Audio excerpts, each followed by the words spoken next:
Hello everyone and welcome back to Crime Stories for Sleep. Before we begin, I want to let you know that during the first 15 minutes, there will only be a few ads, and after that, the listening will be completely uninterrupted. I chose to do this to give you a better experience. Even though it has greatly reduced the channel's earnings, I'd still like to ask for a little support.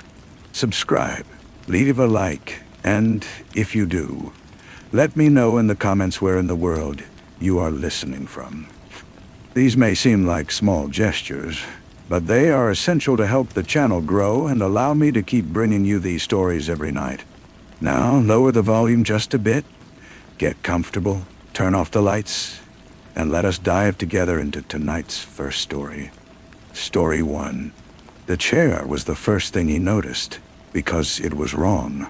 It stood in the far corner of the secret library, a small, spindly thing of dark wood and faded crimson velvet, utterly at odds with the heavy, leather-bound comfort of the other seats.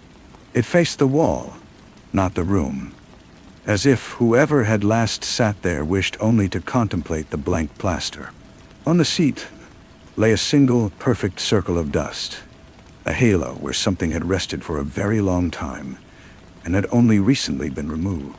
Hudson, at 14, with the summer heat of 1955, Barcelona pressing against the shuttered windows of his father's bookshop, felt the wrongness of that chair like a cold finger tracing his spine.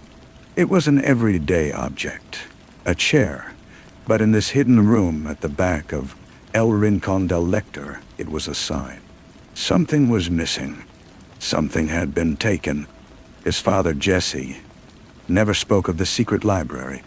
It was a space behind a movable bookcase, a pocket of shadow and silence filled with volumes deemed too rare, too strange, or too dangerous for the main shop. Hudson had found the mechanism by accident, a year prior, a worn copy of Don Quixote that tilted forward with a soft, oiled click. The room smelled of cedar and slow decay, of paper surrendering to time. Jesse, when he discovered Hudson's trespass, had not been angry, only solemn. He placed a large, gentle hand on his son's shoulder and said, "Some stories are not just to be read. They are to be guarded. Remember, this place is a tomb for certain ghosts. Respect them." But the chair, the empty circle of dust. Hudson approached it, the floorboards whispering under his thin-soled shoes. He ran a finger through the dust on the armrest, leaving a clean trail. He looked at the wall it faced, a stretch of unadorned whitewash. Then he looked down. Wedged between the chair's back leg and the skirting board was a sliver of paper, no bigger than a postage stamp. He pried it free. It was a fragment of a title page, the edge of typeset letters.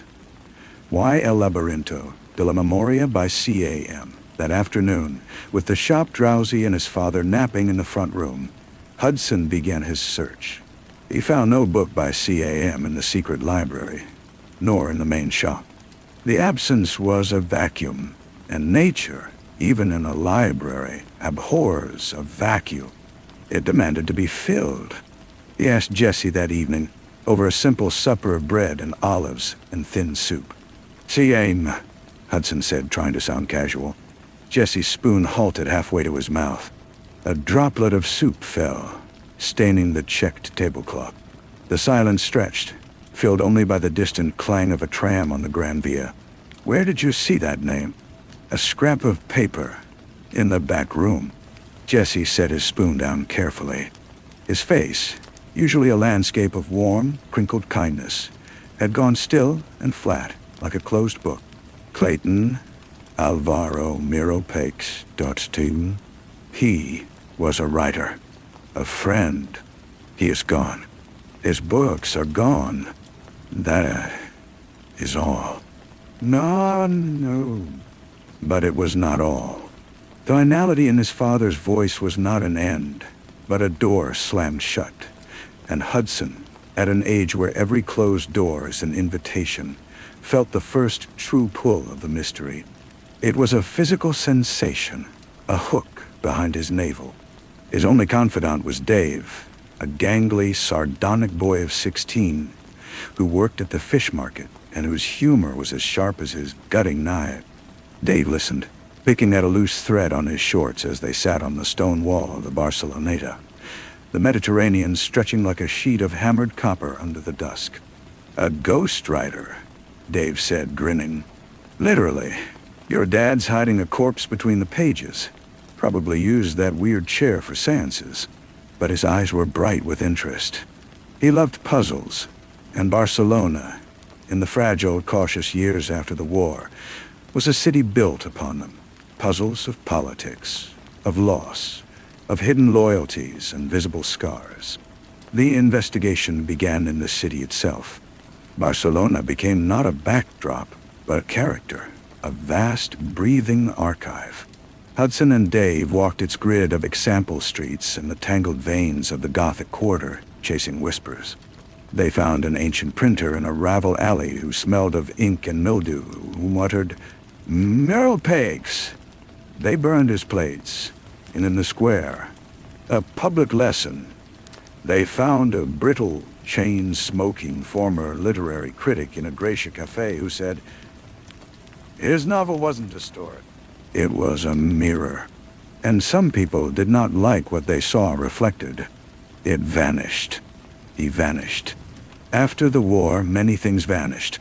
And the novel they pieced together was called La Sombra, y el laberinto de la memoria, the shadow and the labyrinth of memory. It was a love story, they heard, and a political thriller, and a philosophical treatise on forgetting. It was said to be set in a Barcelona that was both recognizably real and strangely dreamlike, a city of echoes. And Clayton Alvaro Mural Pegs, its author, had disappeared in the chaotic, hungry winter of 1939, as the Civil War gasped its last. The search became an obsession.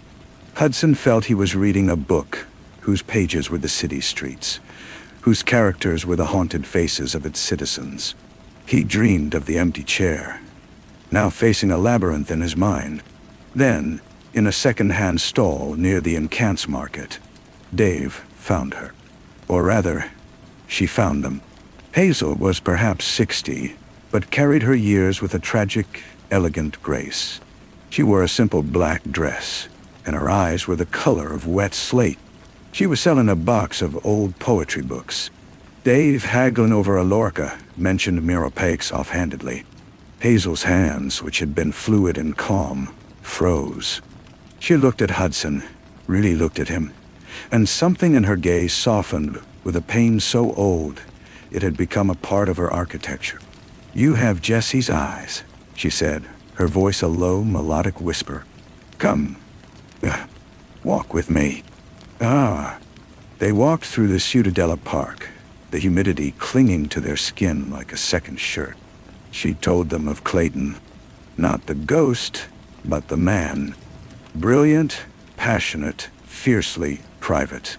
She spoke of a Barcelona before the war, of cafes buzzing with ideas, of a love affair that was as intense and doomed as the city itself.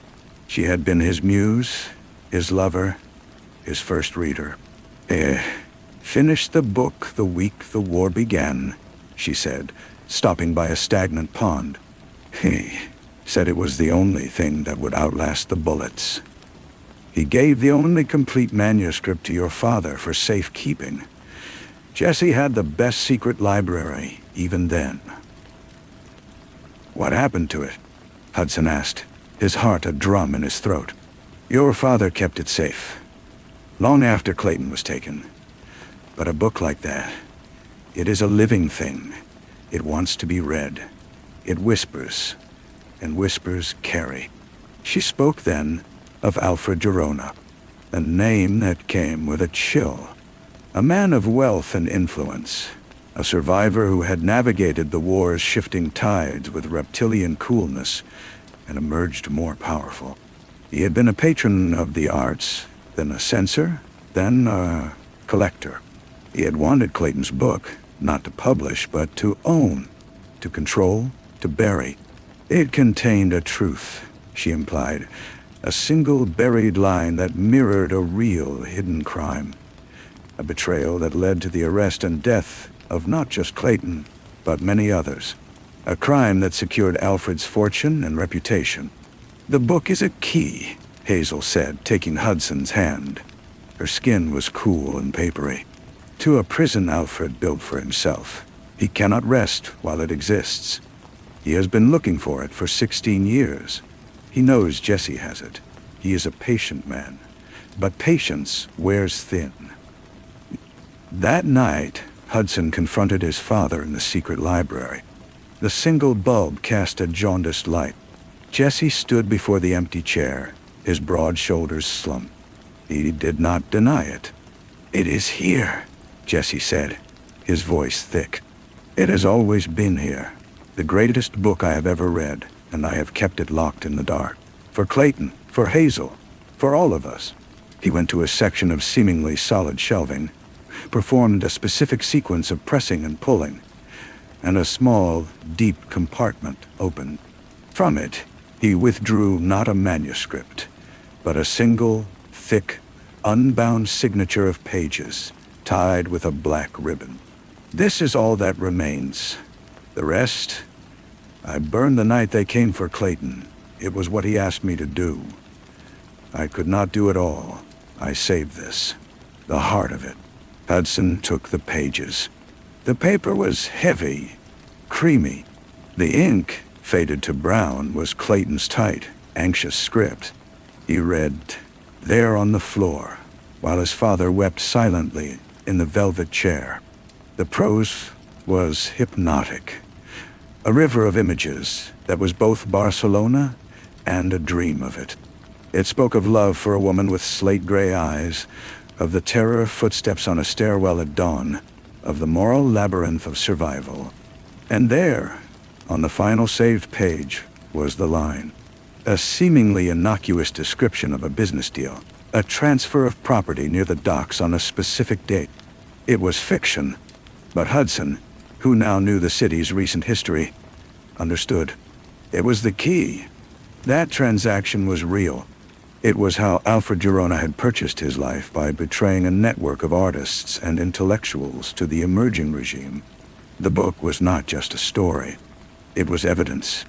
2 days later, Alfred Girona came to the shop. He was a tall, lean man in an immaculate linen suit, with hair the color of polished silver and eyes that held no light. He moved with a quiet, predatory assurance. He browsed, his fingers trailing over spines, until he stood before the movable bookcase.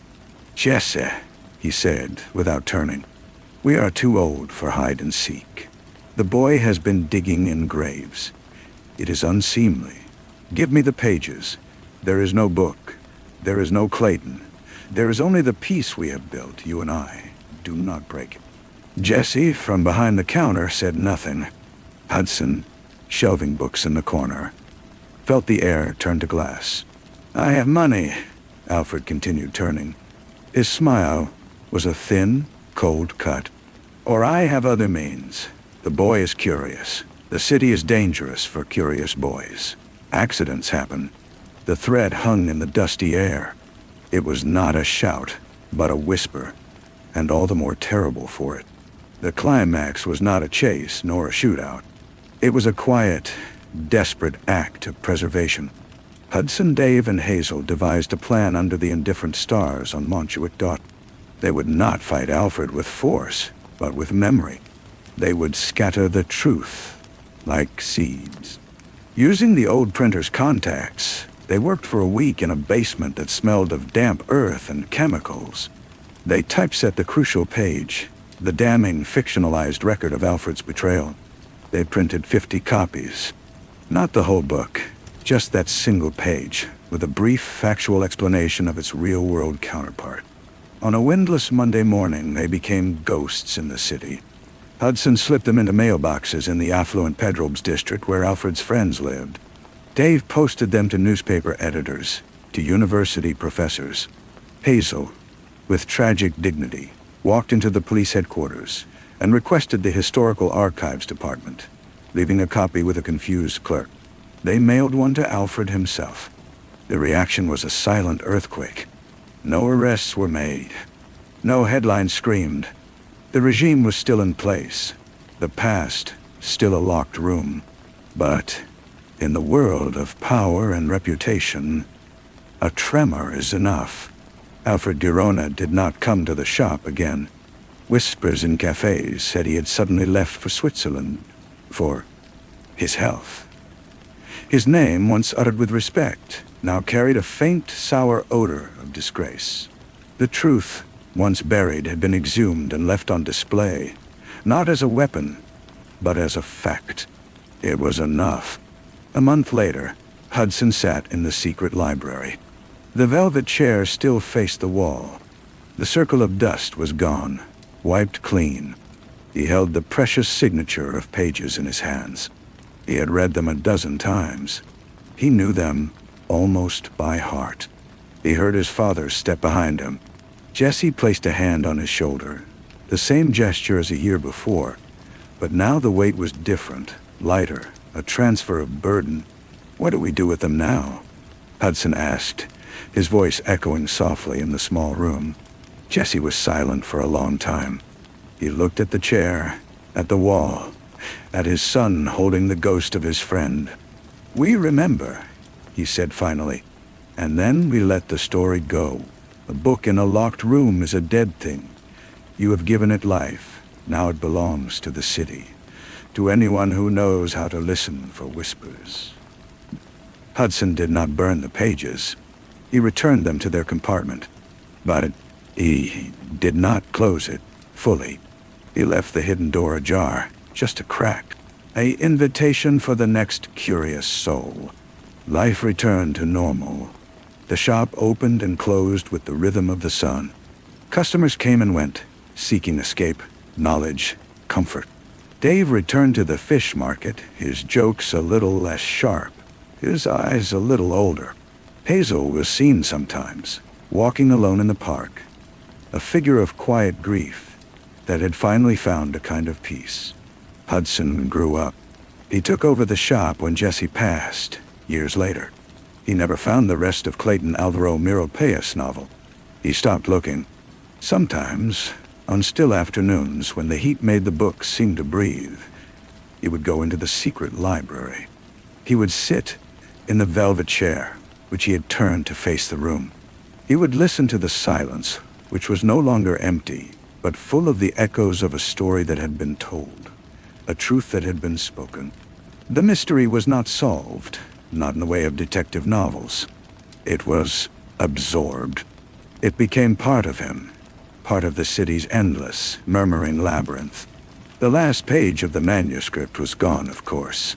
Hudson had mailed it, unsigned, to a small literary journal in Madrid.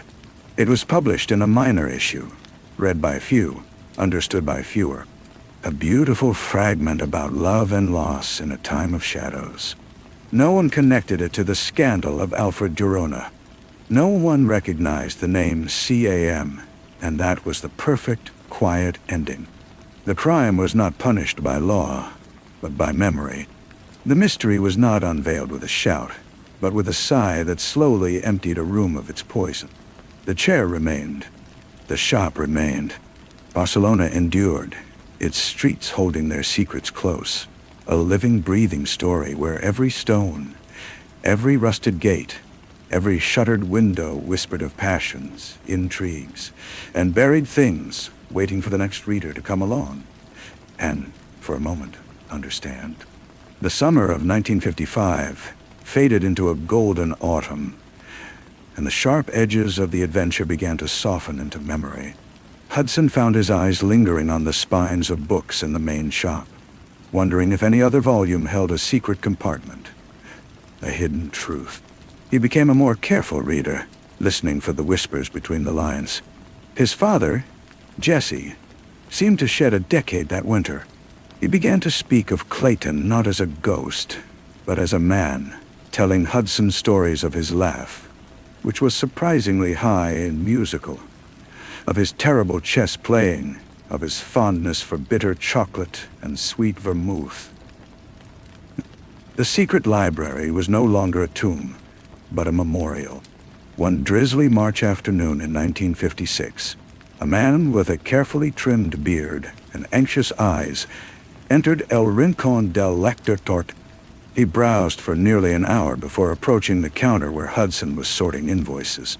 He spoke in a cultured, hesitant voice. I'm trying to find any work by a writer named Clayton Alvaro Miralpikes. I understand this is a long shot. Hudson's blood went still. He looked at the man, searching for the mark of Alfred Girona, for any hint of threat. He saw only a scholarly weariness. May I ask why? The man hesitated, then seemed to decide on honesty. My name is Professor Emilio Varga. I am compiling a private bibliography, a record of voices that were silenced, not for publication, you understand, just so they are not entirely forgotten. He opened his briefcase and showed Hudson a handwritten list, dozens of names, with dates and known titles. Next to Miralpikes' name was only a question mark. Jesse, who had been listening from the ladder, descended slowly. He studied the professor's face for a long, silent moment. Then he gave a small, almost imperceptible nod to Hudson.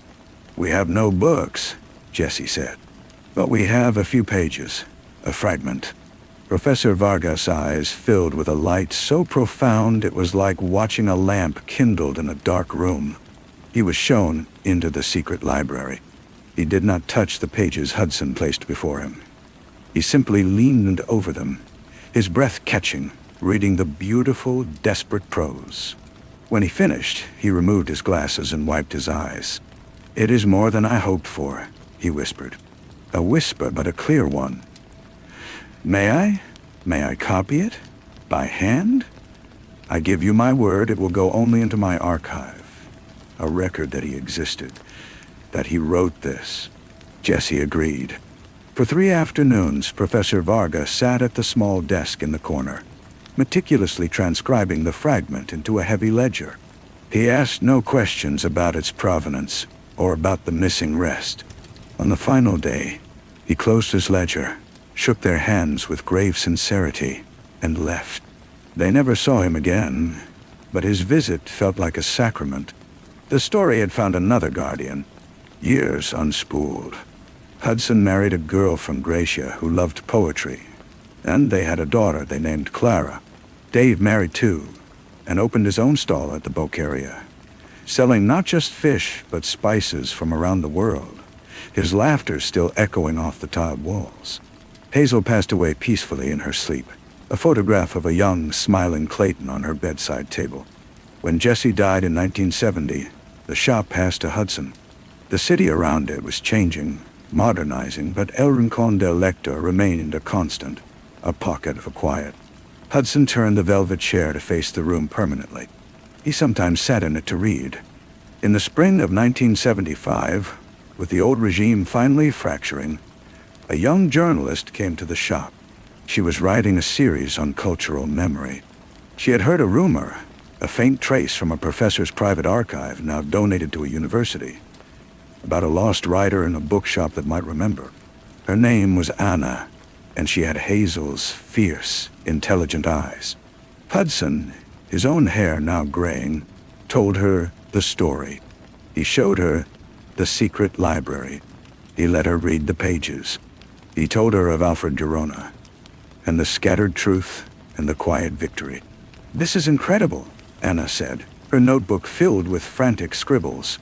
This is a story that needs to be told now. People are ready to hear it. Hudson smiled, a slow, gentle smile. It has already been told, he said. It was told in whispers, and the whispers were enough. They did their work. Publishing it now, it would make it a spectacle, a footnote in history. It's more than that. Men, dead, Anna argued passionately, but Hudson was immovable. He allowed her to take notes, to cite the fragment as part of her academic work, but he refused a public unveiling. He saw that the mystery, the incompleteness, was part of its power. A solved mystery is a closed case. An unanswered question is a living thing. After she left, somewhat frustrated, Hudson went to the secret library. He took the pages from their compartment. The ribbon was fraying. He carried them out into the main shop, to the front window where the afternoon light was strong and warm. He untied the ribbon and laid the pages on a table. For the first time, sunlight fell directly upon Clayton Alvaro Meropice's words. The cream paper glowed.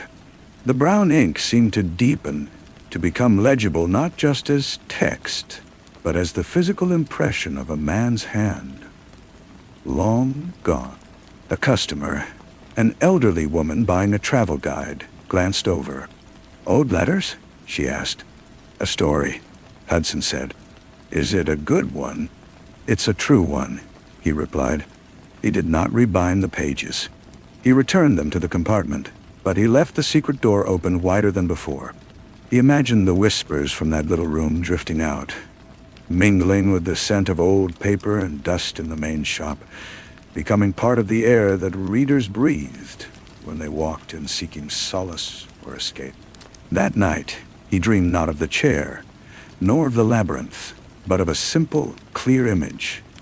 A single page from a book, caught by the wind, tumbling down a Barcelona street, turning corners, passing through shadows and light, never settling, forever just ahead of the reader, forever about to be understood. It was not a sad dream. It was a dream of perpetual motion, of a story that never ends, only transforms, passed from hand to hand, from memory to memory, a quiet fire in the labyrinth of the city. The dream stayed with him for days, a gentle undercurrent to the daily rhythms of the shop. He found himself watching customers more closely, wondering who might be ready to hear a whisper, who might need a story like Clayton's. He did not seek them out. He simply made the space and waited. Clara, his daughter, turned 18 that summer. She was studying literature at the university, a fierce, bright-eyed young woman with her mother's love for poetry and her grandfather's stubborn chin. She had grown up with the shop as a second home, but the secret library had always been her father's private domain. A story she knew only in vague outlines. One slow Tuesday, Hudson led her through the movable bookcase for the first time. She listened in silence as he told the whole tale, from the ghost in the chair to the scattered truth that drove a man into exile. She held the fragile pages with a scholar's care, her fingers tracing the brown ink. When she finished reading, she looked up, her eyes shining not with tears, but with a sharp, clear light. He was trying to build a memory out of words, she said, a fortress that couldn't be bombed. Her understanding was so immediate, so complete, that Hudson felt a knot loosen in his chest that he hadn't known was there. The story had found its next reader, and she saw it not as a relic, but as a blueprint. From that day, Clara began to spend hours in the secret library. She brought in a proper reading lamp. She cataloged the other forgotten volumes on the shelves, discovering a small trove of letters and pamphlets from the war years, a hidden history in fragments. She did not ask to take the pages away or to publish them. Instead, she began to write her own thesis, weaving Clayton's fragment into a broader tapestry of lost literary voices. She worked with a quiet determination that reminded Hudson of Hazel. One afternoon, she emerged from the back room with a question. The transaction in the book, the one that mirrored the real betrayal. You and grandfather identified the location, the dockside property. Has anyone ever looked for the physical evidence, the original documents? Hudson shook his head. It was too dangerous then, and after it seemed enough to have spoken it. The truth was in the air, not in a filing cabinet. Clara nodded, but a thoughtful line appeared between her brows. She did not mention it again, but Hudson sensed a new thread of the mystery tightening around her. Weeks later, she came home, her clothes smudged with dust, her hands slightly grimy. She went straight to the sink and washed carefully, a small, private smile on her face. Hudson did not press her. He knew the look of someone who has been following a whisper. The change in the shop was gradual. Clara began to host small, informal readings in the evenings, not of Clayton's work, but of other marginalized writers, poets, and memoirists whose words had been suppressed or forgotten. The secret library, while still hidden, became the spiritual heart of these gatherings. People would speak in the main room, surrounded by shelves, and then a kind of hush would fall, as if the very walls were listening, remembering. The story of El Rincón del Lector began to circulate in a new way. It was no longer just a quaint bookshop with a good selection. It was a place of continuity, a keeper of flames. Young writers brought their own manuscripts, asking for nothing more than to leave them in the shop for a while, as if the air itself could bless them. Hudson, watching his daughter navigate this, understood the final turn of the mystery. It was not about solving the past. It was about building a future with the past's materials. Clayton's pages were not a conclusion, but a foundation. The empty chair was no longer a monument to a ghost, but a seat for the living, for anyone willing to listen to the echoes and add their own voice to the murmur. One evening, after a reading where a young man had shared heartbreaking letters from his grandfather in a prison camp, Clara and Hudson closed up the shop together. They stood for a moment in the quiet gloom, the only light from the street lamp filtering through the front window. "He would have liked this, you know," Clara said softly. "Clayton, not the ghost, but the man, the one who believed a book could outlast bullets." Hudson put his arm around his daughter's shoulders.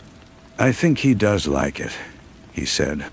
And for the first time, he felt the presence in the shop, not as a haunting, but as a companionship, a shared vigil held across the decades. The last page had not been written. It was being written every day, in the quiet acts of remembrance, in the courage of a new voice, in the simple, enduring act of passing the story on. The labyrinth had no center and no exit. It was made of stories, and it was endless. The following spring, Clara completed her thesis. She dedicated it to the Keepers of Whispers. A bound copy sat on the shop's counter, not for sale, but for anyone to read. Hudson watched as customers sometimes picked it up, flipping through the academic prose to the reproduced fragment at its heart. They would read, their eyes slowing, and a different kind of silence would settle over them. It was the silence of connection. The professor who supervised Clara's work, a stern woman named Dr. Botella, came to the shop one day. She bought a volume of Catalan poetry, and as she was paying, gestured to Clara's thesis. "A compelling piece of work," she said. "It sent me down a rabbit hole of my own. You know, the property transaction she references, the dockside warehouse. The company that purchased it was a shell, but it was dissolved in 1962. Its assets, including all its paper records, were transferred to a municipal archive for non-payment of fees. They would have been slated for destruction, but the bureaucracy being what it is, we're simple." Hudson felt the old, familiar thrill, like the faintest echo of a bell. "Are they still there?" Dr. Botella adjusted her glasses. "I made an inquiry. The archive is a chaotic place, but the box exists. It is scheduled for a review, which likely means disposal next month." "Next month?" She placed her change in her purse. "I thought you might find that interesting." She left without another word, the doorbell tinkling softly behind her. Clara, who had overheard, met her father's gaze. There was no fierce excitement, only a deep, resolved curiosity. "We should look," she said simply. The municipal archive was a damp, sprawling basement under a government building. The air smelled of mildew and slow decay. The clerk, a bored young man, led them to a dim corner piled with cardboard boxes sagging with damp. He pointed to one, its string tie frayed, marked with a faded code. "That's it. You have 1 hour. Nothing leaves this room." The box was filled with a jumble of ledgers, invoices, and legal documents from the 1940s and 50s, all relating to defunct commercial entities. They worked quickly, their hands getting dirty with the grime of neglect. Hudson felt a pang of futility. This was not the clean, decisive evidence of a novel. This was the dull detritus of a forgotten crime. Then Clara let out a soft, sharp breath. She was holding a thin sheaf of papers clipped together. The top sheet, a bill of sale for a warehouse on the Mole de la Fusta. The seller was listed as a consortium. The buyer was the shell company. And there, on the signature line for the seller's representative, was a name written in a tight, bureaucratic hand. Alfred Burono. Beneath it, clipped behind, was a single sheet of private stationery. It was a brief, typed note. Per our agreement, it read, "The matter of the tenant is resolved. Your discretion is appreciated." It was unsigned, but the typewriter font matched that of the official bill of sale. It was the link, the mundane, paper and ink proof of the betrayal that had haunted a chair and stolen a life. Clara photographed the documents with careful precision. They returned them to the box, exactly as they had found them. They left the archive, emerging into the bright Barcelona afternoon, the proof now a digital ghost on Clara's phone. What? They walked for a long time without speaking, following the curve of the sea. The proof changed nothing, and yet it changed everything. It was the period on a sentence written decades ago. What do we do with it? Clara asked, echoing her father's question from a lifetime before. Hudson thought of the windblown page from his dream, forever tumbling. We add it to the story, he said. We put it with the pages, not to use, but to complete the set. So the next reader who finds their way in will know that the whisper was real, that the fiction was built on the bedrock of a terrible small fact. And that is what they did. Clara printed the photographs on fine paper. She placed them behind Clayton's manuscript in the hidden compartment, a silent coda. The story was now whole. The art, the crime, the memory, and the proof.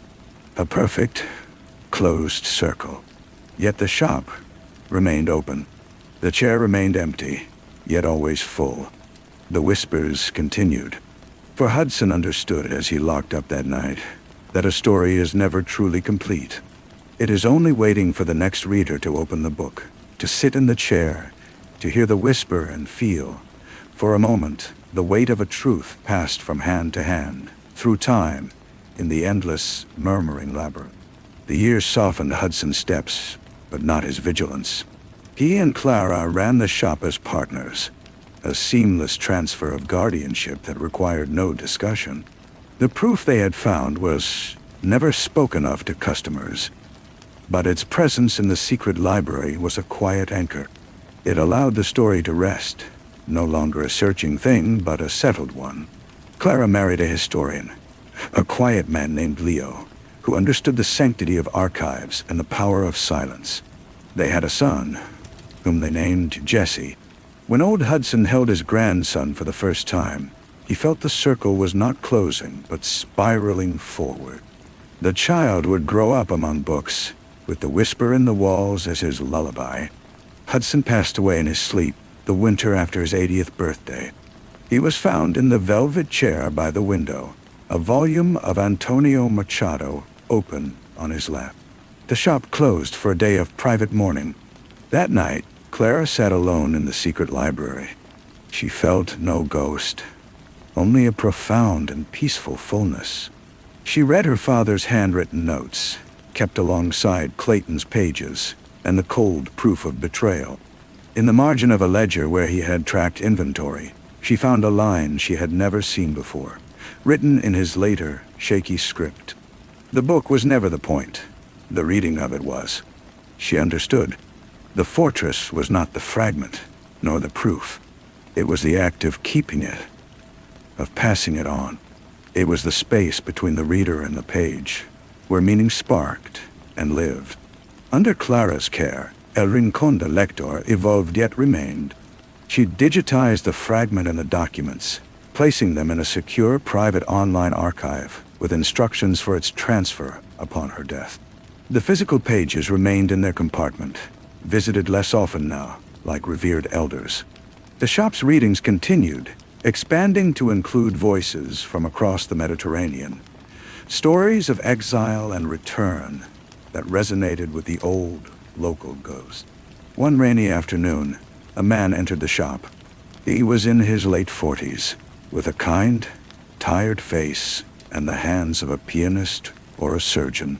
He browsed with an intensity that was familiar to Clara. After an hour, he approached her. "I am looking," he said, his voice hesitant, "for any trace of a writer.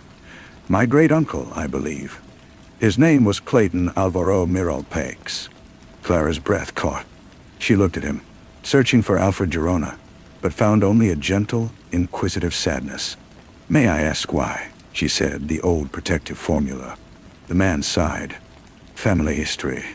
A mystery. My grandmother, his sister, she never spoke of him. But after she died, we found a letter hidden. It mentioned Barcelona and a bookshop that might remember. She wrote that he had entrusted his truth to a place like this." Clara led him to the back, moving the bookcase with the practiced ease of a lifetime.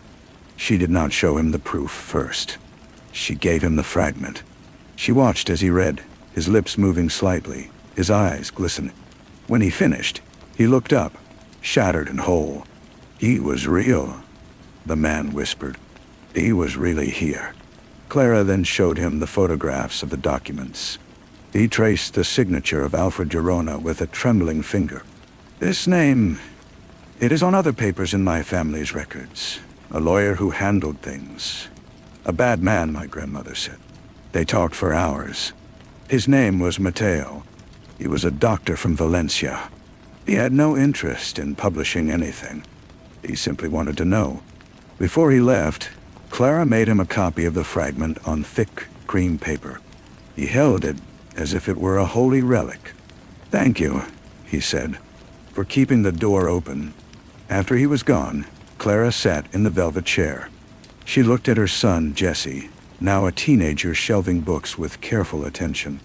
She thought of the labyrinth, of the single page tumbling in the wind.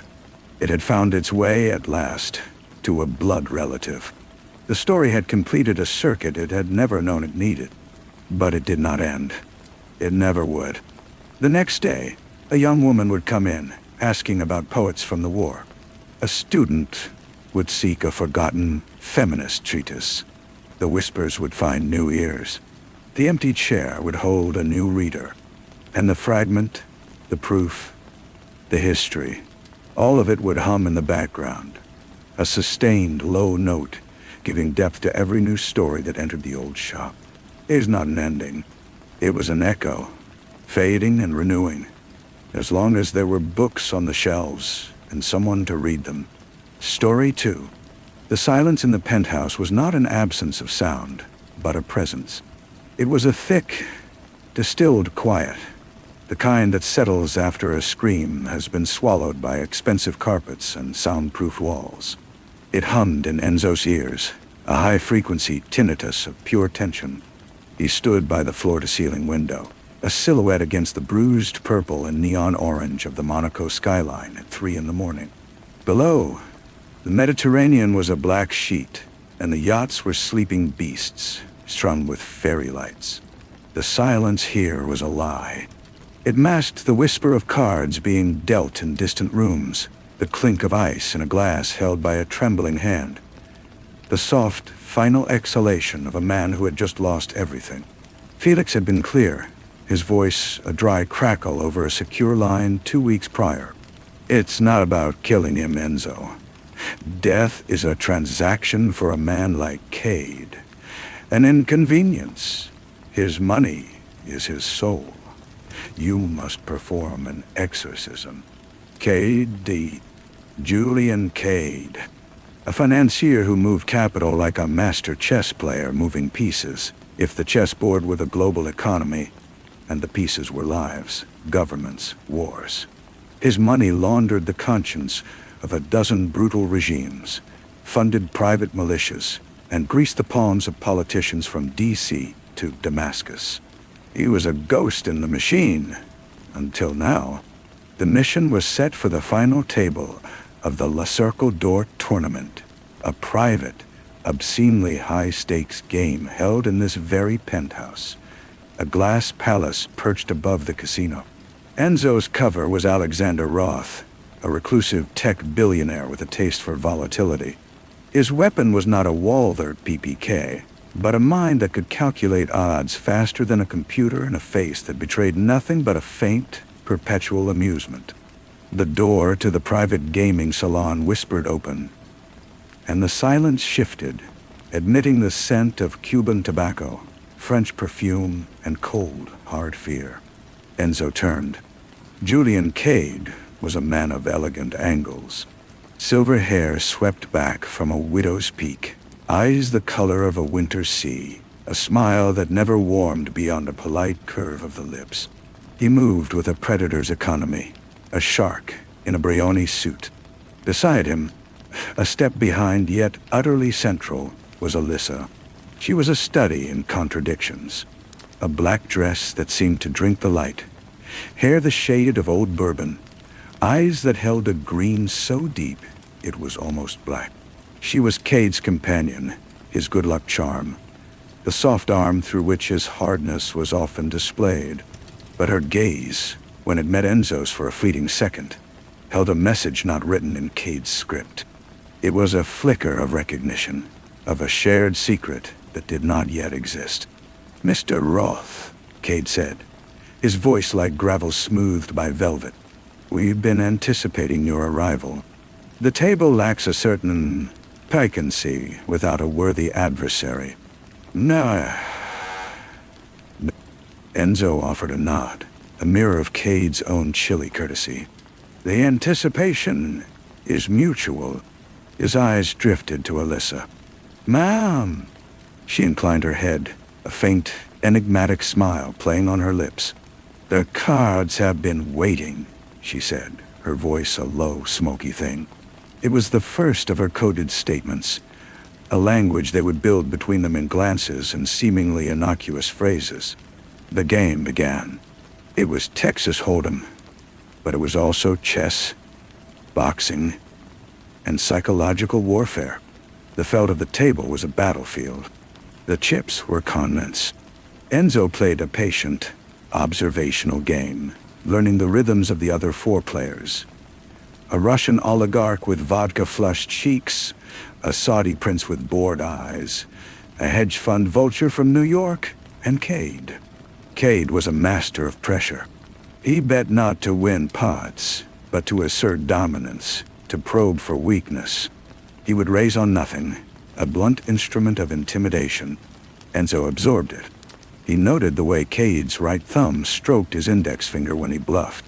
He saw the almost imperceptible tightening around Alyssa's eyes when Cade's hand was truly strong.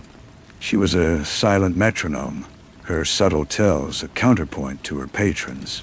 The night deepened. The Russian busted out, swearing in guttural bursts. The Saudi followed, leaving with a serene shrug. It was down to Enzo, Cade, and the vulture from New York. The air grew thinner, charged with the ozone scent of vast sums of money changing hands in theory, on paper, soon to be in brutal reality. Enzo began his work.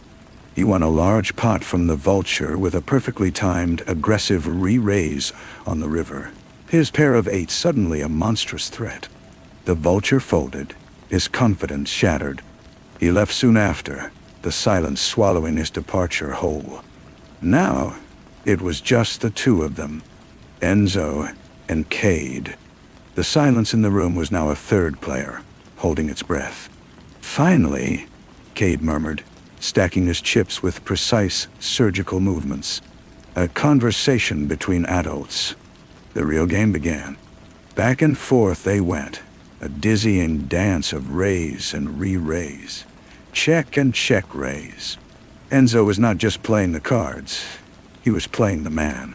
He used Cade's own aggression against him, luring him into traps with seeming passivity, then springing with vicious speed. He was chipping away, not just at Cade's stack, but at his aura of invincibility. He saw the first crack, a tiny vein pulsing at Cade's temple. Alyssa watched. A statue of perfect composure. But her foot, under the table once, brushed against Enzo's ankle. It was not an accident. It was a transfer of energy, a tiny spark in the void. The climax came on a hand that seemed ordained by some cruel god of chance. The flop came. Ace of spades, king of spades, 10 of hearts. Cade bet big, a fortress of confidence. Enzo called. The turn was the queen of spades. A potential straight flush was on the board. Cade's eyes gleamed. He moved all in. A mountain of chips. A kingdom's ransom, sliding to the center of the felt with a soft, final sigh. Enzo looked at his own cards. The jack of spades and the 9 of spades. He had the straight flush, the second best hand possible. But the board was a monster. Anyone with the single ace of spades would have the royal flush. The only hand that could beat him. He looked at Cade. The man's face was a mask of serene triumph. It was too serene. It was the look of a man holding unbeatable cards, but also of a man who believed he could not lose on principle. Enzo's mind raced, filtering the data. Cade's earlier tells, his betting patterns, the microscopic dilation of his pupils. This was not the behavior of a man with the absolute nuts. This was the behavior of a man with a very strong hand.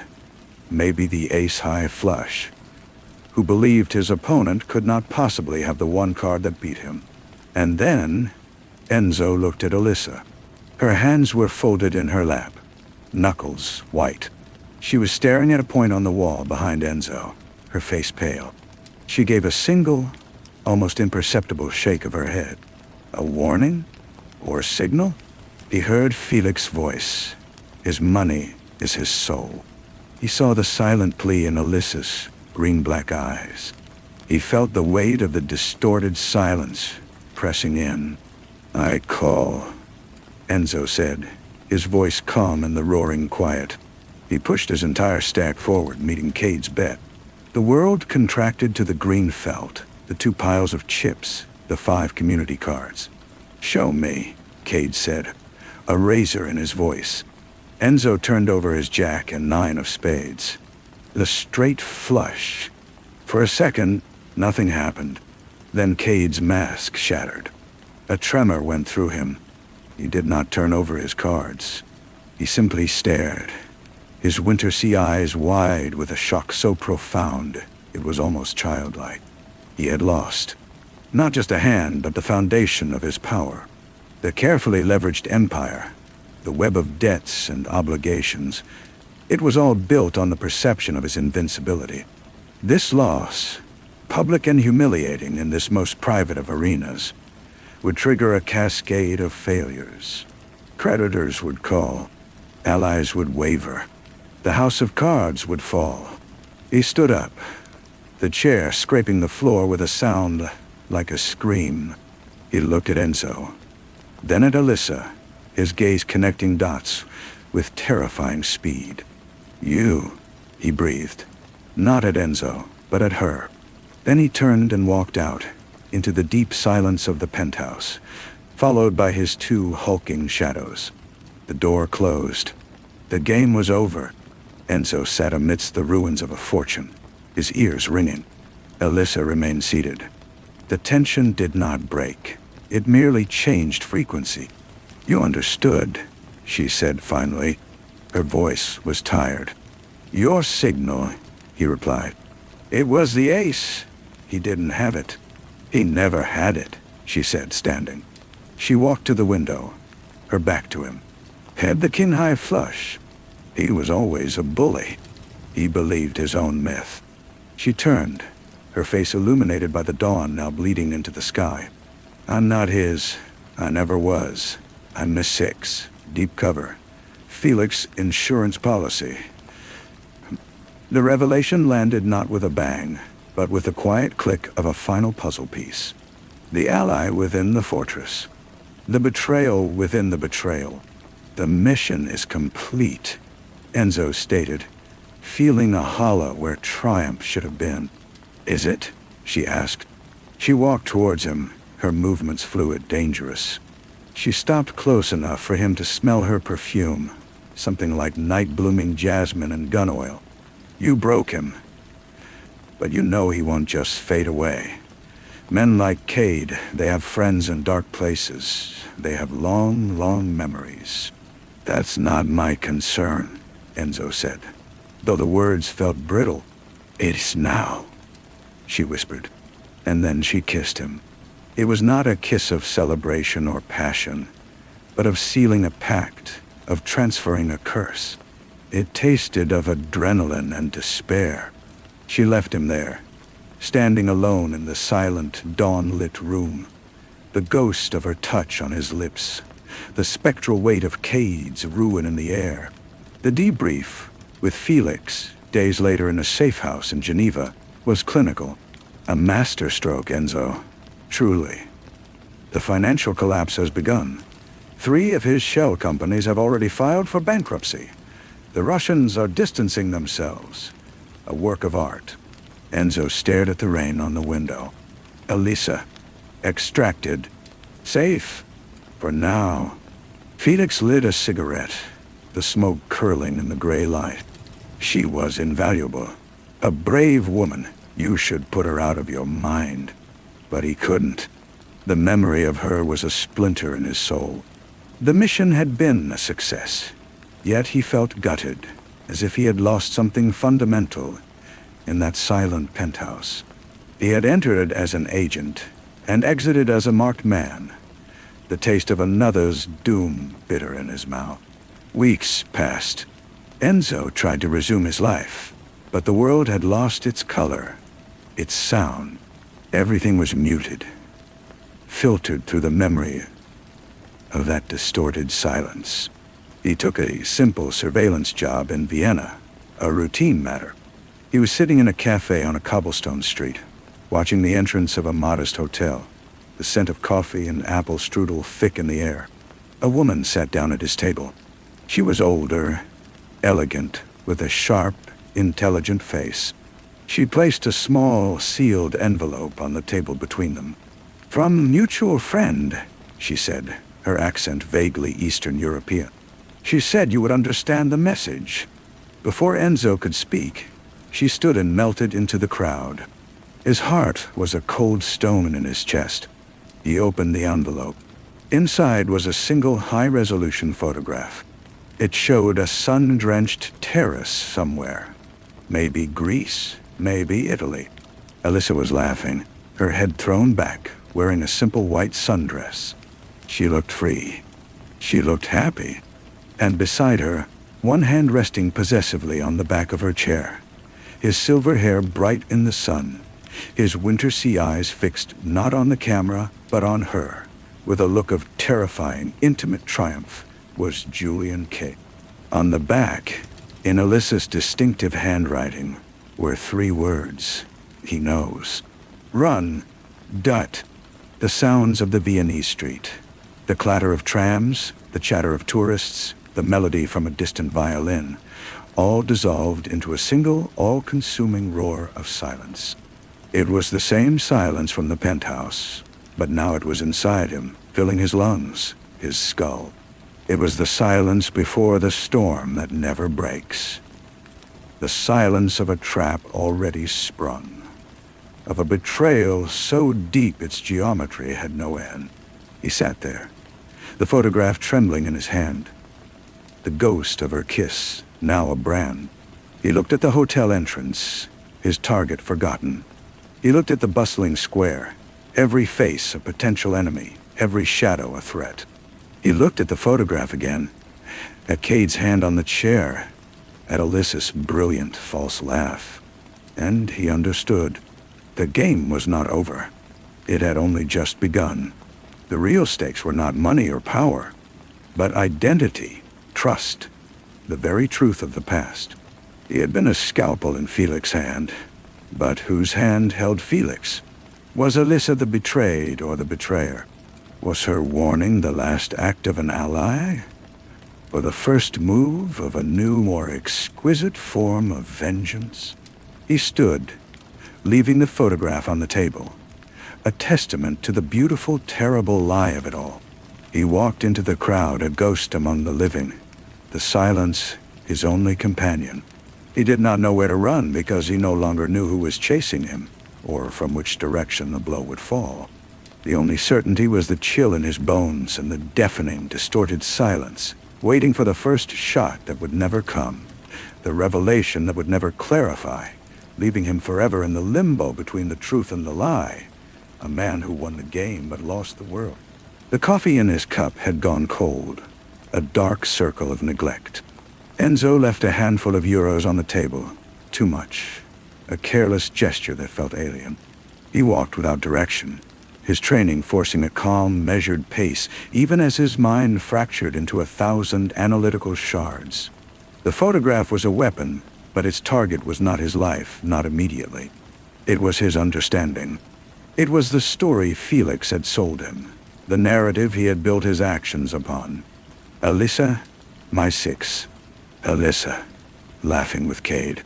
Both could not be true. Therefore, one was a lie. Or both were facets of a deeper truth he had never been meant to see. He crossed the Danube, the water a sluggish gray under the overcast sky. He needed to disappear, but first he needed to see the wound. He found a payphone in a quiet, damp alley smelling of whetstone and garbage. He dialed a number from memory, a dead-drop line Felix maintained for extreme emergencies. It rang once, twice. A digital voice answered, genderless and flat. Leave your message after the tone. Enzo spoke, his voice low and stripped of all inflection. Code Chimera. The asset is compromised. The narrative is false, requesting immediate extraction and full debrief. He gave the coordinates of a derelict boathouse on the outskirts of the city, a prearranged bolt hole. Then he hung up. It was a test. If Felix was clean, the extraction team would arrive within 6 hours. If not, others would come. Or no one would, which would be an answer in itself. The boathouse was a crumbling brick skeleton, the air inside thick with the smell of mildew and rotting wood. The light that filtered through broken windows was the color of old bone. Enzo waited in the shadows of what had once been a small office, his back to a solid wall, a clear view of the only entrance. The silence here was different. It was not the pressurized quiet of the penthouse, but the hollow, empty silence of abandonment. He preferred it. He thought of Alyssa's kiss, the desperation in it, the calculation. Had she been saying goodbye or binding him to her? He thought of Cade's hand on the chair, not gripping, not restraining, but claiming. A statement of ownership. The 6-hour mark passed. The only sound was the drip of water and the scuttle of rats. No extraction team. No assault team. Just nothing. That was the second message. Felix had received the call, and Felix had chosen silence. Enzo's hand went to the inside of his jacket, to the familiar weight of the pistol. Its solidity was a comfort, but a fleeting one. Guns were for known enemies. His enemies were phantoms, shapeshifters in a hall of mirrors. As dusk began to stain the sky, a deeper gray, he heard a new sound. Not the crunch of gravel under boots, but the soft, almost inaudible scrape of a single footstep on the damp concrete floor. He didn't move. He held his breath, letting his peripheral vision do the work. A figure emerged from behind a rusted engine block, moving with a fluid, familiar grace. She wore practical, dark clothing now, her bourbon hair tied back. Alyssa Dadiaore. She held her hands away from her body, palms open. Her face was a mask of weary resolve. You shouldn't have used the emergency line, she said, her voice echoing softly in the vast space. He monitors it. He always has. Then he knows I'm here, Enzo replied, his finger resting on the trigger guard inside his pocket. He knows, but he won't come himself. He's waiting to see what I do. What you do. She took another step closer. The fading light caught the green in her eyes. The photograph was real. The situation is not what you think. Yeah. Explain it to me, he said, his voice ice. Start with whose side you're on. There are no sides, Enzo. Only survival. Cade's empire was a cancer. Felix's operation was the surgeon's knife. I was the anesthetic, and you were the blade. She swallowed. But the surgeon got greedy. Felix didn't just want to excise Cade. He wanted to take over the tumor to become the new disease. He made a deal. Cade's ruin would be public, but his assets, his networks, they would be quietly transferred, controlled. A change of management, not a dissolution. The pieces began to rotate, locking into a new, uglier configuration. And you? I was the guarantee. Cade's insurance policy against Felix double-crossing him, and Felix's inside woman to ensure Cade held up his end. I was playing both, for my own reasons. She looked down, then back at him, her gaze fierce. But I didn't count on you. I didn't count on a blade with a conscience. Your play at the table. It was too perfect. It didn't just wound Cade, it eviscerated him. It broke the deal. Felix couldn't control the collapse after that. And Cade, he blames me. He thinks I guided your hand. Did you? My signal was real. He didn't have the ace. I wanted you to break him. I just didn't realize breaking him would break everything else. She took a final step, now within arm's reach. The photograph was my proof of life. Cade took me after the game. He has me, but he also needs me. He knows Felix betrayed him. He wants to use me to get to Felix. And Felix wants me dead before I can talk. I'm the only thread connecting them, and they both want to cut it. Now, so you came to me. The discarded blade. You're the only variable they didn't fully calculate, she said. You're the loose end that can unravel it all, or tie it off. She reached out slowly, and placed her hand over his where it rested on the gun in his pocket. Her touch was cold. You can walk away. Right now. Disappear. They might even let you, if you become a ghost. Or you can help me burn it all down. Felix, Cade, the whole rotten architecture. He looked at her, searching for the lie. He saw only a reflection of his own desolation, his own exile from the simple binary of truth and mission. She was offering him a purpose, but it was a purpose born of chaos, a chance to strike back at the puppeteers who had turned him into a weapon and then tried to throw him away. The silence in the boathouse was complete. No birds, no rats, just the weight of the choice hanging between them. He thought of the sterile triumph in Felix's safe house. He thought of Cade's hand on the chair in the sun. He thought of the distorted silence, his new and only companion. He removed his hand from his jacket, leaving the gun. He turned his palm and laced his fingers with hers. Her breath caught, a tiny, sharp sound in the quiet. Tell me how, he said. And as she began to speak, outlining the first move in an impossible game against two kings, the silence finally broke. Outside, the first drops of a cold rain began to fall, tapping against the broken roof like 1,000 tiny fingers. A chaotic rhythm for the new war they had just declared. A faint, grim smile touched her lips. The first real expression he'd seen since the penthouse. We use what they expect. They think I'm a pawn in their stalemate. They think you're a ghost, haunted and harmless. So we become ghosts that bite.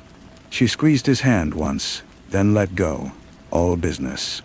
Cade is moving his remaining liquid assets through a private bank in Liechtenstein. A final vault before he attempts to rebuild. Felix knows about it. He plans to intercept the transfer, to claim the prize for himself. It's scheduled for the day after tomorrow. Enzo leaned back against the damp wall. So we intercept the intercept. We don't take the money, she corrected. We erase it. We make it vanish into the digital ether. where neither of them can ever touch it. Avoid. It's the only move that hurts them both equally. It's not a win for either side. It's a loss for both. That's the only kind of victory left to us. The elegance of it was brutal. It wasn't about acquisition. It was about annihilation. It appealed to the part of him that felt scorched clean by betrayal. Access. I have the protocols. The codes Cade believes only he possesses. He gave them to me to verify the transfer instructions from Felix. A test of loyalty. He doesn't know I memorized them. She pulled a small, encrypted flash drive from inside her sleeve. It's all here. The bank, the account matrix, the authentication sequences. The window is 17 minutes long, during a systems refresh at 3:00 a.m. local time. And after, they'll know it was you and me. After, she said, her voice dropping to a whisper. We give them each other. We leak the location of the transfer to Cade's remaining loyalists, and the location of Cade's safe house in Zurich to Felix's cleanup crew, simultaneously, while they're tearing each other apart over a fortune that no longer exists. We walk out of the fire. It was a house of cards built over a pit. Timing had to be perfect. The fallout would be catastrophic. And why? They would be creating a vortex of violence, just a step out of its eye. Why? Enzo asked, the question finally surfacing. You could have run. You could have given Cade what he wanted, or Felix what he wanted. You chose this. Why bring me into it? Alyssa met his gaze, and for a moment, the operative's mask fell away, revealing the raw, weary woman beneath. Because when you called that hand, you saw me. Not the asset, not the seductress, not the liar. You saw the warning in my eyes and you trusted it. In that entire rotten world, you were the only real thing. I owe you the truth. And the only truth I have left is that they both need to burn. She paused, and I didn't want to burn alone. The rain fell harder, a steady drumming on the metal roof.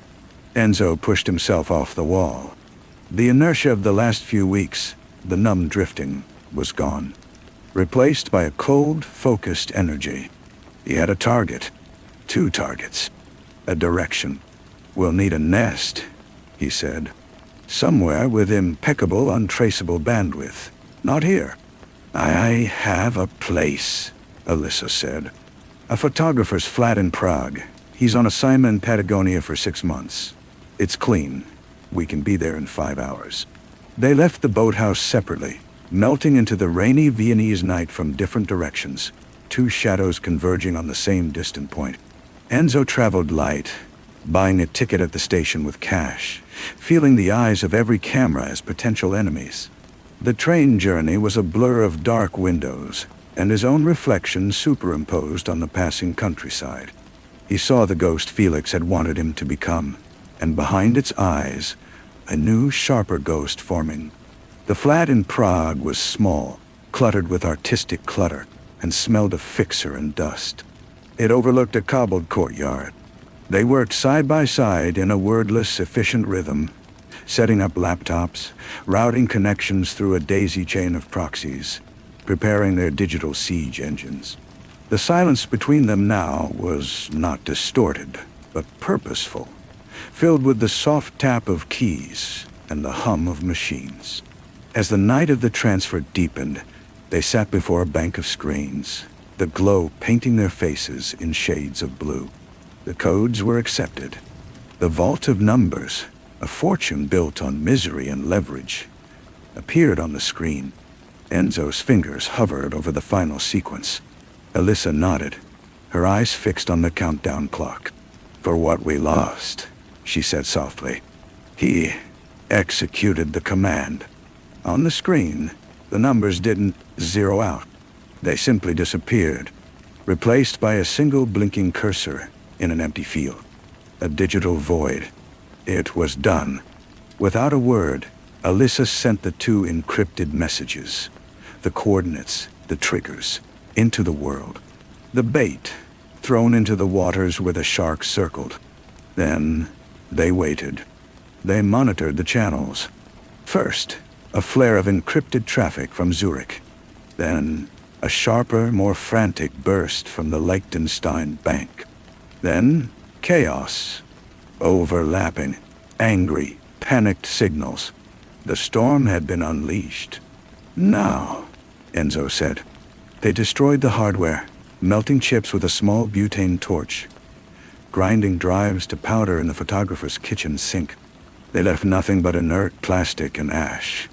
As dawn tinged the Prague skyline, they stepped out into the cool morning air. 2 more anonymous souls in a waking city. They crossed the Charles Bridge, the statues of saints looking down on them in the gray light. They had no plan beyond this moment, no destination agreed upon. At the center of the bridge, Alyssa stopped, looking at the Vltava River flowing silently below. "It's over," she said, but it was a question. "For them," Enzo replied. He looked at her, really looked, seeing the exhaustion and the fragile hope. "Not for us." She turned to him. "Where does a ghost go?" He didn't have an answer, but he knew that the silence within him had changed once more. It was no longer a prison or a warning. It was a space, empty and clean, waiting to be filled with something new, something real. He took her hand, not as a pact, but as a choice. "Anywhere," he said. And together, they walked off the bridge, disappearing into the narrow, winding streets of the old town. 2 ghosts finally leaving the haunt behind, step by step, into the uncertain and unwritten day. The photographer's flat felt like a borrowed skin, already beginning to itch. They had slept in shifts on the stiff sofa, the distant echoes of the digital storm that unleashed humming in their bones. By mid-morning, the news feeds began to carry whispers. An unexplained incident at a private bank in Vaduz. A fire in an exclusive Zurich neighborhood. Police reporting signs of a violent confrontation. No names, of course. Just the sterile language of tragedy among the wealthy. Enzo watched Alyssa scan the articles on a public terminal in an internet cafe. Her face was calm, but a muscle in her jaw tightened at a specific detail. Authorities suspect a professional dispute. It was done. The monsters were in the pit, tearing at each other. "We should separate," she said, hours later, in a quiet corner of a park. The proposition was practical, sound. It reduced the signature. 2 ghosts were harder to track than one, but also easier to lose each other. "Why?" he asked, echoing his question from the boathouse, but with a different weight now. "Because the chaos won't hold them forever. One of them might survive. Felix is a cockroach, Cade is a snake. They'll both be looking. For me, for you, for a shake to blame." She wrapped her arms around herself, though the day was mild. "Together we're a recognizable pattern. Apart, we're just noise." He understood the logic. It was the same logic that had governed his entire professional life. Cut ties, burn bridges, move on. But that life was the lie. That logic was the trap. "No," he said, the word simple and final. She looked at him, startled. "They took everything else," he continued, his voice low. "The past, the mission, the truth. They don't get to take this. The only real thing we have is the fact that we did this together. That's the pattern I choose." He saw the conflict in her eyes. The operative's instinct for survival warring with the human's need for connection. The human who had kissed him in a penthouse, who had looked at him with weary resolve in a rotting boathouse. Then we need to become someone else, not just ghosts, new people. She let out a long breath, a decision made. "I know a man in Rijeka, a forger. Not the usual kind. He doesn't do passports for criminals. He builds lives for people who need to forget. It's expensive. We have nothing. Enzo allowed himself a thin smile. He reached into the inner pocket of his jacket, the one that had held the gun. He withdrew a single, flawless diamond, the size of a pea. It caught the afternoon light, scattering tiny rainbows on the bench between them. Alyssa stared. "The cufflink. A souvenir," he said. "From the penthouse. I palmed it when I helped Kay do his chair. A professional habit. I thought it might be useful for bribes if things went wrong." He hadn't known how right he was. It was the last piece of the old game, the final card up his sleeve. The forger's workshop was in the basement of a crumbling Art Nouveau building that smelled of the sea and chemical solvents. The man, Ivo, was elderly, with ink-stained fingers and eyes that held no curiosity.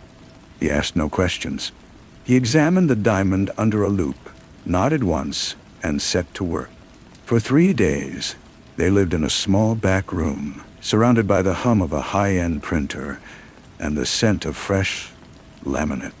Ivo took their photographs, their measurements, their supposed histories. He built them from the ground up. Passports, driver's licenses, tax numbers, employment records, even faded loyalty cards for grocery stores. He gave them a past, a paper trail that breathed. Their new names were bland, forgettable. Thomas and Alina Kovac. Croatian-born, itinerant academics, specializing in archival restoration. But a profession that explained travel, quietude, and a lack of deep local ties. On the 4th day, with new documents in a plain envelope and a modest sum of cash from the remainder of the diamond's value, they stood on the docks. The Adriatic stretched before them. A vast blue possibility. They'd had a ticket for a ferry to Italy, a first step in a journey with no final destination. As the ship pulled away from the shore, Enzo stood at the rail, Elisa beside him. The weight of the new identity in his pocket was strange, but no stranger than the weight of the old one had been.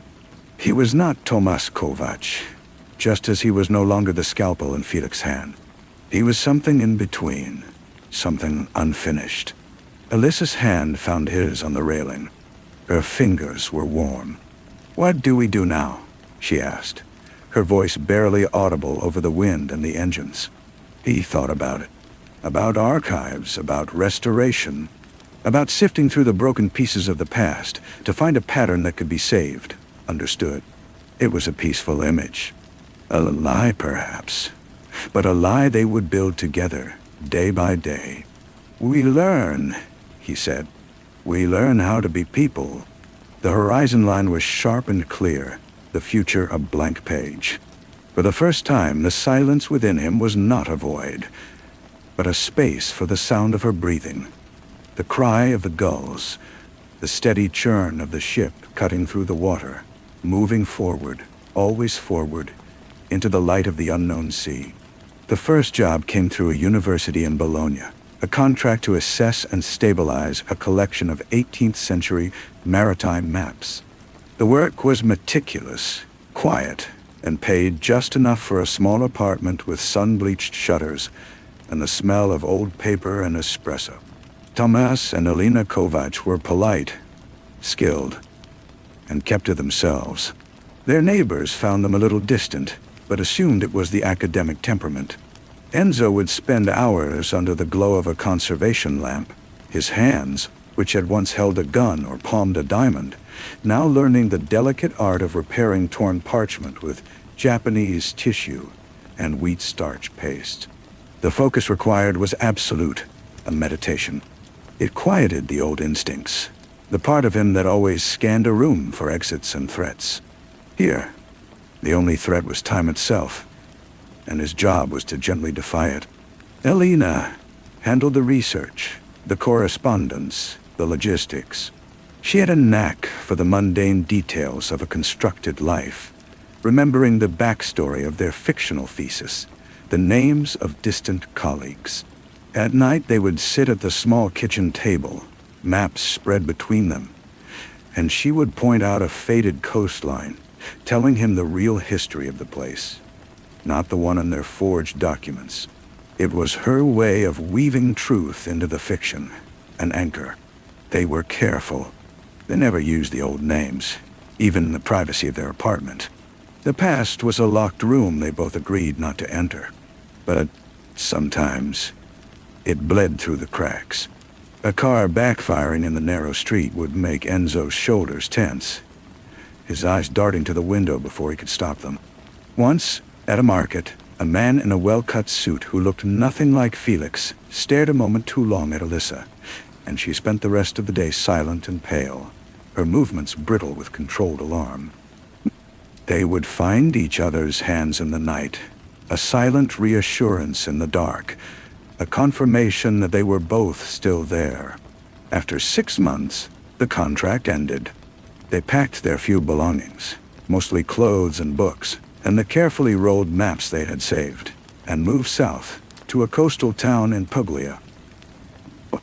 Another job, another archive, this one in a dusty palazzo that had once been a monastery.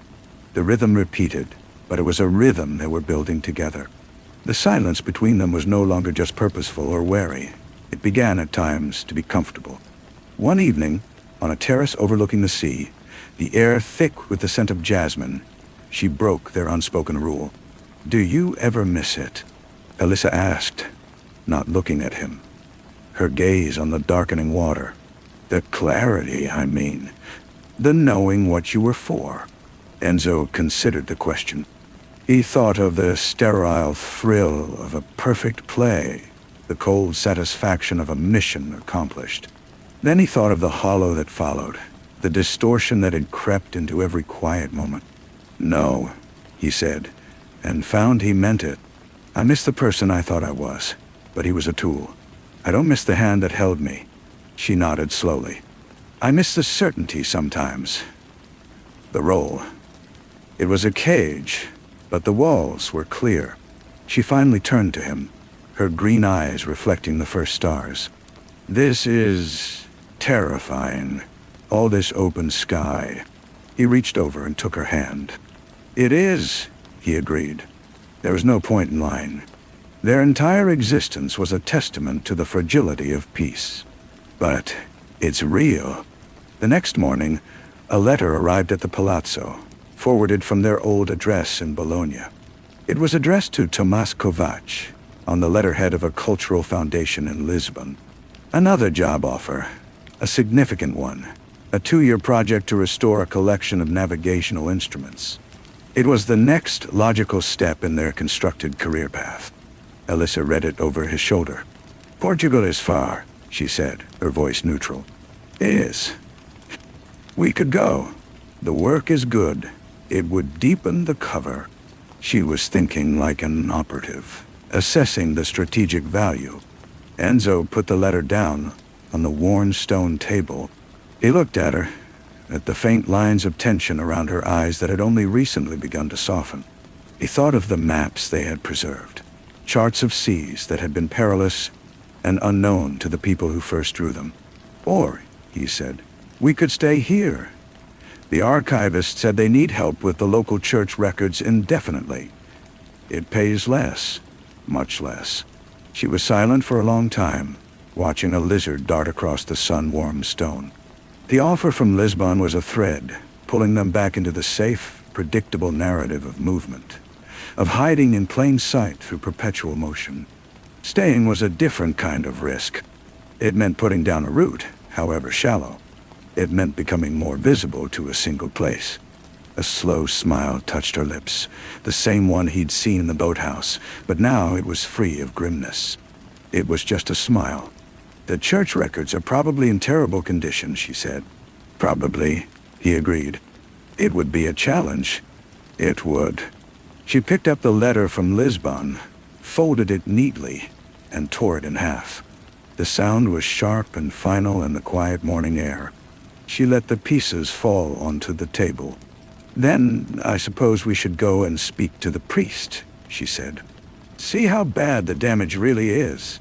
"And then, Pasha." As they walked out of the palazzo gates and into the white sunlight of the piazza, Enzo felt not the old watchful tension, but a different kind of alertness, to the smell of baking bread, to the sound of a fountain, to the feel of her shoulder brushing against his as they walked. They were not Tomas and Alina, and they were not Enzo and Alyssa. They were something in between, something becoming. The open sky was still terrifying, but for the first time, he found himself not looking for the edge of it, but simply looking up. Story 3. The line was the edge of the park bench, a slat of cold, varnished wood still holding the day's weak sun, and beyond it, the creeping shadow of the birch grove. It was a line between public and private, between the curated walkways of Gorky Park and the dense, untamed thicket that bordered the Moskva River. For Captain Grigori Franco, standing there as the first snowflakes of November began their hesitant descent, the line felt false. It was a boundary that promised order in a city of 1,000 eyes, but here, in the blue twilight, it whispered of a passage. Something had crossed from the hidden world into the open, and it had not come alone. They lay just 3 meters into the birch grove, arranged not by a killer's ritual, but by the indifferent sprawl of violence. 3 figures, 2 men and a woman, their winter coats dark and stiff with something more than frost. The scene was lit by the clinical white beams of police lanterns, which carved islands of terrible clarity out of the gathering dark. The snow fell into the light like static. Franco did not need to move closer to see the mutilations. They were a language of their own. Fingers removed, eyes vacant sockets. This specific, professional erasure of identity. It was not rage. It was editing. Captain. His junior, a pale man named Pyotr, hovered at the edge of the light, his breath pluming. The service is here. They came not with sirens, but with the low purr of black Volgas. Men in long, dark wool coats emerged, their faces as blank as the victims. They did not speak to the militia. They simply stood, a perimeter within the perimeter, watching Franco watch the dead. Their presence was a pressure, a cold denser than the air. The lead agent, a man with a face like a closed door, finally approached. "This is a state security matter, Captain. Your report will be filed with my office. You and your men will leave." Franco lit a cigarette, the flare of the match, a tiny, defiant sun. He inhaled, the smoke mixing with his breath. "This is my precinct. These are my corpses. Until I receive a directive from the Prosecutor General's office, stamped and signed, they remain my corpses." His voice was calm, a river stone smoothed by years of such currents. "You are welcome to observe, comrade, but do not touch." Shadbesh. The agent's expression did not change, but something hardened in his eyes, a promise of future inconvenience. He stepped back into the shadow, becoming just another dark column among the birches. Franco turned back to the dead. The investigation, he understood, had already bifurcated. There was the mystery of who killed these people, and the deeper, more dangerous mystery of why the state wanted so desperately to look away. The victims were ghosts. No identification. Fingerprints yielded nothing in the city records. Dental work was foreign, expensive. Their clothing was of good quality, but labels had been carefully cut away. They were puzzles, rendered down to their essential, unsolvable parts. The only lead was a whisper, a rumor that traveled the hushed corridors of the imported goods shops on Arbat Street. A woman had been asking about 3 foreigners, asking in a voice laced with fear. They called her Kelsey, no last name. A phantom seeking phantoms. Franco found her in a basement jazz club, a haze of cigarette smoke and the mournful wail of a saxophone hanging in the air like unresolved grief. She sat at a corner table, a glass of clear liquid before her, watching the door as if expecting the end of the world. She was not beautiful in a conventional way. Hers was a sharp, intelligent face, etched with a tension that made her seem both fragile and dangerous. Her eyes, a pale gray, fixed on him as he approached, and he saw she had already measured him, categorized him, and decided on a degree of risk. "Captain Franco," she said, her Russian fluent but accented with the soft contours of English. "You are either very brave or very foolish to follow that whisper here. The dead are in my morgue," he said, sitting without invitation. "They offer no conversation. You, I hope, might." She smiled, a thin, bitter curve of her lips.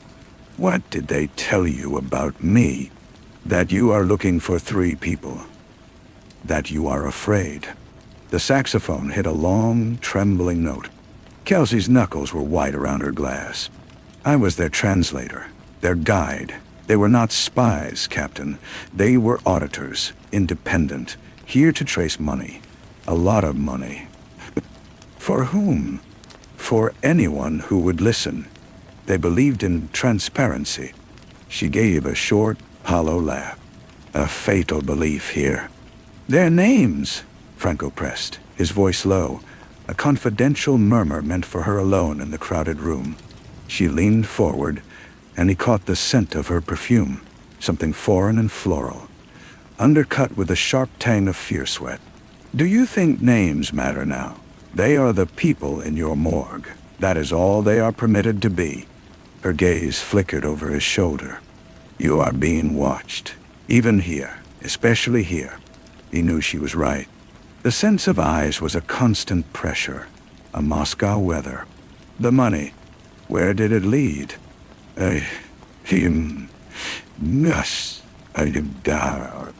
To a shell company, a vessel with no cargo, registered in Vienna. It was a funnel. For art, for pharmaceuticals, for people. The source was here. The destination was everywhere. She swallowed. The man who smiled at it all, who made the introductions, is a foreigner himself. A businessman. They called him Kyler. He has a suite at the National, and he dines with deputy ministers. Franco left her in the smoke, her warning clinging to him. Kyler was not difficult to find. He held court in the hotel's grand bar, a man of polished smiles and expensive wool. He greeted Franco with the weary patience of a man accustomed to dealing with minor officials. "A terrible business in the park, I hear," Kyler said, swirling cognac in a snifter. His Russian was precise, academic. "Moscow can be so unruly beneath the surface." "You knew the victims," Franco stated, not a question.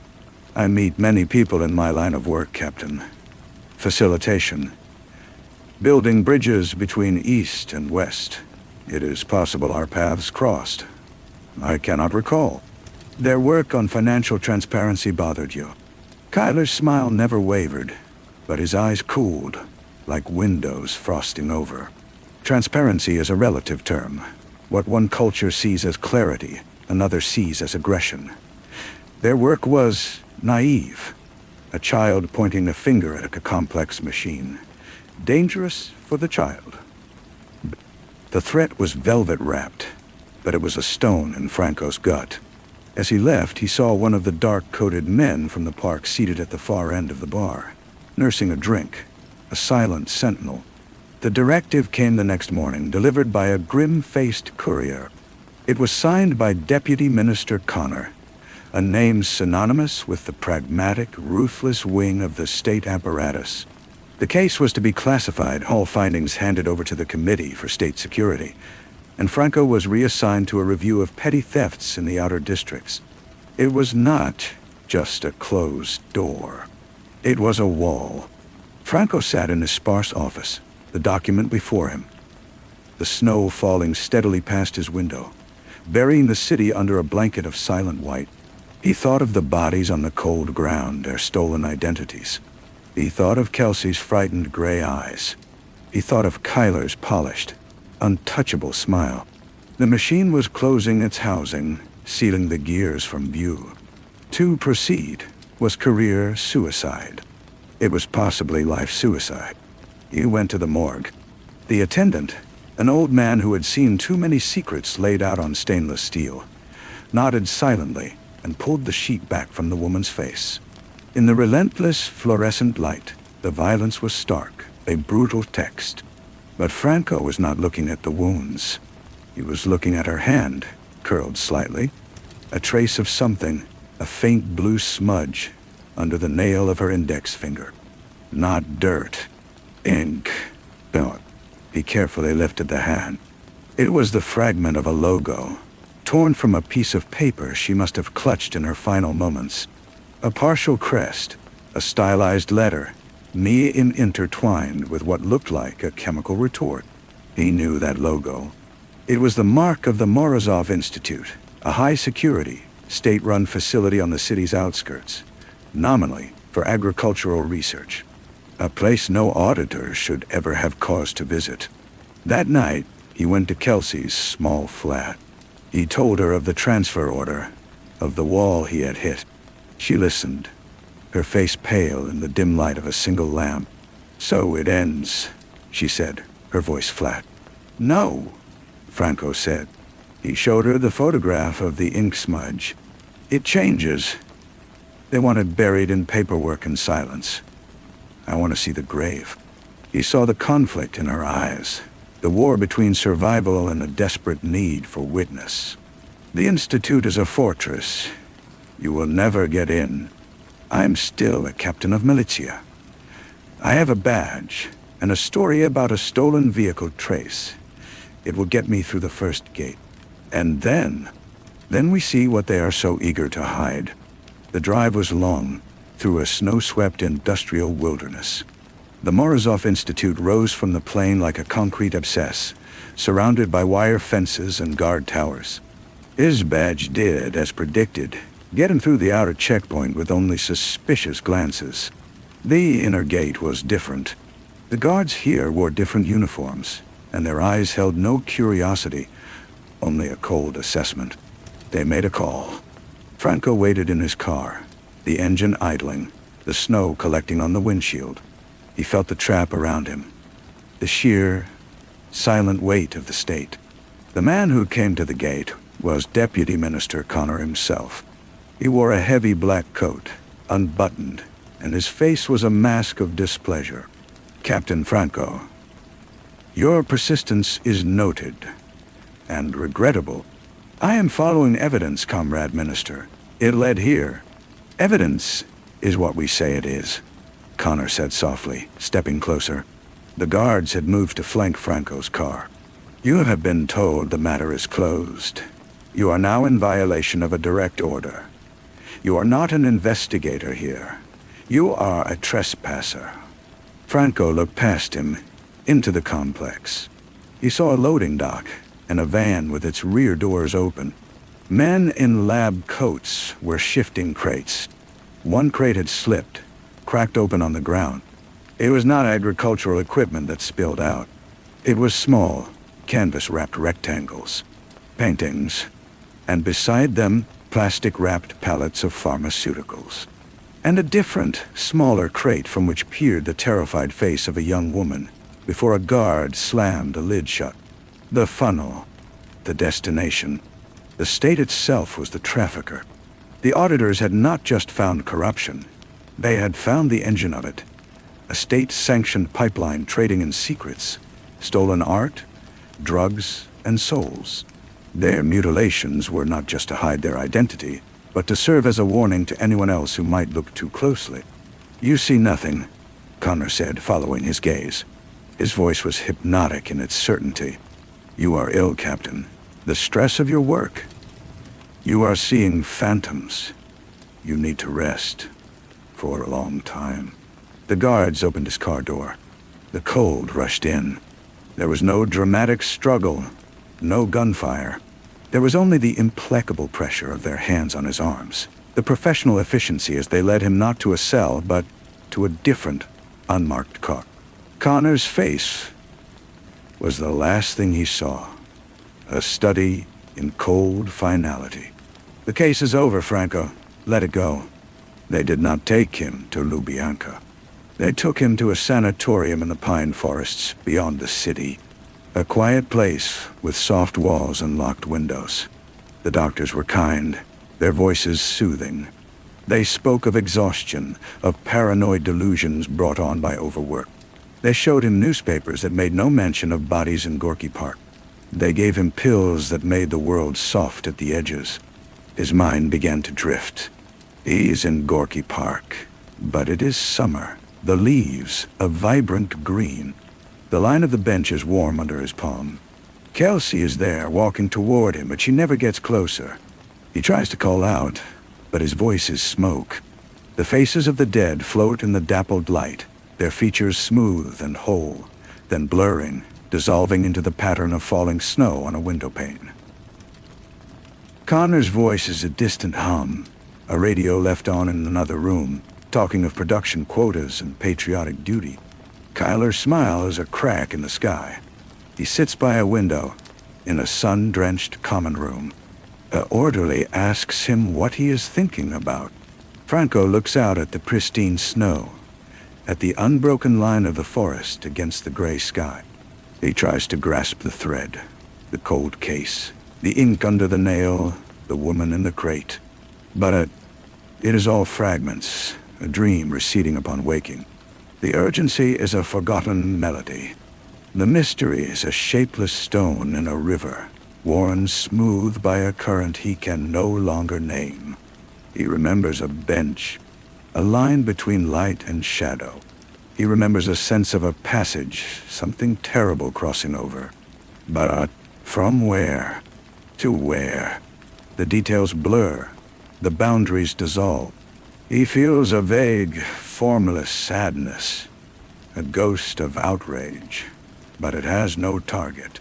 It is just a taste in the air, like distant smoke, or the memory of a foreign perfume in a basement jazz club, long closed. He turns from the window. He smiles at the orderly, a gentle, empty smile. "Nothing," Captain Grigori Franco says, his voice clear and untroubled. "I was thinking of nothing at all." And outside, the snow falls steadily, burying everything without a sound. The orderly nodded, satisfied, and moved away to adjust the volume on a state radio broadcast. A symphony swelled, filling the room with approved grandeur. Franco picked up a discarded newspaper from a nearby chair. His eyes scanned the headlines without seeing them, a practiced habit. Then a small item in the lower corner snagged a dormant hook in his mind. It was a trade announcement, a cultural exchange. The Morozov Institute was to host a delegation of Austrian agricultural specialists next week. The name of the lead facilitator was mentioned, Emil Kyler. The hook tugged. A synapse, dulled by chemicals and routine, fired. Kyler dart. The name was a pebble dropped into the still pond of his sedation. Ripples spread, slow but undeniable. The polished smile in the bar, the funnel, the crate. His hand, holding the paper, did not tremble. He kept his face a placid blank. But inside, a door long thought welded shut, groaned open on rusty hinges. He did not have the full picture. The shapes were still blurred, the connections frayed.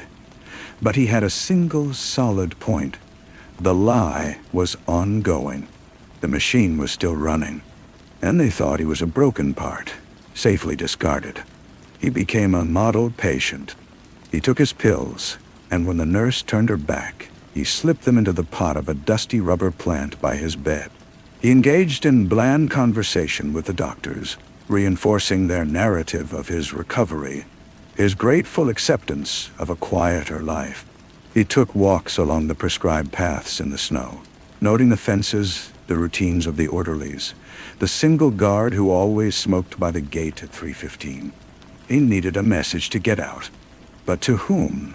Pyotr was likely reassigned, watched. Kelsey was gone, a ghost. There was no one. He was alone with a waking truth in a house of sleeping lies. The solution came from the sanatorium itself. Once a week, a laundress from the nearby village came to collect the linens. She was a stout woman with a red, wind-raw face and eyes that missed nothing. Franco watched her. She complained loudly to the cook about her son, a conscript, stationed in East Germany. She spoke of her worries for him, of the poor quality of his letters. She was a mother, and she was real. On her next visit, Franco was waiting in the hallway near the laundry cart. He held a folded sheet. As he passed it to her, his hand brushed hers, and a small, tight roll of ruble notes, his entire saved allowance, passed into her palm along with it. The sheet itself was unremarkable, but stitched into the hem, with thread pulled from a hospital gown, was a message.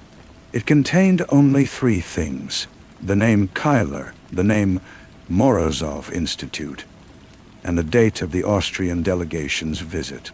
No explanation, no signature, just 2 names and a date. A seed of a question. He looked into the laundress's eyes, and he did not speak. He simply let the faintest shadow of the old urgency show, the ghost of the captain he had been. She held his gaze for a moment, her own filling with a hard, understanding light. She gave a tiny, almost imperceptible nod, then stuffed the sheet into her cart and bustled away, her voice rising again in complaint about the cold. That night, Franco lay in his bed, staring at the ceiling. The chemical fog was receding, replaced by a sharp, clean fear. He had acted. The stone was thrown. He did not know if the laundress would understand, if she would be brave, if she would know where to take such a dangerous fragment of truth. Perhaps she would simply pocket the money and burn the sheet. It was a frail hope, a thread no thicker than the one he had sewn with. But it was a thread. Outside his window, the pine trees stood black against the moonlit snow. The world was silent. He was no longer thinking of nothing. He was thinking of a line, a bench, a passage. He had been pulled back from the silent side of that line. Now he had to wait, and see if anyone, anywhere, had received his whisper in the dark. The days that followed were an exercise in suspended animation. Franco moved through the sanitized routine that every sense was tuned to a higher pitch. He watched the orderlies for any change in their bland demeanor, the doctors for a new sharpness in their questioning. The guard at the gate still smoked at 3:15. The radio played the same symphonies. Nothing happened. The silence was either a good sign or the prelude to a much quieter, more permanent cell.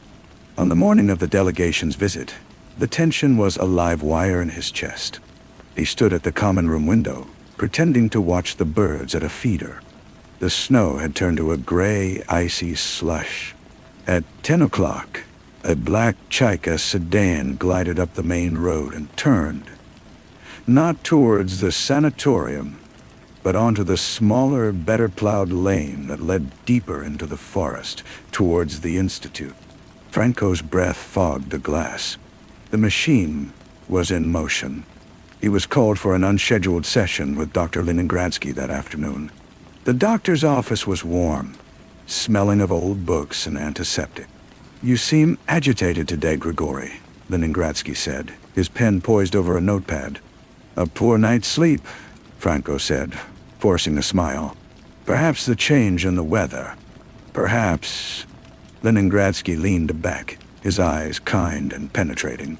"You know, sometimes when the mind is healing, it throws up last fragments of obsession, like a fever breaking.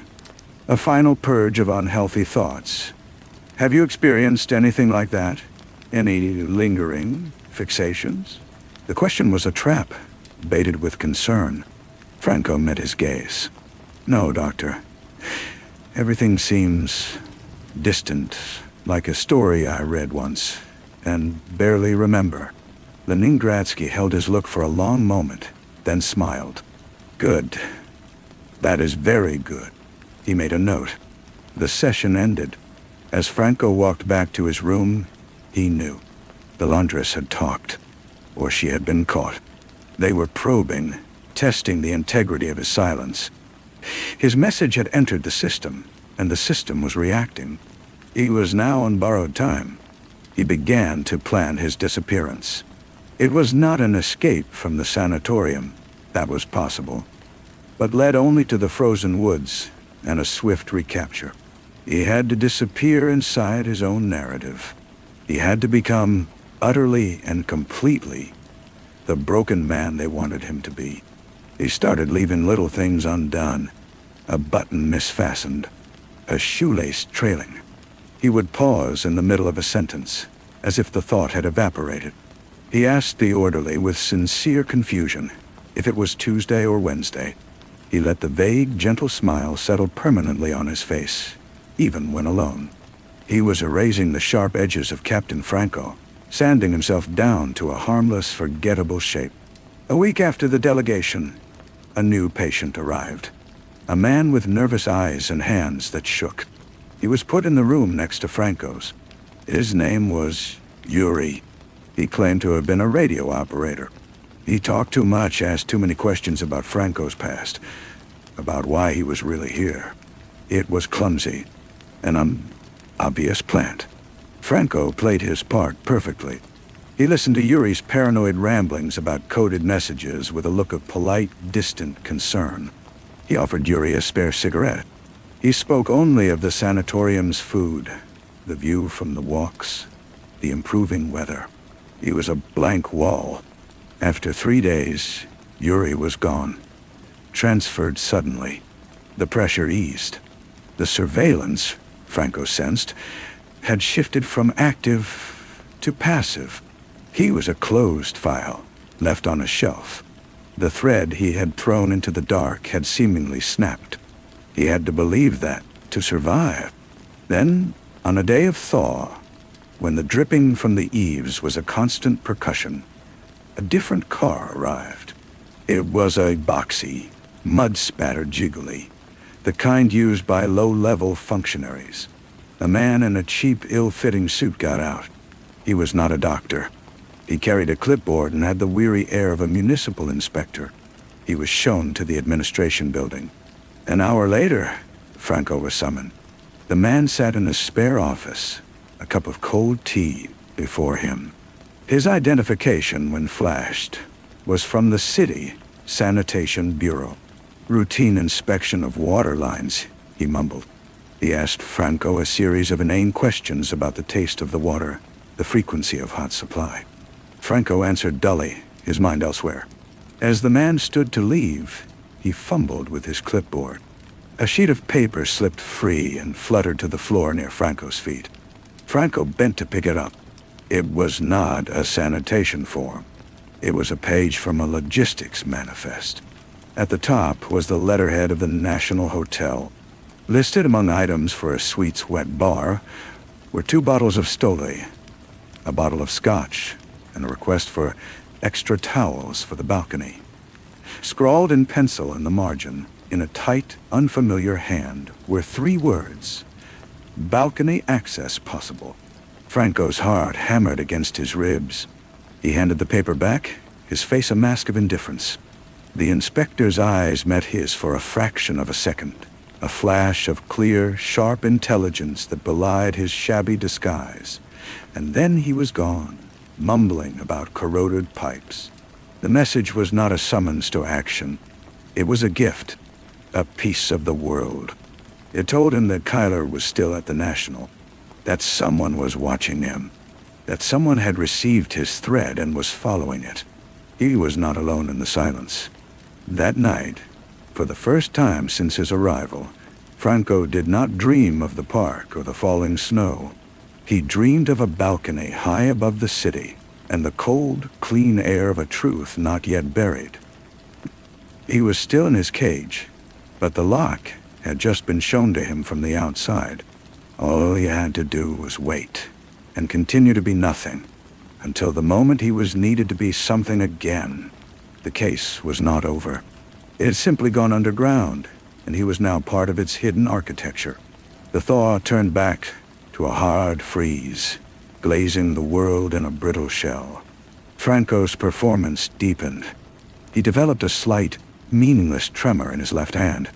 He began humming tunelessly, softly.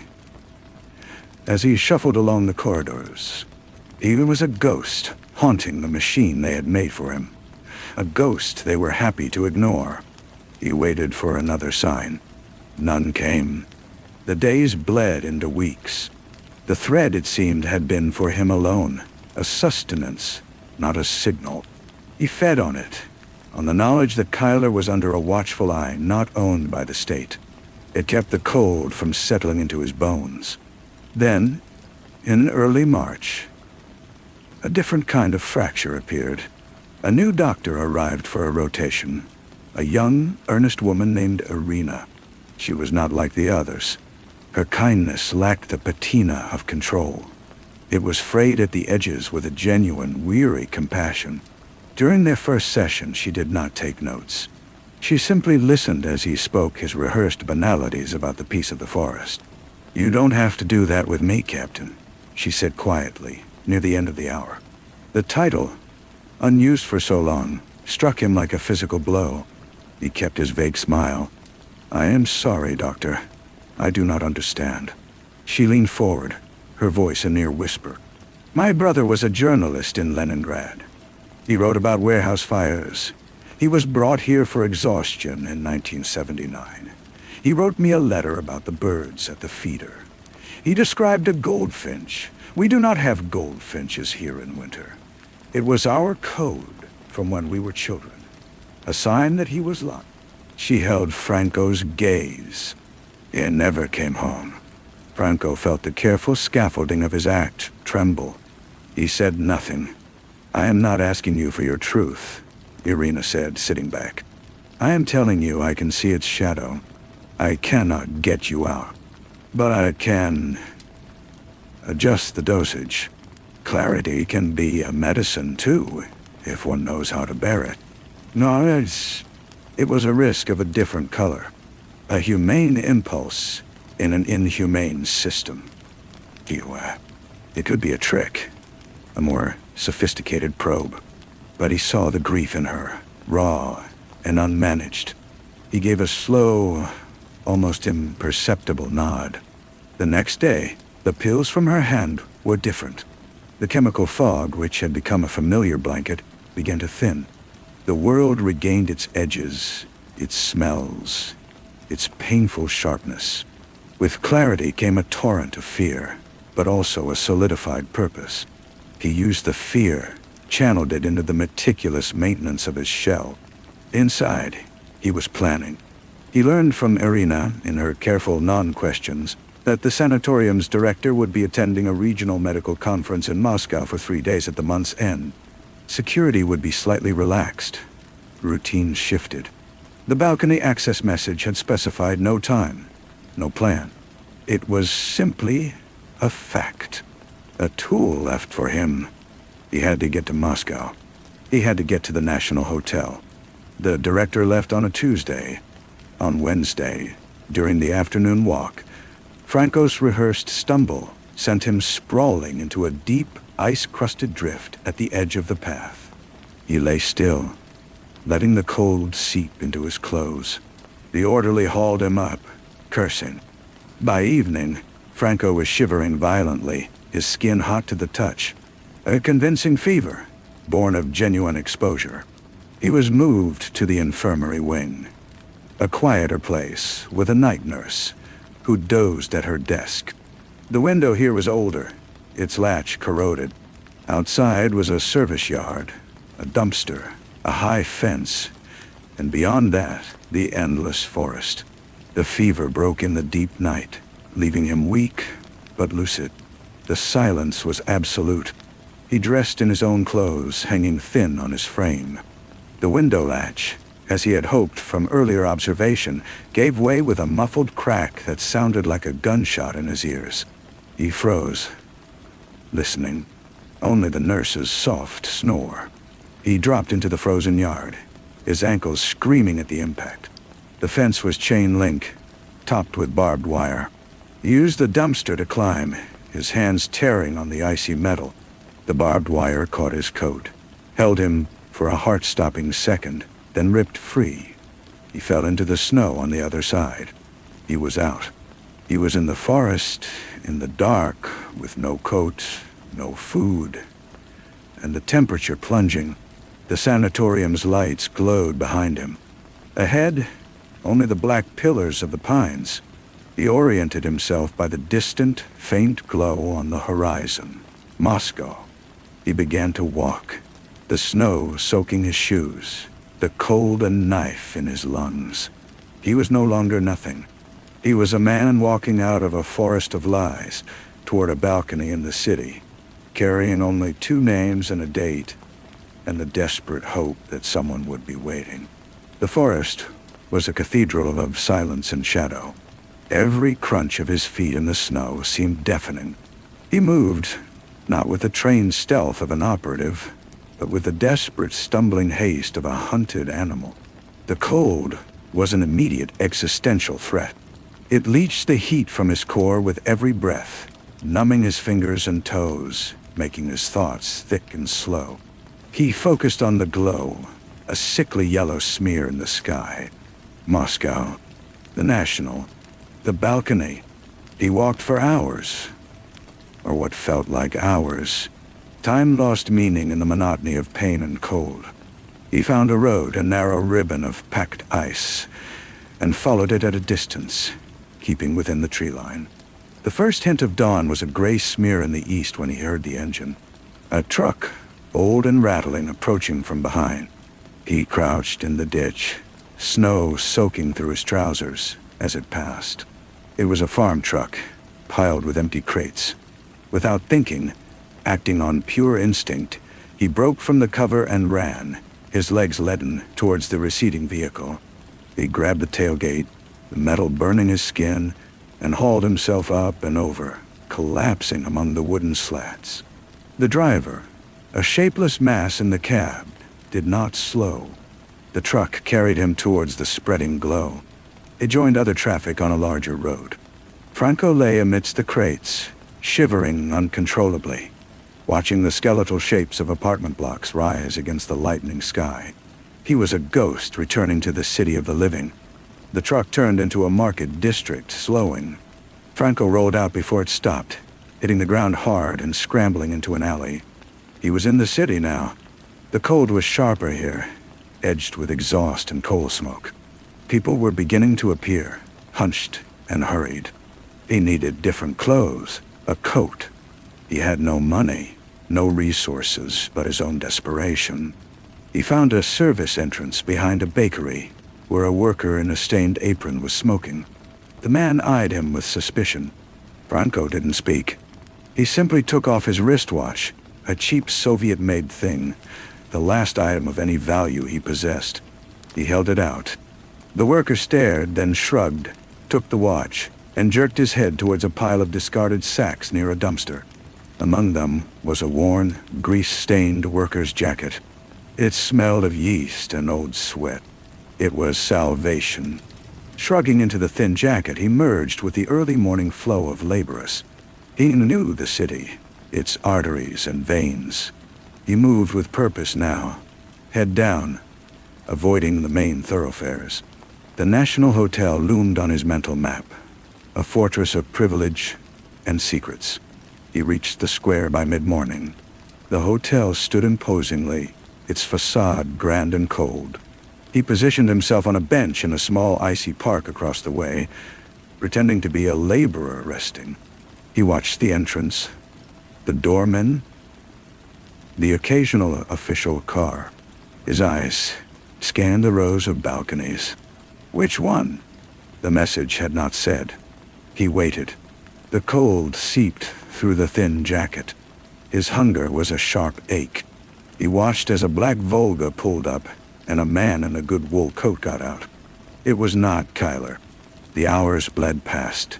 He was a statue of patience, his entire being focused on the facade of the hotel. Then, in the late afternoon, a figure stepped out onto a balcony on the 4th floor. A man holding a glass. He stood for a moment, looking out over the city, then turned and went back inside. It was only a glimpse, a silhouette, but Franco knew the set of the shoulders, the angle of the head. Kyler Cole. The balcony was accessible. But how? He couldn't walk through the lobby. He circled the block, studying the service alleys. He found a loading dock, a delivery van being unloaded. He slipped past, into a corridor smelling of steamed vegetables and bleach. A kitchen worker yelled at him. Franco mumbled something about a broken pipe in the staff toilets and kept moving, his heart hammering.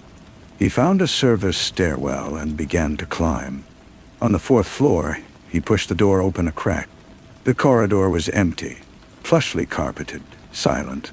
He counted doors from the stairwell, estimating the position of the balcony he had seen. He stood before a door, listening.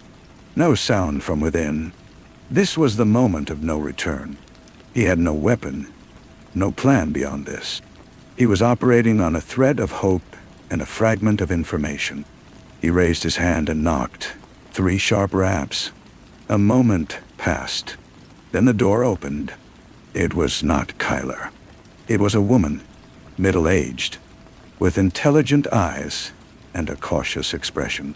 She wore a hotel maid's uniform, but it was too crisp, and her posture was all wrong. She looked at him, at his filthy, inadequate clothes, his fever-bright eyes.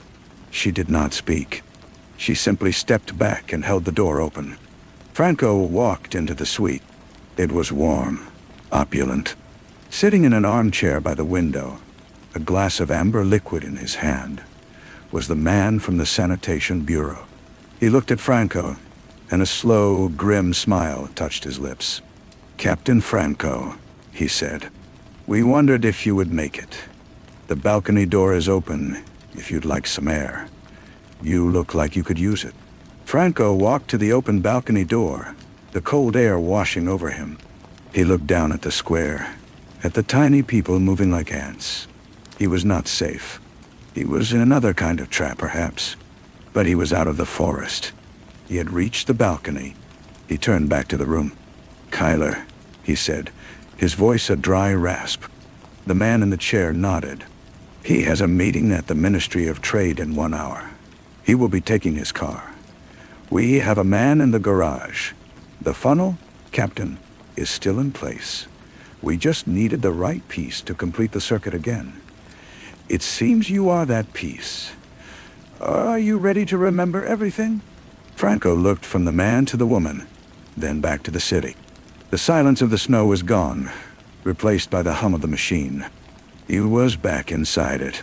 He nodded. Story 4.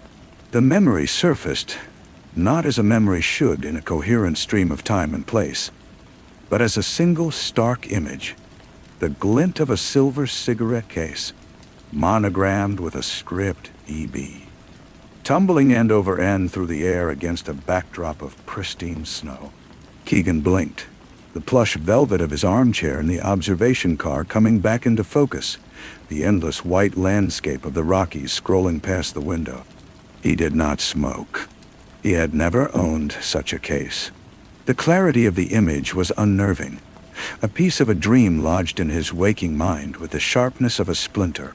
He was on the Ethelstan, a private train of burnished mahogany and brass, slicing through the Colorado winter on its way from Chicago to San Francisco. A journey for the wealthy, the discreet, those who traveled not to be seen traveling. Keegan was here because of a letter, a summons on heavy cream paper that spoke of a delicate matter of mutual interest regarding a potential security consultation. The fee mentioned was substantial enough to buy his curiosity.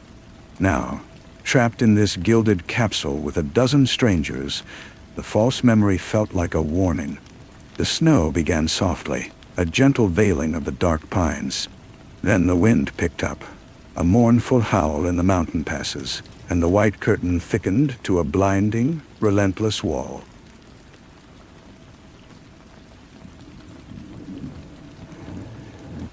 The great train, a titan of steel, slowed to a crawl. Then, with a final sigh of steam, halted entirely. Silence descended, profound and immediate, broken only by the creak of cooling metal and the ghostly moan of the storm. They were entombed. Emmett, the conductor, a man whose uniform was his second skin and whose face was a map of practiced neutrality, made the announcement in the dining car. His voice was a low, steady drum. "Adrift, ladies and gentlemen, a significant one. The line ahead is blocked. We have provisions, we have heat. We must simply wait for the plows." The words were reasonable, but his eyes, the color of tarnished pennies, flickered to the window where the night was now a solid, swirling mass. It was uncertain how long. Perhaps a day. Perhaps more. The passengers became a study in confined tension. April, the aristocrat, sat perfectly still by the fire, her hands folded in her lap, a black cameo at her throat.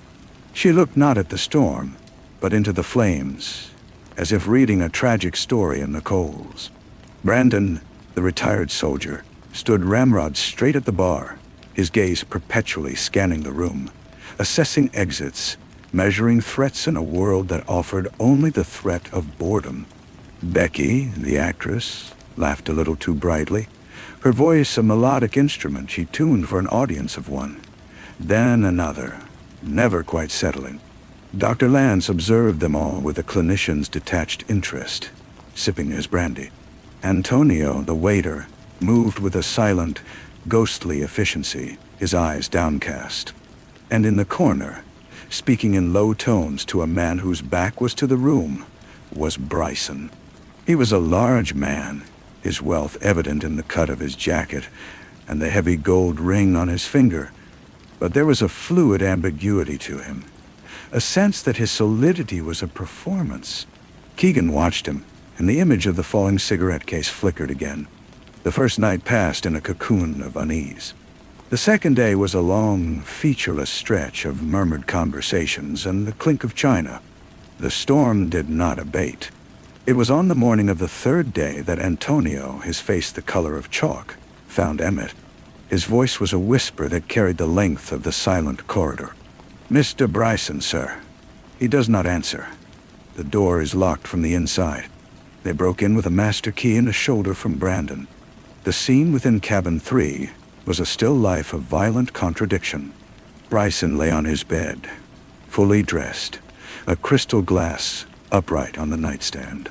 His face was peaceful, almost smiling, but on the rich Persian carpet beside the bed lay the silver cigarette case, its lid open, spilling fine tobacco like dark sand, and beside it a single pearl-handled straight razor, clean and dry.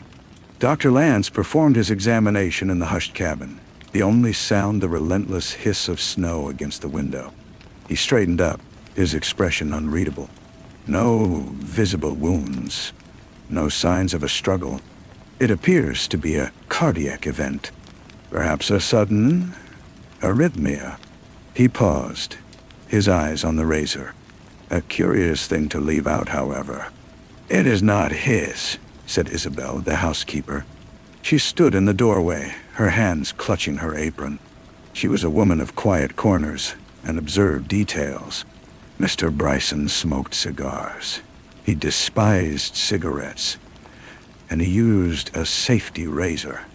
That, she nodded toward the pearl handle, that belongs to someone else. I have seen it.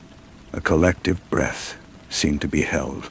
Keegan, who had been observing from the threshold, felt the mantle of his old profession settle on him, not as a choice, but as a gravitational pull. He stepped into the room. "Doctor, would a toxicology screen be possible?" "Given the circumstances," Lance's mouth tightened. "With my traveling kit, only for the most common agents, and it would be uncertain." "Do it," said Emmett, his authority now fraying at the edges. "We must be certain." But certainty was the first casualty of the snow. Keegan began his quiet investigation not as an official, but as a fellow prisoner. He moved through the train, a ghost in the machine, listening. The Ethelstan was a world of whispers. He learned that Bryson was a collector of debts, both financial and personal. That April's family had lost a venerable estate to a consortium he fronted. That Brandon's former comrade-in-arms had been ruined in a deal Bryson brokered. That Becky had been seen arguing with him fiercely on the platform before departure, her theatrical poise shattered into something raw and real. That Antonio served him with a deference that bordered on fear, and that Isabel, while cleaning, had found letters in Bryson's waste bin, torn to pieces. One fragment bearing the name of a child's sanatorium. The doctor's preliminary test revealed traces of a potent, fast-acting sedative in the dregs of the brandy. Enough to slow a heart already under stress, Lance reported, his voice hollow in the small compartment that served as his office. It could be accidental. A mismeasured dose for insomnia. He did not sound convinced. The storm sealed them in with the fact of the death, and with a thicker, more suffocating cloud of suspicion. Alliances formed and dissolved like patterns in the falling snow. Brandon accused the doctor of having the knowledge. The doctor coolly noted Brandon's familiarity with pressure points and silent kills. April suggested Becky's talent for deception made her the obvious culprit. Becky, in turn, wept beautiful, convincing tears and hinted at dark advances from Bryson that she had refused. Through it all, Keegan pieced together the mosaic of motive. He found the missing pearl-handled razor wrapped in a silk scarf at the bottom of Becky's costume trunk. She claimed it was planted. He discovered that Antonio's brother had died in the sanatorium named on the torn letter, a facility Bryson's companies had supplied with tainted medicine. Antonio bowed his head and said nothing. Isabel revealed she had been the childhood nurse for Bryson's illegitimate daughter, a girl who had died in that same sanatorium. Her grief was a quiet, ancient thing. And then there was the cigarette case. Keegan held it, feeling the weight, tracing the ornate EB. It was too fine for a waiter, too flamboyant for the soldier or the doctor. It belonged to a man of show. A man like Bryson, but not Bryson. He confronted Emmett in the conductor's private quarters. The man's neutrality had finally cracked, revealing a deep, weary anguish. It was mine, Emmett admitted, his voice stripped bare. A gift from him years ago, when we were more than employer and employee. He kept it when we parted. A souvenir of his power. He would take it out sometimes when we were alone, and toy with it, just to remind. And the night he died, Emmett looked out at the blinding white. I went to him to finally ask for it back, to end the reminder. We argued. He laughed. He threw it at me. I caught it and left. He was alive. Keegan. He was vile and breathing when I left. The pieces swirled, but they would not lock into place. Each person had a secret. Each had a motive. Each had opportunity in the labyrinth of the silent, snowbound train. Perhaps it was a tragic coincidence. Perhaps it was a perfect, collective crime, where the shared hatred of one man had woven a net of guilt no single hand could be held responsible for. Keegan felt the truth was not a single point, but a shape shifting in the fog. On the fourth day, as the first faint groan of the snowplow echoed in the distance, Keegan stood again in Bryson's cabin. The body had been moved to the cold storage locker. The room had been straightened, but the impression of the man remained. He looked at the nightstand, the glass long taken for testing. He looked at the bed. He looked at the spot on the carpet where the case had lain. And he saw it. A tiny, almost imperceptible scuff on the rich, dark wood of the nightstand's leg. Not from a shoe. From something being slid beneath it in haste. He knelt, his joints protesting, and reached a hand into the dust-shadowed space. His fingers closed on cold, smooth paper. It was a photograph, old and creased. It showed a younger, softer Bryson, his arm around a beautiful, smiling woman who was unmistakably April. And between them, a girl of about 7, her face a blend of both. On the back, in a flowing script, Eleanor 7, our secret son. Keegan found April in the observation car. She did not startle when he placed the photograph on the table beside her. She simply stared at it, and all the practiced poise drained from her, leaving behind a devastation so complete it was like looking at a bomb crater. She died, April said, her voice flat. The sanatorium was supposed to help her lungs. The medicine, it was not medicine. It was poison diluted with hope. He owned the supplier. He never knew she was there. I had hidden her from him, you see. Her existence, my shame. My family would have cast us out. When she died, I wrote to him finally in my grief. I told him everything. His own daughter. She looked at Keegan, her eyes dry and endless. He wrote back. He said it was a regrettable business loss, a cost of doing business. He enclosed a check. For your troubles, he wrote. The sedative in his drink, Keegan said softly. It was in the brandy decanter in his room. Anyone could have poured it. Anyone, she agreed. And everyone had their reason. The soldier, the actress, the waiter, the servant, the conductor, even the good doctor lost a patient to that same supplier. We were a jury of the damned, trapped with our judge, and perhaps we all passed sentence. Or perhaps one of us finally found the courage to be the executioner. She picked up the photograph, her thumb stroking the little girl's face. The razor was Isabel's. She left it for him to see, a reminder of the nurses he failed. The cigarette case was Emmett's heart, thrown back at him. The poison was knowledge, which we all carried. Which of those killed him, Mr. Keegan? Can you be certain? He could not. The snowplow arrived with a roar of diesel and blinding light. Authorities boarded, their voices loud and official in a hushed world. Statements were taken. The body was removed. The passengers, their shared ordeal over, dispersed into the normal world without a backward glance, their secrets tucked back into their tailored clothes. Keegan stood on the platform, the sudden noise and movement jarring. The case would be closed as death by misadventure, the sedative an accident. A tidy end to an untidy thing.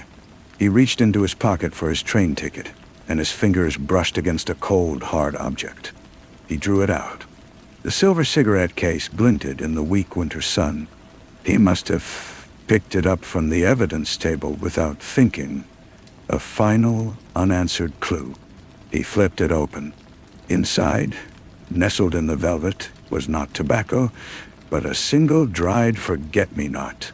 And engraved on the inside lid, not a monogram, but a tiny, precise inscription. E for Eleanor. E for Emmett. E for a ghost that walked in many shapes. He looked down the platform. April was being helped into a waiting car. Brandon was lighting a cigarette, his eyes still scanning. Becky was signing an autograph, her smile radiant and false. Antonio carried a bag towards the station. Isabel stared at the now empty train. Dr. Lance consulted with a policeman, pointing at some paperwork. Each of them moving on, each carrying a piece of the truth, a fragment of the guilt, a sliver of the razor. The mystery was not solved. It was dissolved, distributed among them like ashes on the wind. Keegan closed the case, the soft click final and yet utterly incomplete. He slipped it back into his pocket, the weight of it a permanent, cold companion. The train, now just a train, sat empty and waiting, and from the mountains, a final gust of wind carried down the last of the snow, whispering a name that might have been Eleanor, or might have been nothing at all. It was uncertain. The journey to San Francisco was a quiet one. The Ethelstan, now just a conveyance, felt hollowed out, a shell of its former self. Keegan kept to his compartment, the cigarette case a constant, troubling weight against his thigh. He found himself studying his fellow passengers with a new, weary perspective. They were not suspects anymore, but carriers. Each held a vial of the same poison: grief, betrayal, a thirst for justice. And one of them, or all of them, had poured it out. In the city, he delivered his report to the vague corporate entity that had hired him. He stated the facts: the death, the storm, the sedative, the multitude of motives. He offered no conclusion. They paid him without comment, the transaction as cold and clean as the razor had been. The world moved on. eager to forget a minor tragedy on a luxury line. But Keegan could not forget the image of the case tumbling through the air. He began to research, not as an investigator, but as an archivist of a ghost. Eleanor's story was a sad, simple one, buried in old records of the sanatorium. A bright child, a rapid decline, a bureaucratic footnote. He traced Bryson's business dealings, a labyrinth of shell companies and calculated cruelties. He learned of Emmett's younger sister, Esther, who had died years before in a fire Bryson's negligence had allowed to happen. For E, the inscription echoed. He visited April once, at her family's, now diminished, estate. She received him in a sunlit parlor, the photograph of Eleanor displayed openly on the mantel. "You have it, don't you?" she said, not looking at him. "The case." He nodded. She smiled. A thin, sorrowful thing. "He gave one to all of us, you know. In the beginning. A token. A claim. Mine had sapphires. I threw mine into the sea. Emmett's was silver. Isabel's was mother of pearl. He had a way of making a gift feel like a collar. The revelation was a key, turning in a lock he hadn't known was there. It wasn't a single case. It was a series. Bryson's method was to bind people with personalized, beautiful traps. The case in his pocket was not just a clue. It was a replica of a feeling, a symbol of ownership that Bryson wielded and then discarded. Keegan found Isabel working in a small hotel. She confirmed it. He gave me one when I agreed to care for the girl in secret. To buy my silence, I think. But I loved her. The case was beautiful and empty. Like him. Like him. She looked at Keegan with clear, tired eyes. "You want to know who killed him? I will tell you. The train killed him. The snow killed him. We were the train, Mr. Keegan. We were the snow." Mentor. He finally understood. The murder was not an act, but an atmosphere. The sedative in the decanter, who had put it there? Perhaps Dr. Lance, meaning to use it for a patient's anxiety, or perhaps as a threat. The razor placed so deliberately, Isabel's accusation. The thrown case, Emmett's returned fury. The check for a dead child, April's unendurable proof of his nature. Each act was a thread, and Bryson, in his arrogance, had woven them into a noose himself. The last person he sought out was Emmett. He found him working on a small regional line, his conductor's uniform less crisp, his eyes less guarded. They walked along the rails at dusk. "You knew, didn't you?" Keegan asked. "You knew about the others." "The other E's." Emmett lit a cigarette with a plain steel lighter. "I knew he collected people. I didn't know we were all on the same train until it was too late. When I saw Isabel's face, when I heard April speak to him at dinner, it was like a gathering of ghosts. His ghosts." He blew out a long stream of smoke. "Did we conspire? No. But did we create a world where his death was inevitable? I think we did. The brandy was already poisoned when I went to him. I saw the decanter, the level. I knew. And I left him to drink it. There was no confession, only a shared acknowledgement of a collective, silent verdict. Keegan left him there, a figure growing smaller against the long, converging lines of track. That night, in a rented room overlooking the bay, Keegan took out the silver case. He opened it, looked at the faded forget-me-not, at the inscription. For E, for all of them, for every soul Bryson had tried to own. He did not throw it into the sea. He placed it in a small box, wrapped it in plain paper, and mailed it to no return address. He sent it to the corporate headquarters of Bryson's former empire, a place now being dismantled by lawyers and creditors. Let them find it, he thought. Let it be a mystery in a filing cabinet, a cold, shiny artifact with no story attached. A ghost for the ghost makers. His work was done, yet he felt no closure, only a shift in the nature of the weight he carried. Some truths are not solved, but absorbed. The memory of the falling case remained, but now it fell not into snow, but into a deep, dark well of understanding, where it joined the whispers of the train and the endless silent fall of the snow. A perfect, unsolved thing that would haunt him quietly for the rest of his days. He packed his bag, bought a ticket on a public train, and headed east, leaving the mountains and the whispering coast behind. The case was gone, but the cold of it lingered in his hand. The eastbound train was a different beast entirely. It was all noise and clatter and the smell of coal dust and packed humanity. Keegan sat by a grimy window watching the planes flatten out and thought of the pristine silence of the Athelstan's corridors. He had traded one kind of confinement for another. Here, he was anonymous, just another tired face. No one looked at him with the guarded recognition of a shared secret. It should have been a relief. It felt like an erasure. Days bled into one another through the rhythm of the rails. He slept fitfully, the hiss of steam outside his window morphing into the hiss of snow against glass. He would start awake, expecting to see the Persian carpet, the crystal glass, the terrible peace on Bryson's face. The faces of the others would float in the dark. April's devastation, Emmett's weary guilt, Isabel's quiet certainty. They had become his ghosts as much as Bryson's. He got off in a nondescript Midwestern city, the kind of place that existed between destinations. He took a room in a boarding house run by a widow with kind eyes and no curiosity. He told her he was a retired insurance assessor. It was close enough to the truth to feel like a lie he could live with. For a week, he did nothing. He walked the grid of streets, ate in quiet diners, read newspapers that held no news of silver cigarette cases or snowbound trains.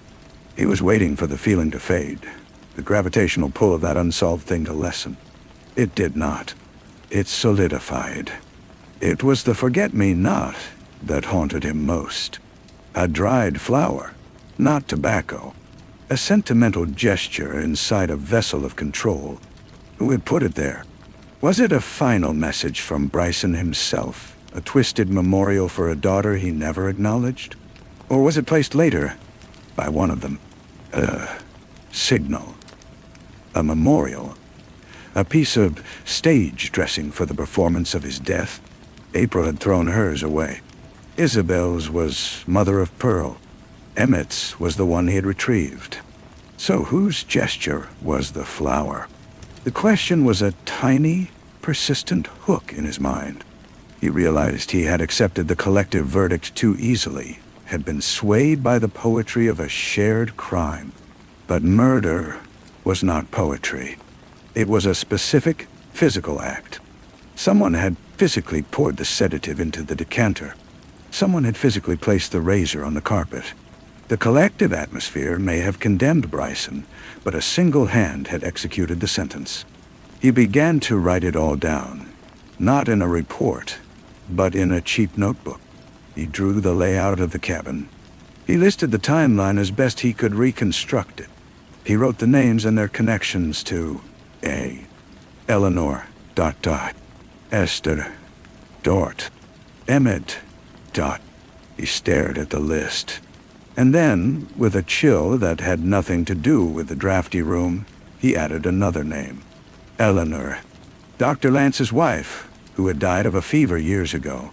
He remembered a passing comment Lance had made about her love of flowers, about planting forget-me-nots in their garden. He had thought nothing of it at the time. Lance had the knowledge. Lance had the sedative in his medical kit. Lance had lost a patient to Bryson's tainted medicines. And Lance had a wife named Eleanor. Keegan stood up, pacing the small room. It fit. It fit with a terrible, simple clarity. The doctor, the healer, pushed past his oath by a personal, profound loss.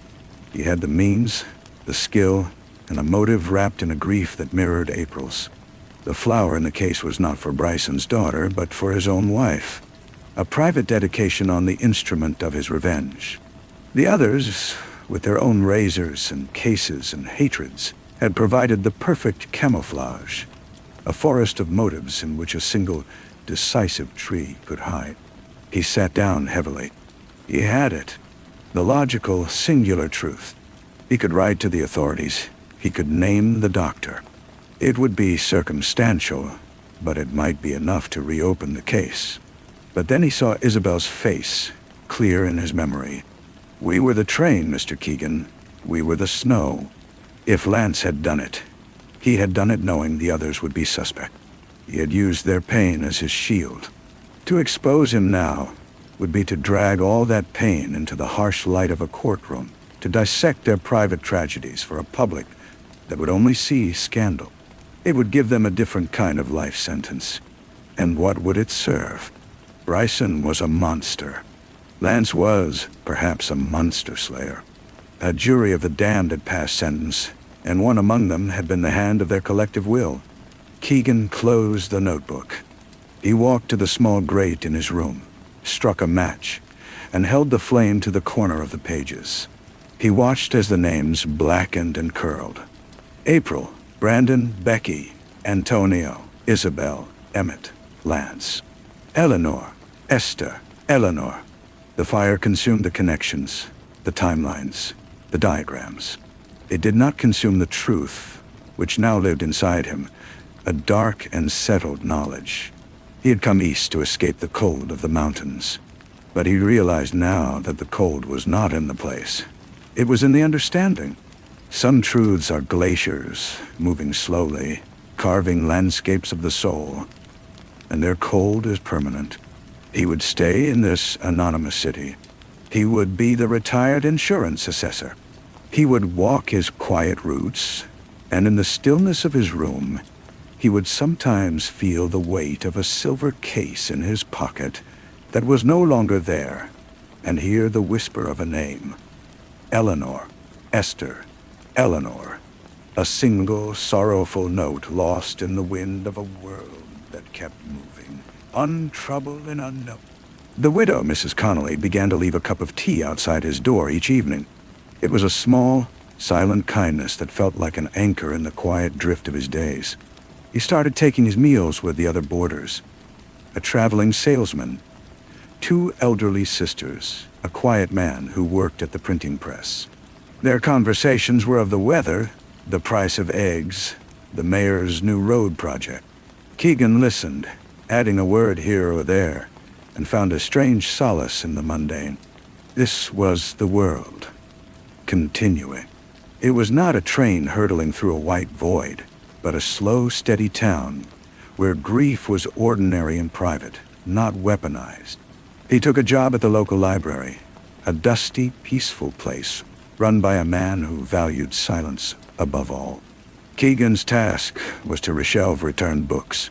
He liked the order of it, the feel of spines aligning, the quiet company of stories that were, for once, not his own.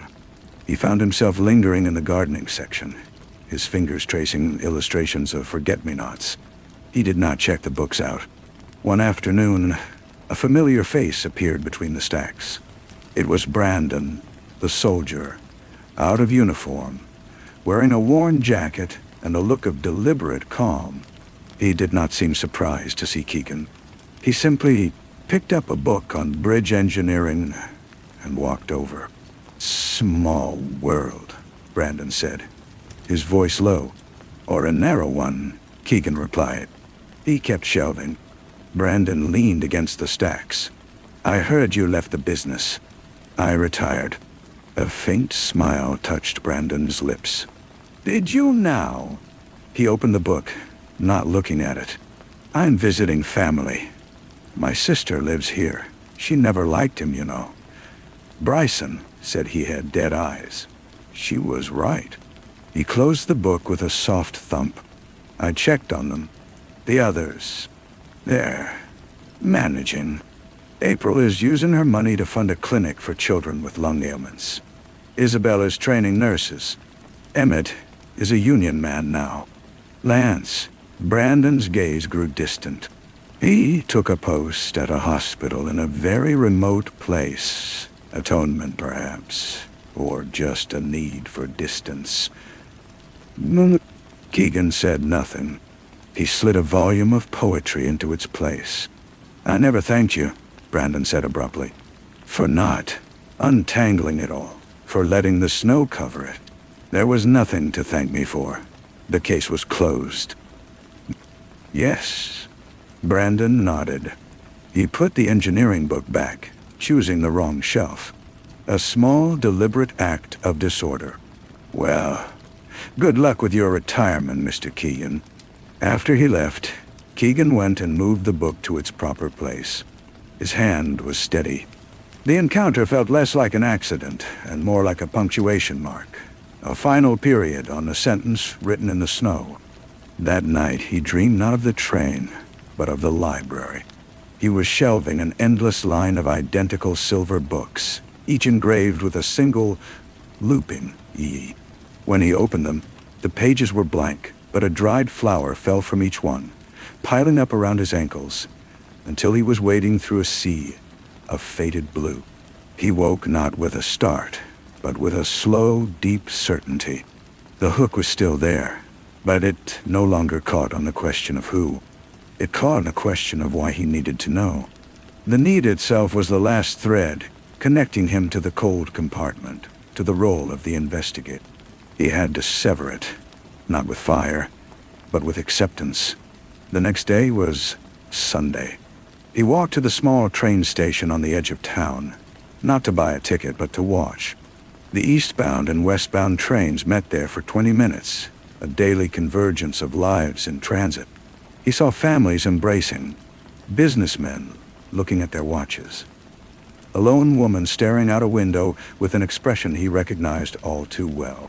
He thought of the Ethelstan's passengers, scattered now like seeds. They were living with their pieces of the truth, their fragments of the razor.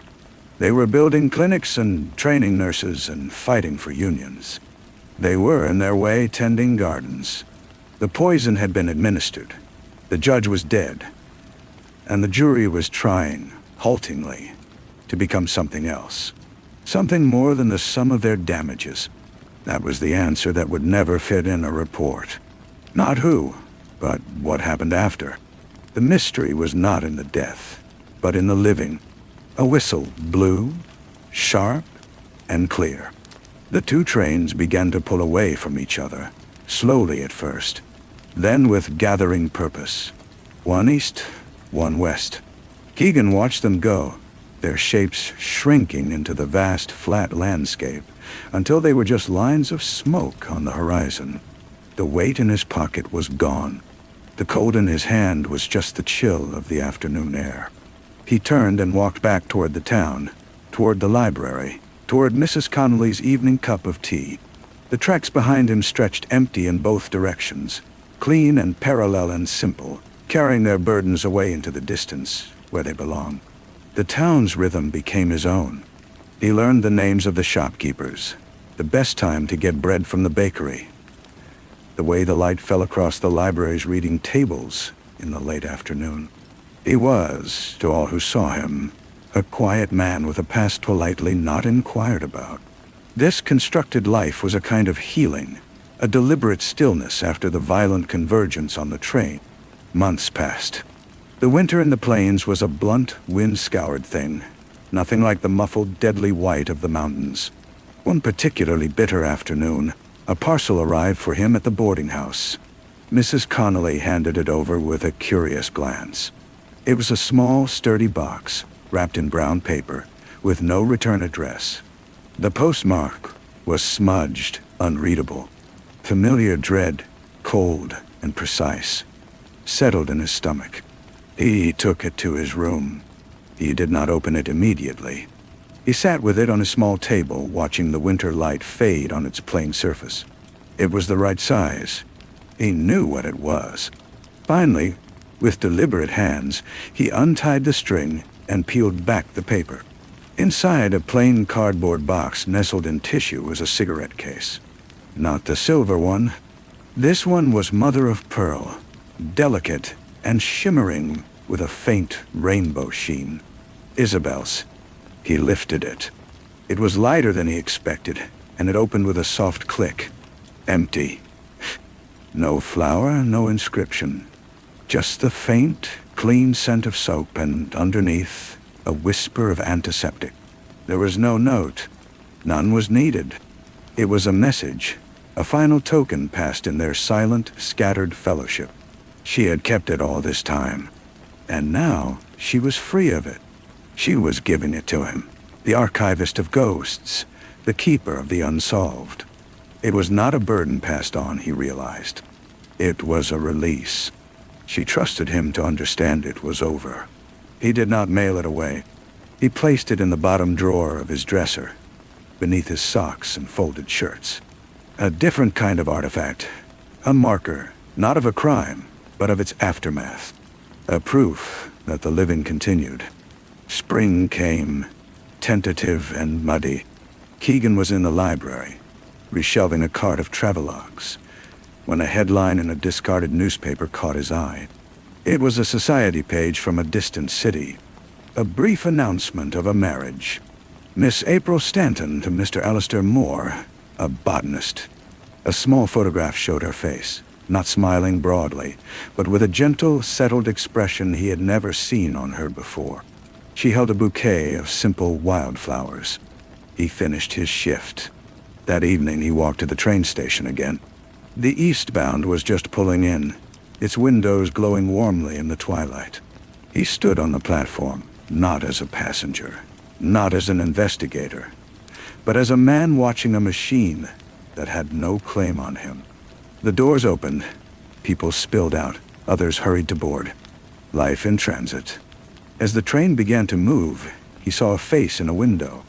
A woman, young, her gaze thoughtful and distant as she looked out at the fading town. For a heart-stopping second, he thought it was Eleanor, the girl from the photograph, alive and grown. But it wasn't, of course. It was just a stranger, with her own story, her own destination. The train gathered speed, carrying its cargo of private hopes and sorrows into the gathering dark. He turned toward home, toward the smell of Mrs. Connolly's stew and the quiet of his room. The mother-of-pearl case lay in its drawer, a cool, smooth secret. The silver one was a mystery in a corporate vault. The sapphire one was in the deep sea.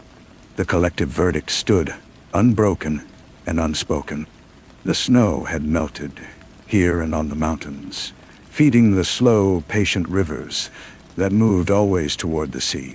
Keegan walked on, the last keeper of a story that needed no ending, under a sky that held no snow, only the clear, vast, dark, and the first sharp stars. The stars became his nightly reading. He would sit by his small window after tea, a blanket over his knees, and trace the constellations he remembered from a boyhood book. They were the same stars that had shone over the Athelstan, over the mountains, over the coast. Their cold constancy was a comfort. They asked for no solutions, only witness. One morning, a letter arrived. The handwriting was precise, unfamiliar. Inside was a single sheet of expensive paper. It read, "A mutual acquaintance suggested you appreciate clarity. The garden is tended. The remote post is not a punishment, but a purpose.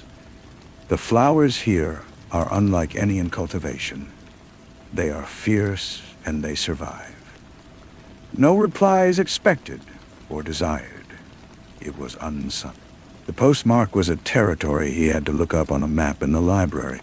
It was a place of high, wind-scoured plains, a different kind of emptiness. He burned the letter in the grate, as he had the notebook. But this time, the act felt different. It was not the destruction of a puzzle, but the receipt of a receipt. An acknowledgement that the silent understanding among them was not a static thing, but a living agreement, tended like a garden across impossible distances. Summer brought a heat that lay heavy on the plains. The library was a cool refuge. The elderly sisters took to bringing him lemonade, fussing over him as if he were a son they had collectively adopted. He accepted their kindness and found he could return it in small ways, fixing a loose hinge on a window, carrying their groceries. This too was a kind of tending. He never spoke of the train or the case or the cold. But sometimes, when a certain quality of gray light filled the sky in winter, or when he heard the particular, lonely whistle of a night train, he would feel the old pull, the gravitational tug of that sealed compartment. He would then open the bottom drawer, not to take out the mother-of-pearl case, but simply to see it there, a touchstone. It was real. It had happened. He had not dreamed the snow, or the whispers, or the terrible shared resolve. He was in the library on a quiet Tuesday when the traveling salesman boarder, a man named Jerry, approached him with a peculiar expression. "Keegan, you're a man who knows about things. Found this on my last trip. Thought it was junk. But then I remembered you work here with all these books." He placed a small water-stained volume on the cart. It was a poetry anthology. "Open it," Jerry said, almost conspiratorially. Keegan opened the front cover. Tucked inside, pressed flat and dry, was a forget-me-not. Its blue was faded to a pale lavender gray, but it was unmistakable. A dried, pressed flower, left as a bookmark by some previous owner, forgotten for years. His breath caught. A tiny, almost imperceptible hitch. Jerry beamed, misreading his reaction. "See? A little piece of beauty. Thought you'd like it." "Thank you, Jerry," Keegan said, his voice even. "It's quite something." He left the flower where it was. He reshelved the book in the poetry section. He did not note its title or its location.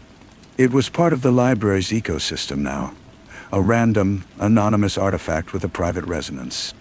Anyone could find it. Probably no one would. That was the final lesson, the one that settled into his bones for good. The symbols were everywhere. The connections were endless and meaningless, until a human mind, burdened with a story, chose to see them.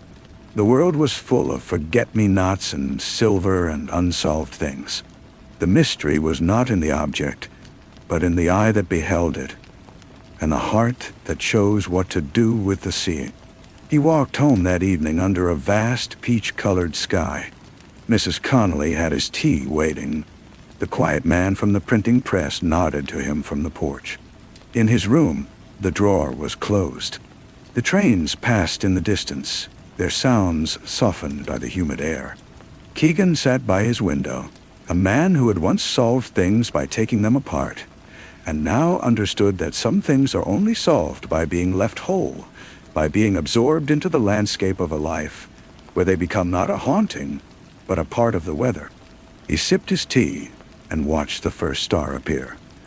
A single bright point in the endless, forgiving dark. Story 5. The clock in the library had stopped at 3 minutes past 3.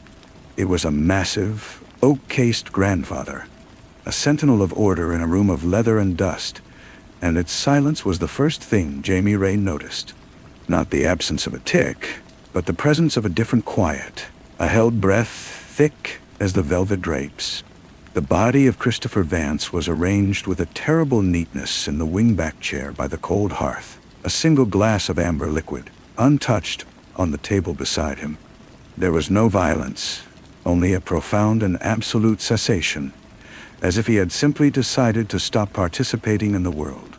The village of Stones Hollow, cupped in the damp green palm of the mountains, insisted it was a tragic, natural end. Jamie Ray, whose city shoes were already stained with the rich, dark mud of the place, knew better. Death, when it is invited, has a different posture. He had been called because the county, wary of the Vance family's shadow and the village's closed ranks, wanted an outsider. Jamie Ray was a man of angles and patience, his face a map of quiet observation. He felt the weight of the house, Vance's end, a gabled monstrosity of stone and ivy that seemed to grow from the hill rather than be built upon it. It watched the hollow, and the hollow, in turn, watched it back. The local doctor, Eldon Marsh, had been the one to pronounce it. He met Jamie Ray on the gravel drive, a man of soft hands and softer voice, his spectacles catching the flat gray light. "Heart," he said with a sigh that misted in the chill air. "A terrible shock. Chris wasn't a young man, and the pressures of his position." He let the sentence drift, a leaf on still water. His narration of the event was smooth, practiced. He spoke of being summoned by the butler, Donald, of finding Christopher just so, of the village's collective grief. His words were like a balm, meant to soothe and close. Jamie Ray listened and heard the spaces between the words. Inside, the house was a museum of silence. Donald, a man whose spine seemed forged from the same steel as the old servants' bells, moved with a ghost's discretion. His answers were precise, clipped. Mr. Vance retired at 10. The library door was closed at 11 when he did his final round.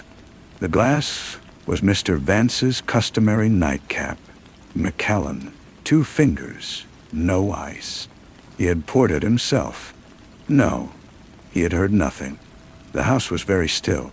The housekeeper, Annabelle, was a small, bird-like woman with eyes that darted to corners and doorways, as if reading a text only she could see. Her loyalty was a palpable thing, a scent of starch and anxiety.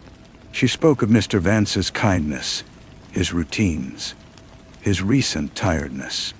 But her hands, red and raw from work, twisted her apron into a tight rope when Jamie Ray asked about the previous evening's visitors.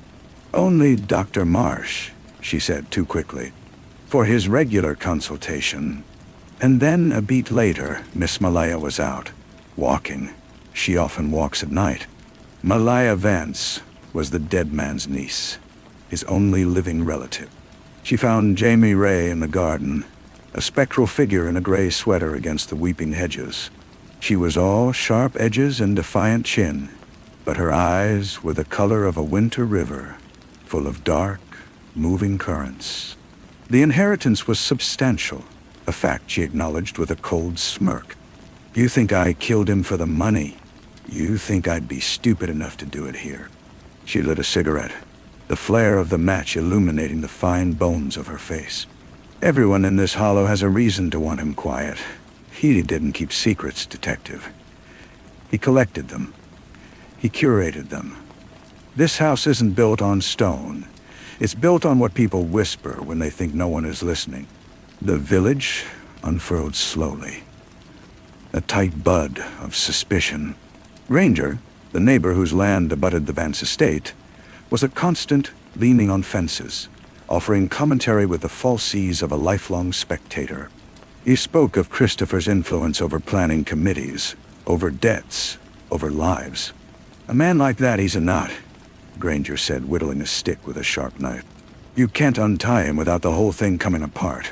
In the pub, the grizzled stag, the talk was a low murmur beneath the smoke. Stories of loans called in, of favors owed, of a young farmer's daughter sent away years ago, of a disputed property line suddenly resolved. Christopher Vance was the quiet center, the fixed point around which the village's moral compass had swung for decades. Jamie Ray walked the lanes, feeling the damp earth suck at his heels. He listened to the crows in the bare elms, the distant chug of a tractor, the way a curtain twitched in a cottage window and then fell still. Their case was a fog. No weapon, no sign of struggle, a toxicology report from the city lab that showed nothing but a trace of digoxin, a heart medication at therapeutic levels. Dr. Marsh had prescribed it. "For his arrhythmia," Marsh explained calmly in his tidy office that smelled of antiseptic and old paper. Perfectly normal. He was meticulous about his dosage. The days folded into one another, a rhythm of dead ends and watchful eyes. Jamie Ray would feel a tightening, a clue. A muddy boot print in the pantry that matched no one in the household. The locked drawer in Christopher's desk, forced open not by him, but by someone else after his death.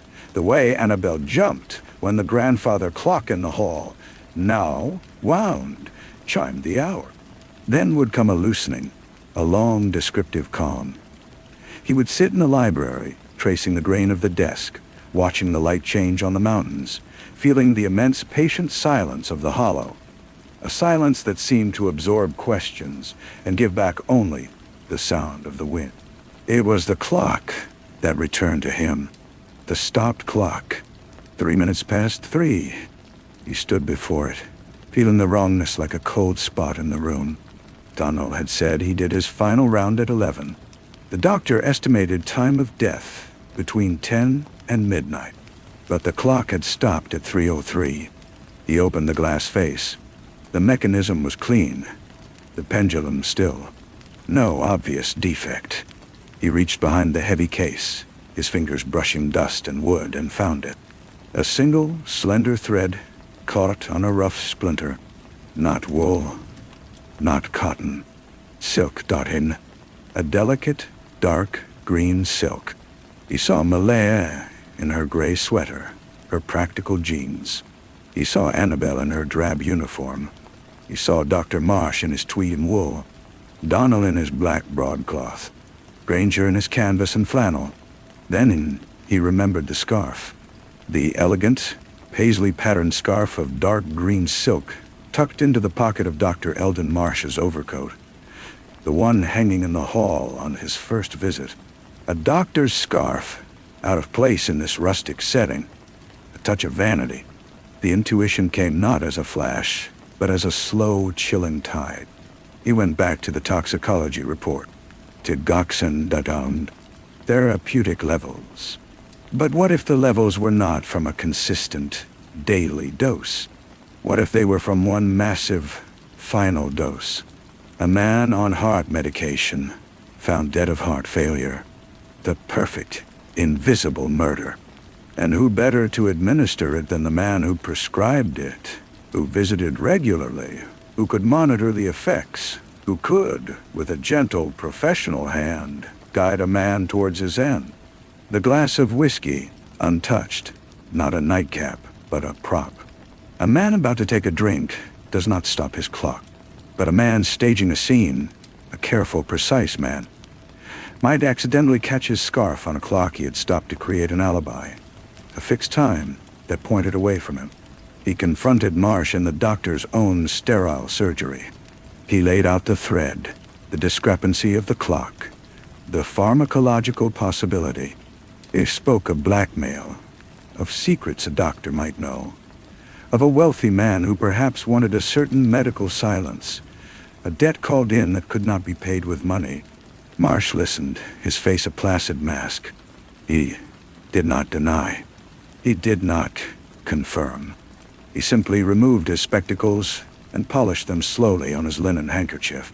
You have a theory, detective, a poetic one. The stopped clock, the silk thread, it sounds like a novel. He smiled, a thin, sorrowful curve of the lips. But you see, you have no proof of administration. Only of my presence, which is documented. Only of my medicine, which I lawfully prescribed. Christopher Vance's heart was a time bomb.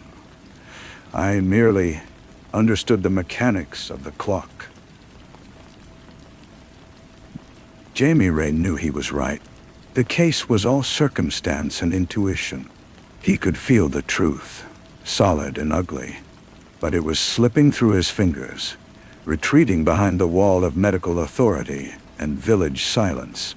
He pressed Malaya, he pressed Annabelle, he pressed Granger. They closed ranks. The village, having shared its gossip, now protected its own. A scandal was one thing. A murder conviction for their doctor was another. The Hollow needed its healer more than it needed justice for its tyrant. The inquest returned a verdict of death by natural causes. Jamie Ray stood on the steps of the county building, the wind cutting through his coat. Malaya walked past, her inheritance secure. She paused, met his eye. There was no triumph there, only a deep, weary understanding. Some knots, she whispered, echoing Granger's words. are better cut than untied. Donald retired to a cottage on the estate. Annabelle moved to a sister's house in another town. Granger bought the disputed parcel of land at a quiet auction. Dr. Eldon Marsh continued his rounds, his hands steady, his voice soft. He delivered babies, set bones, and comforted the dying. He was more careful now, more beloved. The silk scarf was never seen again. Jamie Ray left Stones Hollow, the mud of its lanes finally scrubbed from his shoes. The case file, thin and inconclusive, was buried in an archive.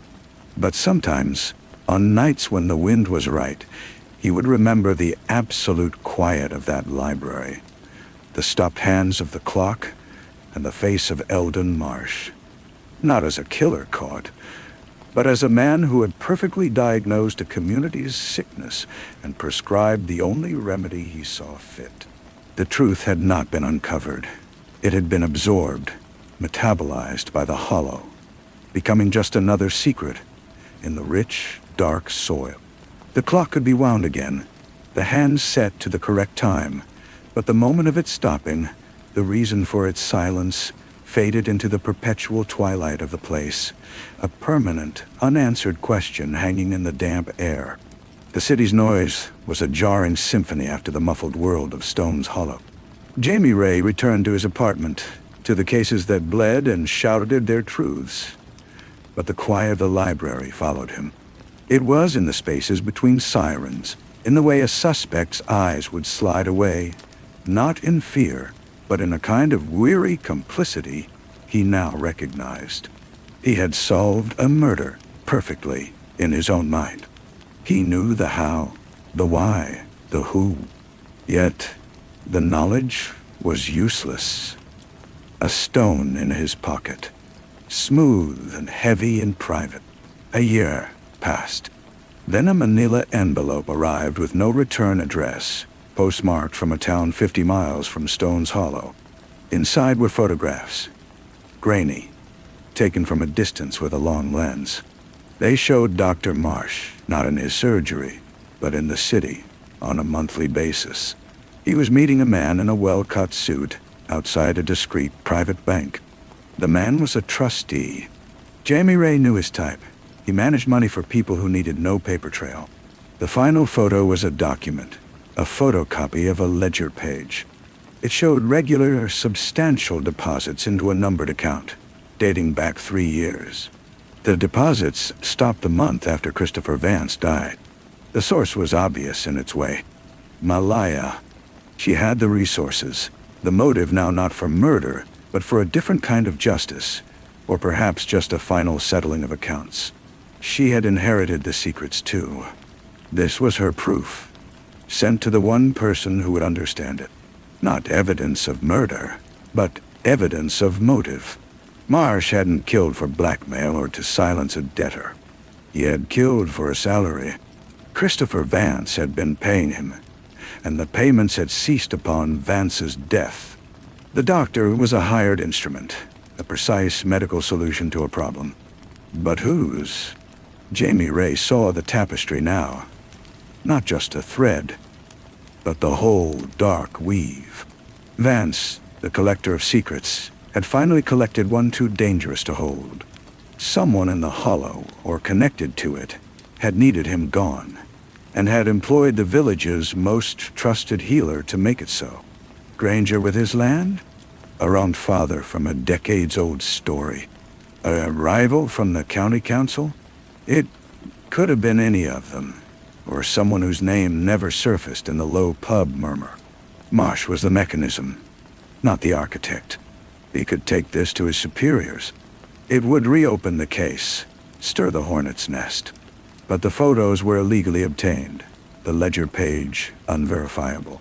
It would be his word, and the word of a vengeful heiress, against the solid, respectable silence of an entire community. The truth would be buried again, deeper this time, and he would be the fool chasing ghosts. He placed the photographs in his fireplace and lit a match. As they curled and blackened, he thought of Marcia's hands, steady as he administered a lethal dose. He thought of the village, accepting the doctor's story because it was the story they needed. The murder of Christopher Vance was not a crime to be solved, but a function to be performed. The Hollow had healed itself in its own way. Jamie Ray kept the stone of his knowledge. He did not return to Stone's Hollow, but he changed in subtle ways. He listened more carefully to the stories that were too neat, too quiet. He developed a profound distrust of elegant solutions and natural causes. And on the anniversary of the day he first saw the stopped clock, he would take a single plain notebook from his desk drawer. In it, he wrote no names, no dates, just a single line, the same every year. The clock is still stopped. It was not a reminder of failure, but a testament. Some truths exist only in the silence, in the space between the ticks, and to speak them is to break the only peace some places will ever know. The notebook filled, one line per year, a quiet calendar of a case that never left him. His career advanced, but it bent, like a tree growing around an immovable stone. He became known for a certain doggedness with cold cases, a patience that unnerved younger detectives. They saw obsession. He saw the recognition of a pattern, the same profound quiet at the heart of certain deaths. The too perfect alignment of circumstance. He was looking for other stopped clocks. Decades later, long after he had traded his badge for a pension and a view of a different, quieter city, a second envelope came. This one was thicker, bound with string, and delivered by a private courier. The return address was a law firm in the capital. Inside was a letter from Malaya Vance and a manuscript. Her handwriting was still sharp, angular, but softened by a tremor of age. Detective, it began, a title she had never used to his face. You were right, of course, but rightness is a currency that holds no value in some markets. I am dying. The money is gone, given away to foundations that would make my uncle spit. Before I go, I find I cannot take the architecture of the lie with me. It is too heavy. Enclosed is not a confession, but a record. Read it. The manuscript was titled The Ledger. It was not a story, but an accounting. Page after page, in meticulous detail, it listed the secrets of Stone's Hollow. Not rumors, but transactions. Dates, amounts, names. The farmer's daughter was here, sent away with a monthly stipend that lasted until her own death in childbirth. The disputed property line was here, resolved with a cash payment to Granger that was 5 times the land's value. Council votes, business licenses, suppressed police reports, all cataloged with the cold precision of a bookkeeper. Christopher Vance had not just collected secrets, he had monetized influence, turning the village's moral compromises into a vast, silent economy. And there, in the final entries, was the answer. The payments to Dr. Eldon Marsh began not as a fee for murder, but as a retainer for silence. A young woman had died under Marsh's care during a botched procedure in his surgery. A procedure that was illegal. Vance had covered it up, and then owned the doctor completely. The regular deposits were hush money, but the final entry, a sum 10 times larger than any other, was dated 1 week before Vance's death. It was labeled simply termination. The architect was not Granger or a wronged father. It was Marsh himself. Vance, growing older, perhaps more volatile, had become a liability. The doctor had decided to end the payments by ending the pair. It was a clinical calculation. He had used his knowledge, his access, to commit the perfect crime and free himself in one stroke.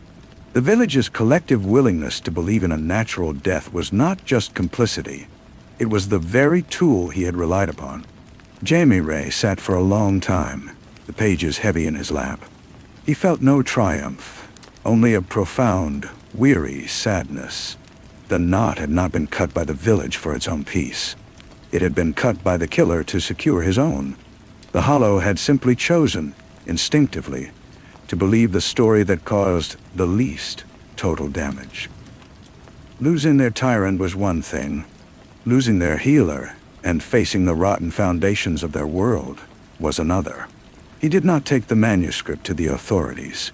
He understood Malaya's burden now. Some truths are too corrosive to unleash. They would only poison the grandchildren of those involved, people living peaceful lives built unknowingly on that old, dark soil. Instead, he added a final entry to his plain notebook. Below the years of identical lines, he wrote. The clock was stopped by the watchmaker.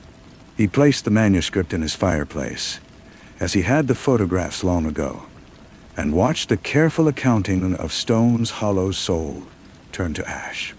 The silence, he finally understood, was not passive. It was an active, living thing. It was the true legacy of that place. And in sending him this record, Malaya had, at last, passed her portion of it to him. He would carry it now, until his own end. And in the quiet of his apartment, with the city's distant hum at the window, the silence of the library felt finally complete. He never lit another fire in that grate. The smell of the burning pages, a dry academic scent giving way to something darker, seemed to linger in the room for days. A ghost of the truth he had consigned to ash. He found himself arranging the andirons, polishing the brass, but he could not bring himself to set a new log. The fireplace became a monument, a sealed tomb. His days took on a new rhythm. He would wake, make his tea, and look at the notebook, now kept in a drawer with his old badge. The final line held a cold comfort. It was an answer, but one that only deepened the solitude of the knowing. He began to take long walks, not with the purpose of a detective, but with the slow pace of a man measuring the distance he had left. He observed his new city with different eyes. He saw the young doctor laughing outside a clinic, the tired businessman closing a deal in a cafe, the old woman tending a tiny garden behind a fence. He wondered what silent economies hummed beneath their surfaces, what hidden ledgers balanced their lives. One afternoon, he saw a crow pick up a shiny piece of foil in the park. It flew to a high branch, and another crow, with a raucous cry, dove to steal it. A brief, tumbling fight in the air, and the foil fluttered down. Ignored by both, landing in the mud, he stood watching for a long time. The object of the conflict was worthless. The struggle was the point.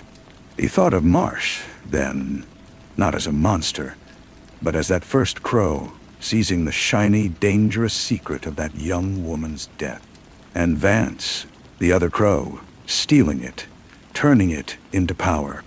The struggle itself had become the only thing that mattered, until one decided to end it by any means. The foil lay in the mud of Stone's Hollow, and the village had simply walked around it, eyes averted. A month after burning the manuscript, he received a call from a former colleague, now a captain. They spoke of old times, and then the captain said, "You know, it's funny. We got a request for a records transfer. Some historical society up in the hills, doing a county archive project. They asked for a specific closed case file. Stone's Hollow. Natural death from, let's see, decades back. Vance K. I thought of you. We sent it over. Probably moldering in some basement now. Not sure." Jamie Ray thanked him, his voice even. After he hung up, he felt a chill that had nothing to do with the weather. A historical society. He knew with absolute certainty who had requested that file. Dr. Eldon Marsh, the keeper of records, the healer of bodies and of history, was ensuring the last loose thread was tucked away, archived, sanitized. The official story would be the only story. The doctor was still tidying up. He did not feel anger. He felt a strange, detached respect for the man's thoroughness. Marsh was living out his life as the final, authoritative editor of the tale. He would likely outlive Malaya, outlive Granger, outlive them all, becoming not just a memory, but the sole curator of memory. The thought was not frightening, but Deeply, profoundly sad. That night, Jamie Ray took the notebook from the drawer. He read every line, The clock is still stopped, leading to the final revelation. Then, with a pen that had grown unfamiliar in his hand, he wrote on a fresh page, not a line for the year, but a single, standalone sentence. The watchmaker is still winding the clocks. He closed the book. He did not put it back in the drawer. He placed it on the mantel above the cold, clean fireplace, where he would see it every day.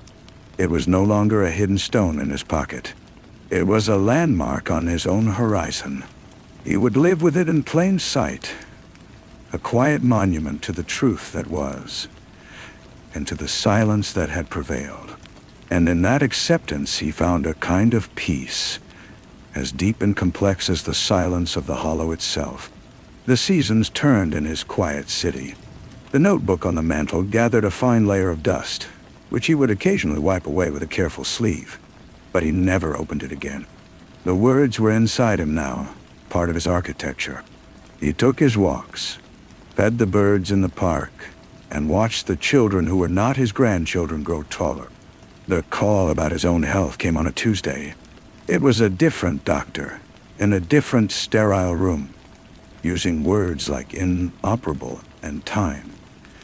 He listened with the same detached focus he had once used in interrogations. He asked precise questions about mechanics and timelines. The answers were unsatisfactory, but they were answers.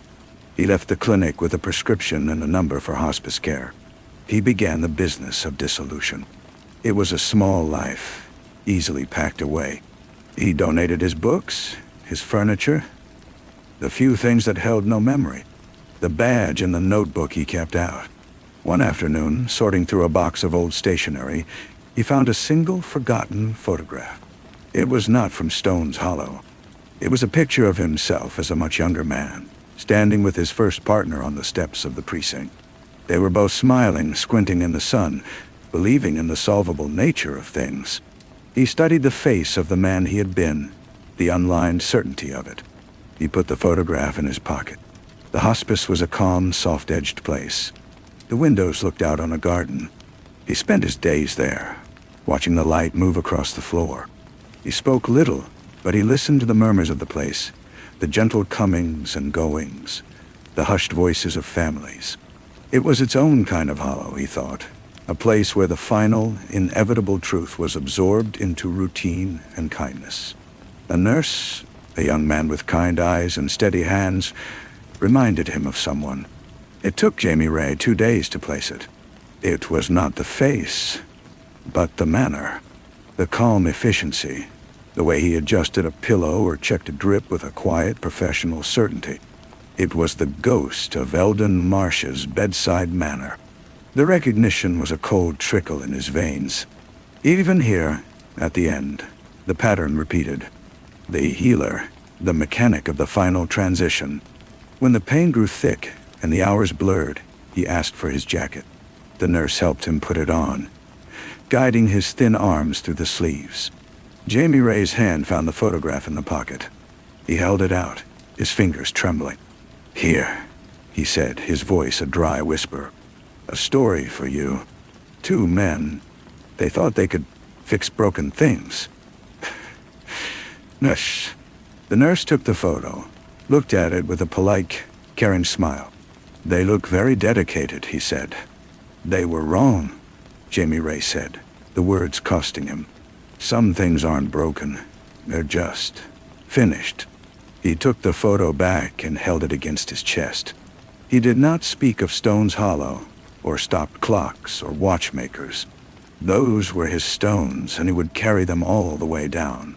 As the medication pulled him under, his last conscious thought was not of a library or a ledger, but of the crow in the park, the foil glinting as it fell, unnoticed, into the soft, accepting mud. God. The nurse found him in the morning. The photograph was still on his chest. The young man gathered the personal effects, which were few. He noted the old badge, heavy and tarnished, and the plain notebook on the bedside table. Out of respect, he did not open it. He placed them in a bag with the clothes to be given to whatever next of kin might be listed. There was none. The arrangements had been prepaid, the instructions clear. A simple cremation, the ashes to be scattered in the public garden he had walked in. The hospice administrator, following protocol, sorted through the final belongings. The badge was set aside, a thing that might have historical value to the department. The notebook almost went into the recycling with the empty magazines. But the administrator was a thorough woman. She flipped it open, saw the years of identical cryptic lines, and the 2 final stranger entries. It felt like a code or a diary. It felt private. She could not bring herself to discard it. Instead, she placed it in a small cardboard box with a few other orphaned items from departed residents. A carved bird, a set of knitting needles, a prayer book to be kept for a year and then, if unclaimed, given to a charity shop. The box sat on a high shelf in a storage closet. The seasons changed in the garden outside the window. The notebook, closed, held its silence. Months later, a volunteer named Sarah was tidying the closet. She found the box. The prayer book went to the church. The bird and the needles she set aside. The notebook, with its unmarked cover, intrigued her. She opened it at random and read a line written in a firm, now faded hand. The clock is still stopped. It sent a small, inexplicable chill through her. It was not a date, not a name. It was a statement of perpetual arrest. She flipped to the last page and saw the final 2 sentences. The clock was stopped by the watchmaker, and beneath it, the watchmaker still winding the clocks. Sarah was a literature student. She saw a poem or a fragment of a story. She took the notebook home. That night in her apartment, she read it from beginning to end. The slow accumulation of years, the sudden shift. It felt like the key to a lock she couldn't see. She wondered about the man who had written it. She had not known him. She imagined a retired clockmaker, perhaps, obsessed with a broken timepiece. The mystery of it stuck with her. She began, almost idly, to search online. She looked for stories about stopped clocks, about watchmakers. She found nothing. On a whim, she typed in Stone's Hollow, a name that felt somehow connected to the notebook's austere tone. The search returned little. A minor entry in a geographical database, a mention in a hiking forum about forgotten trails.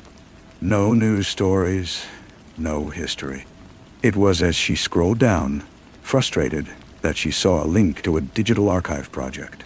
The Northern Counties Historical Initiative. Archived records. She clicked. It was a dry, text-heavy site. One subsection was titled Requests and Transfers. She scanned a list of formal, bureaucratic entries. And there it was, near the bottom. Transfer of closed case file, County Sheriff's Department, to the Stones Hollow Historical Society. Case, Vance Christopher. Ruling, natural causes. Her breath caught. Vance. The name was not in the notebook, but it felt connected. Case. A historical society. A natural causes ruling. And the notebook's final ominous line about the watchmaker winding clocks. Sarah looked from her screen to the plain notebook on her desk. The 2 fragments, the bureaucratic and the poetic, slid together with a soft, terrible click. She understood now that she was not holding a poem. She was holding a ghost. A verdict on a verdict. A man's private testimony against an official archived truth. She closed the notebook. The silence within it was no longer empty. It was charged, heavy, like air before a storm. She knew she should put it back in the box, donate it, forget it. But she couldn't. The man had written these lines for a reason. He had placed them outside of himself, just as the woman in his story had sent him her ledger. Sarah opened a new document on her computer. She did not type the lines from the notebook. She did not type the name Vance. She simply began to write what she felt, the shape of the mystery. She titled it The Unbroken Silence. She wrote about the weight of knowing, about truths that exist only in the margins of official records, about the watchmakers who curate time itself. She did not know she was writing his eulogy, or that in doing so she was becoming the next, fragile link in the chain. She was winding the clock, not of the truth, but of the memory of the truth. And in the quiet hum of her laptop, in a city far from any hollow, the silence found a new, careful keeper. The story spread slowly, as such things do. Sarah posted her piece on a small literary blog read by a few hundred people. Most took it as a mood piece, a speculative fiction. But one reader was a retired archivist from the adjacent county. He recognized the name Vance, not from any scandal, but from a minor land grant document had once cataloged. He emailed Sarah, a polite, rambling note about regional history and the fragility of records. He mentioned, almost in passing, that the Stones Hollow Historical Society had been a one-man operation for decades. A Dr. Eldon Marsh. He'd passed away just the previous winter. A quiet end. The Society's collection, the archivist noted, had been absorbed into the county archive after his death. Sealed boxes mostly. Not yet processed. Sarah read the email with a cold clarity. The watchmaker was gone. The clocks he had wound were now in a basement, awaiting new eyes. She felt no urge to go looking. The notebook was enough. It was the core sample of a deep, dark stratum. She kept it on her own desk now, a paperweight holding down printouts of her own writing. It served as a reminder. Some stories are not meant to be solved, only witnessed. She finished her degree and took a job editing technical manuals. The work was clean, precise, and devoid of ghosts. She married, had a child. Years passed in the warm, noisy chaos of a living family. The notebook was moved to a box of her old university things during a renovation, stored in an attic. Her daughter, Lena, was 10 when she found it. A rainy Saturday, exploring forbidden boxes. She brought the plain book down, curious. "What's this, Mom?" Sarah's heart stuttered. She took the notebook, its cover cool and familiar. "It's a story," she said, her voice softer than she intended. "A sad one." "Nah. Can I read it?" Sarah looked at her daughter's bright, open face, a face that believed in solvable things. She thought of Jamie Ray's photograph, of two men squinting in the sun. She thought of the crow and the foil, forever falling. "Not yet," Sarah said, placing the notebook high on a bookshelf. "It's a story for when you're older, when you understand that some puzzles don't have answers you can hold in your hand." Lena, disappointed, moved on to other treasures. Sarah stood for a moment, her hand resting on the notebook's spine. She had broken the chain, she realized. She had not passed on the silence, but she had not unleashed the truth either. She had translated it into a different language, one of metaphor and warning. It was a compromise. It was what people did. That night, after the house was quiet, she took the notebook down. She did not open it. She carried it to the backyard, to the small fire pit they used for summer marshmallows. The night was clear and cold. She crumpled some newspaper, arranged kindling, and lit a match. As the flames caught, she held the book over them. The heat warmed her palms. She thought of Malaya, mailing the ledger into the world.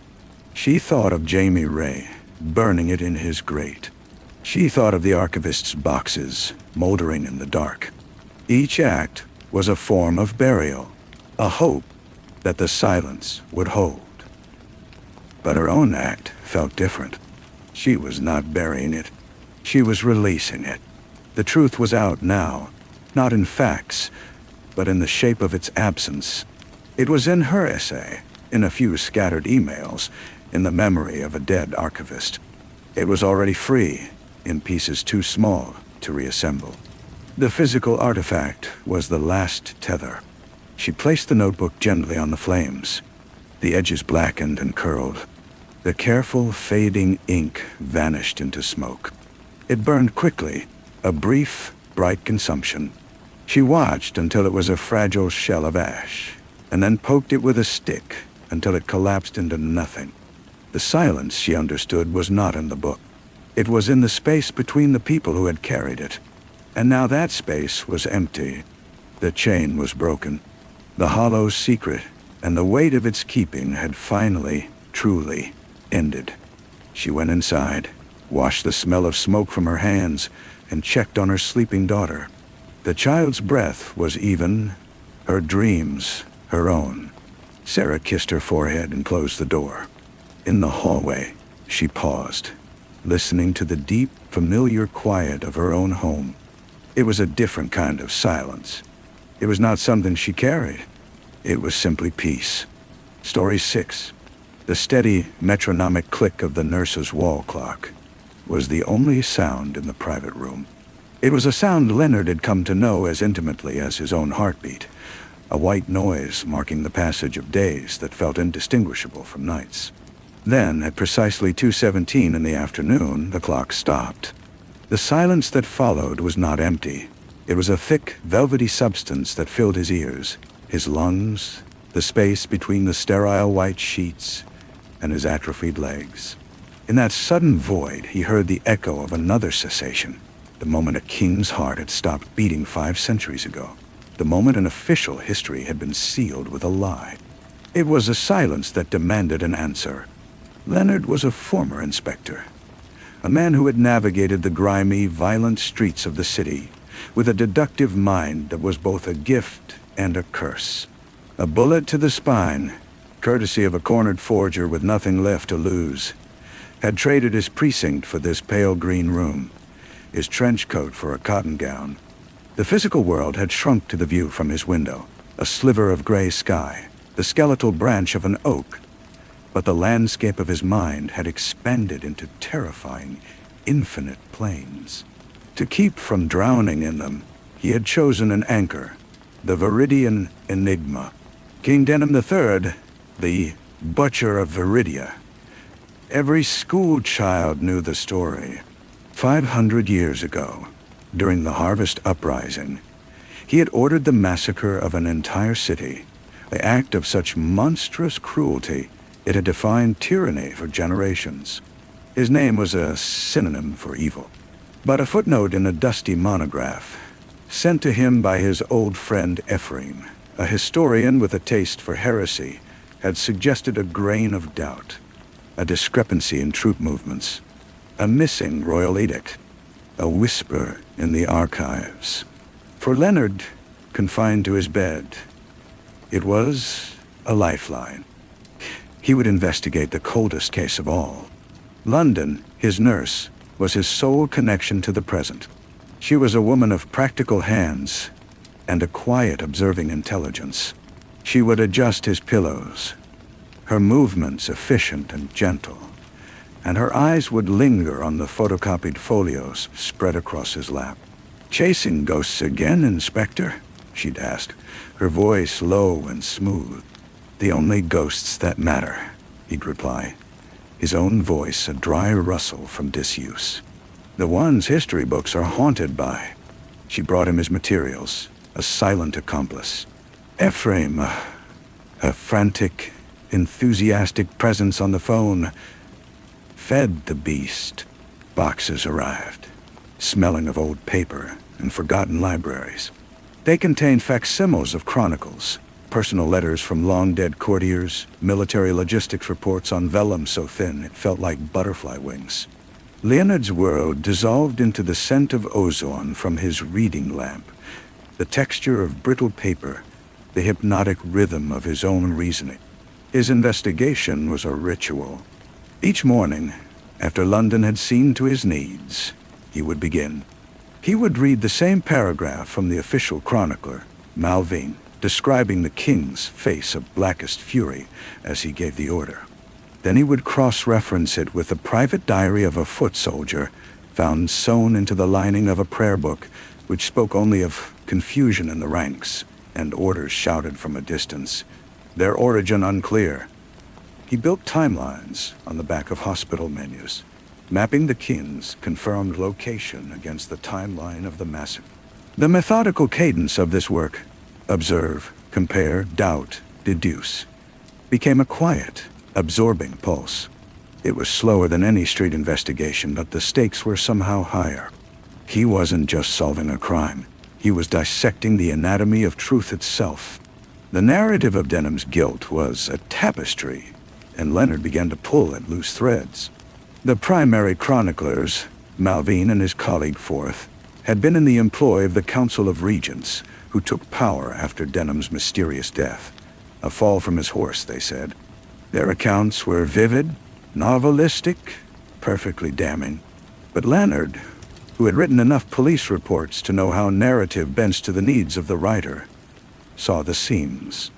The descriptions of Denham's supposed speeches were too perfectly villainous, the moral conclusions too neatly aligned with the regent's subsequent seizure of lands and titles from the king's loyalists. He found a letter from a merchant's wife to her sister, mentioning that the king had been bedridden with a raging fever in the Eastern Hunting Lodge during the crucial week. A logistics report showed the company accused of the massacre was not under the direct command of the crown, but of Lord General Silas, a regent who later became immensely wealthy. A single line in an inventory of the royal archives, compiled decades later, noted the removal and destruction of the royal courier logs for that autumn.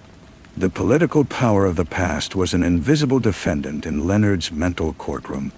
It had no face, but he felt its pressure in every altered document, every conveniently dead witness, every propagandistic flourish. The regents needed a monster. They needed a clean break, a reason to dismantle the old royal structures and cement their own control. What was the murder of a few thousand if it served to murder the reputation of a king and birth a new era? History was not written by the victors. Leonard realized in the deep silence of a morphine-hazed dawn. It was manufactured by them. London would listen to his murmured deductions as she took his vitals. Her fingers on his wrist, counting his pulse, felt like a connection to the living world. So the king was a puppet, she said one evening, her face half in shadow. But the strings were cut, and the puppeteers blamed the puppet for the dance. More than that, Leonard whispered. They set the theater on fire and painted him holding the torch.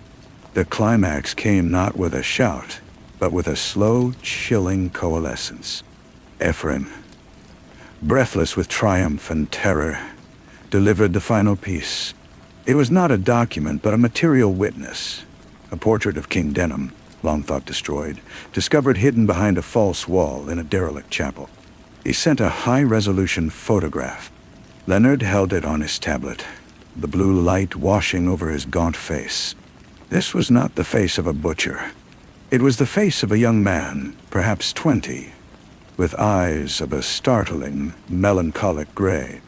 His mouth was set not in cruelty, but in a resigned sadness, as if he already knew the weight of the crown would crush him. There was an intelligence there, a vulnerability. This was a boy who wrote poetry to his wife, who had founded a charity hospital, who, according to a newly found household account, personally paid the pensions of soldiers crippled in his service. This face did not belong to the monster of the chronicles. It belonged to a scapegoat. Leonard assembled the case in his mind, the final report. King Denham III, a politically weak and perhaps kind-hearted ruler, had been a figurehead. The real power of the Council of Regents had used the unrest of the Harvest Uprising to execute a brutal consolidation of power, eliminating rivals and securing wealth under the guise of royal command. Denham, likely ill and isolated, was their perfect patsy. After the massacre, they had him killed, crafted the legend of the butcher, and ruled for a generation in the glow of their own fabricated righteousness. He had solved it. The truth, or a version so close it breathed, lay in the still air of the hospital room. He felt no exhilaration, only a profound and weary sadness. Justice for Denham was impossible. The truth would never be official. The history books would not be rewritten. Ah, the power that had crafted the lie was dust, but its creation lived on, more real than the forgotten bones of the king. London entered for her final round. She saw the portrait on his screen, saw the peace on his face. "You found him," she said softly. "I did," Leonard replied, "and I'm going to let him go." That night, under the silent, unmoving clock, Leonard made his decision. The investigation was over. He had followed the clues into the heart of the labyrinth and found not a monster, but a mirror reflecting the eternal mechanics of power, its need to create darkness to justify its own light. To publish this, to shout it into the modern world, would be another kind of violence, another manipulation of a dead man's story for his own purposes. To be the brilliant detective, even from a sickbed. In the morning, when London came in, she found his bed neatly made, the tablets and papers stacked in a tidy box on the bedside chair. The window was open a crack, letting in the cold, clean smell of rain. Leonard was gone. He had, with immense and agonizing effort, transferred himself to the wheelchair he so despised. He had packed nothing, taken nothing. Dressed in a simple shirt and trousers, a blanket over his legs, he had simply wheeled himself out, past the drowsing night nurse, into the elevator, and through the automatic doors into the silver-gray dawn.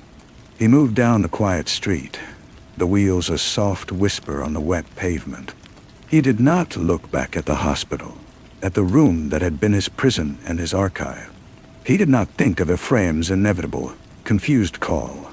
He left the case behind him, a closed file in the deepest drawer of his mind. The unanswered questions, the exact moment of Denham's murder, the name of the soldier who actually gave the order, the full extent of the region's conspiracy. They hung in the misty air, dissolving like breath. He rode on toward the river, toward the waking city. He was no longer an inspector, and the king was no longer a butcher. They were just two men, separated by centuries, released from the stories others had forced upon them. The truth was a quiet, private thing, a burden and a solace. And for the first time since the bullet had taken his legs, Leonard felt the strange, unsettling sensation of being free. The river was a wide, gray expanse, sluggish and cold under the morning sky. Leonard parked his chair at the railing of the promenade, the metal chill seeping through the blanket. The city was beginning to stir. A barge chugged upstream. A jogger padded past with rhythmic breaths. Life, in all its mundane, persistent detail. He had not been among it for so long. A part of him expected a crisis, a void where the enigma had been. Instead, there was a hollowed-out calm. He had spent months reconstructing a man from ashes, and in doing so, he had dismantled the scaffolding of his own identity. He was not the inspector, not the patient. He was a man on a damp bench, watching the water. He didn't know how long he sat there. The sun burned away the mist, revealing the soot-stained stone of the bridges. Hunger, a sensation he had almost forgotten as a distinct need separate from scheduled mealtimes, began to gnaw him. He had no wallet, no phone. He was utterly disconnected. The thought brought not panic, but a faint, grim smile. He was a missing person now. Let them look. A pigeon landed near his wheel, pecking at a discarded crust. Its head jerked with mechanical precision. Leonard watched it, and his detective's mind, unbidden, offered a stream of observations, favoring the left leg, slight discoloration on the right wing. A survivor of some past conflict. The habit of analysis was ingrained, a path worn deep in his brain. He could no more stop it than stop his own pulse. But he could choose not to follow the path to its end. He could let the pigeon just be a pigeon. Rough night. The voice was rough, friendly. An older man in a heavy coat was settling on the bench a few feet away, unwrapping a bacon roll. The smell was overwhelmingly rich. Something like that, Leonard said. The man nodded, as if that covered everything. He took a large bite, chewing thoughtfully. "Saw you from the kiosk. Thought you might want one." He held out a second paper-wrapped bundle, steam curling from its top. Leonard stared at it. An act of simple, uninvestigated kindness. No motive to deduce, no history to unravel. Just a man with an extra breakfast roll. He accepted it. The warmth bled through the paper into his stiff fingers. "Thank you. Don't mention it," the man said. He gazed at the river. "She's quiet today." They ate in silence. The food was greasy, delicious. Leonard felt it as a tangible thing, an anchor in his body. The man finished, balled up his paper, and stood. "You take care now. You too." And he was gone. Leonard finished the roll, licking salt from his fingers. The simplicity of the exchange felt monumental. He had participated in life, not as an observer behind glass, but as a person in the world. A person who could be hungry and be fed. The decision of what to do next was vast and terrifying. He had no plan, but he had a direction. He wheeled himself away from the river, into the grid of streets behind the promenade. He moved without urgency, taking in the cracked pavement, the overflowing bins, the handwritten signs in shop windows, the texture of the real. He found a small public library, its doors just opening. He rolled inside, a warmth enveloping him. The librarian, a young woman with brightly dyed hair, glanced up. "Can I help you?" "I need to use a computer," he said, "for a job search." It was the first thing that came to him. A new case, the most immediate one. The librarian nodded and gestured to a bank of terminals. He maneuvered to one, his hands hovering over the keyboard. He typed his own name, Leonard Vale. The search returned his old commendations, a brief news article about the shooting, an obituary for his partner years ago. He closed the tab. He opened a new one, looked at job sites. Clerk. Data entry. Telework. Things he could do from a chair. The world had moved on without him, but it had, inadvertently, created spaces where he might fit.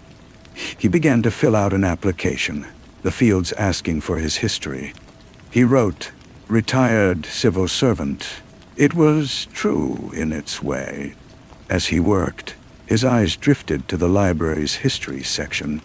The familiar spines of authoritative volumes, the names of kings and wars. He felt no pull, no itch. Denim was there, frozen in the lie. But Leonard held the quiet truth, and that was enough. It was a possession that demanded nothing from him, a story that ended not with a bang, but with a release.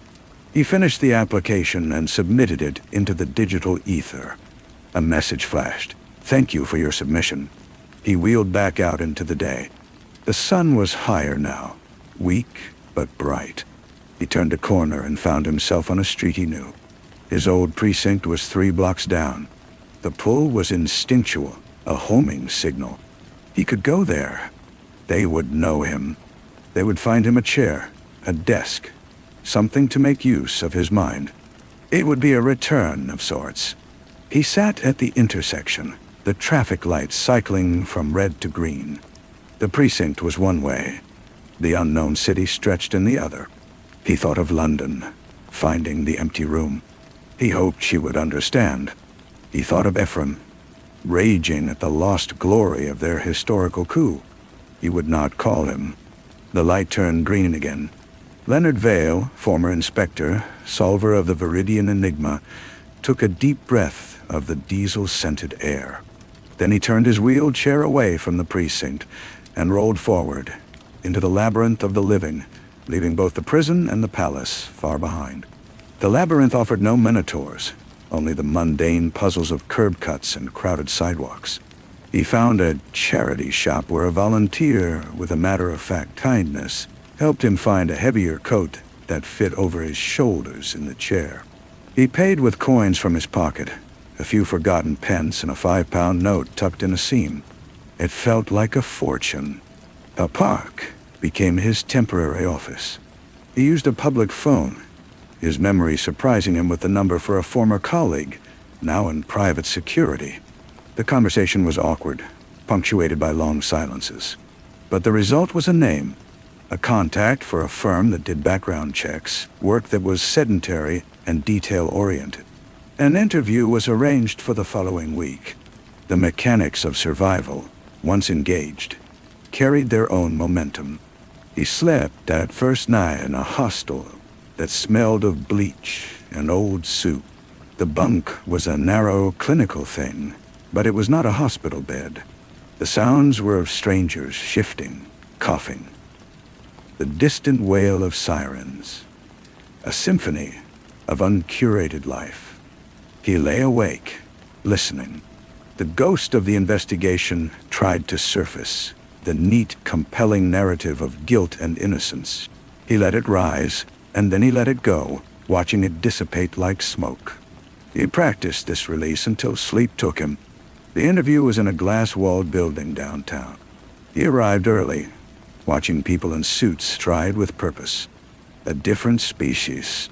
The man who interviewed him was young, his eyes flicking to the wheelchair, and then away, determinedly professional.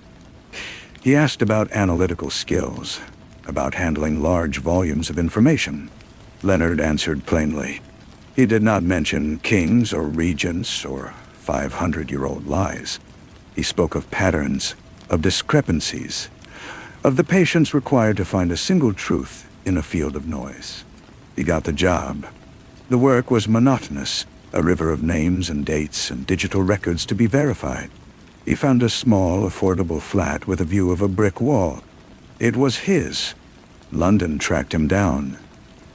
Eventually, she appeared at his door one evening, holding a bag of groceries. She didn't ask why he left. She just said, "You look better," and put the milk in his fridge. She visited every Sunday, a quiet anchor in his new world. They spoke of small things. The weather, a book she was reading, the peculiarities of his new neighbors. The past, both recent and ancient, was a country they did not need to visit. One Sunday, she brought a newspaper. A review of a new historical exhibition at the National Museum was circled. The title was Power and Narrative, Re-examining the Viridian Era. Ephraim's name was quoted extensively. The reviewer noted the controversial and speculative resizement of Denham 3, calling it brave, but ultimately unproven revisionism. Leonard read the article, then folded the paper and set it aside. Ephraim will enjoy that, he said. Being called brave and unproven in the same sentence. Is he right? London asked, watching him carefully. He has pieces of the truth, Leonard said. But he's building a different castle with them. He needs it to be a castle. I just needed to know the foundation was rotten. He never told Ephraim what he had concluded. The historian's crusade was his own, and Leonard felt no ownership over it. Let him have his controversy, his academic skirmishes. It was a game played with bones, and Leonard had left the graveyard. Years later, long after the job at the security firm had ended, and he had found quieter work proofreading technical manuals, Leonard took a bus to the museum. He went on a Tuesday morning when it was quiet. He moved slowly through the echoing halls, past cases of glittering jewels and rusted swords, until he found the Viridian exhibition. There, in a climate-controlled case, was the portrait. The same melancholic gray eyes looked out, now behind thick glass and a velvet rope. A placard offered a cautious, hedging biography. It mentioned ongoing scholarly debate and contextual complexities of Regency rule. Denham was no longer a butcher, but a figure of significant historical ambiguity. Leonard studied the face for a long time. He felt nothing but a distant, quiet recognition. The boy in the painting was free, in a way. His story was no longer a sealed tomb. It was a question mark. And Leonard, an old man in a wheelchair by the case, was a question mark too. He had no grand narrative, no defining case, no legacy. He had a flat, a few friends, a mind that could still untangle a dense paragraph. He had a morning to spend, and then a bus to catch. He turned his chair and moved away from the portrait, down the long hall toward the museum's cafe. He thought he might have a cup of tea. The present awaited, ordinary and insistent, and he had learned at last how to live inside it. The tea was terrible, bitter and overstewed. Leonard smiled as he drank it. The imperfection of it was a small, daily truth. He was stirring in a second packet of sugar when a shadow fell across his small table. He looked up. A boy, maybe 10 years old, stood there. His attention fixed not on Leonard, but on the wheelchair. His expression was one of frank, unguarded curiosity. "Does it go fast?" the boy asked. "Not very," Leonard said, "but it goes where I tell it to." The boy considered this. "My granddad has one. His has a motor. He lets me drive it sometimes in the park." "That sounds more exciting than mine." The boy nodded. Then his gaze shifted to the museum map clutched in Leonard's hand. "Did you see the kings? The scary one with the axe?" Leonard knew which portrait they'd used for the tyrant section. A later propaganda piece, all glaring eyes and sharp angles. "I saw him." "Was he really scary?" Leonard took a slow sip of his bad tea. He thought of the gray eyes in the other room, the sad, resigned mouth. He thought of the weight of stories, how they are passed hand to hand, changing shape with each telling. "He was a man," Leonard said finally. "And men are complicated. Sometimes the story is scarier than the person was." The boy looked puzzled, but he accepted the answer with a shrug. "I like the nights better anyway," he declared. And then he was gone, dashing back to a waiting parent. Leonard finished his tea. The encounter lingered in his mind, not as a puzzle to be solved, but as a simple moment of contact. He had not offered a history lesson. He had not corrected the myth. He had simply spoken to a child, as one person to another. Outside, the afternoon light was fading. He wheeled himself to the bus stop, joining the queue of ordinary people ending their ordinary days. When the bus arrived, the driver lowered the ramp with a familiar hydraulic sigh. Leonard maneuvered on, finding a space near the front.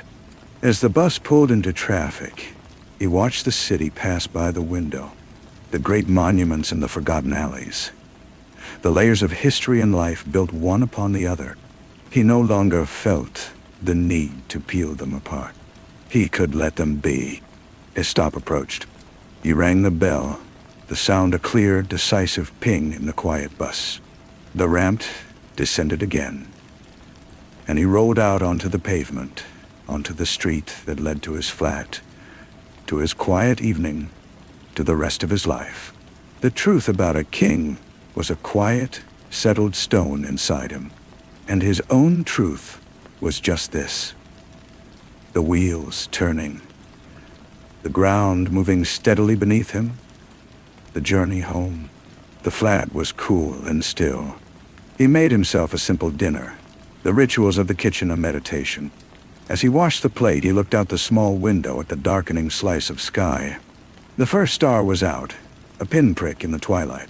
He dried his hands and wheeled into the sitting room, but instead of turning on the lamp, he sat in the gathering dark. A memory surfaced, not of the case, but of a time before. He and his partner waiting in a cold car on a stakeout, sharing a thermos of terrible coffee.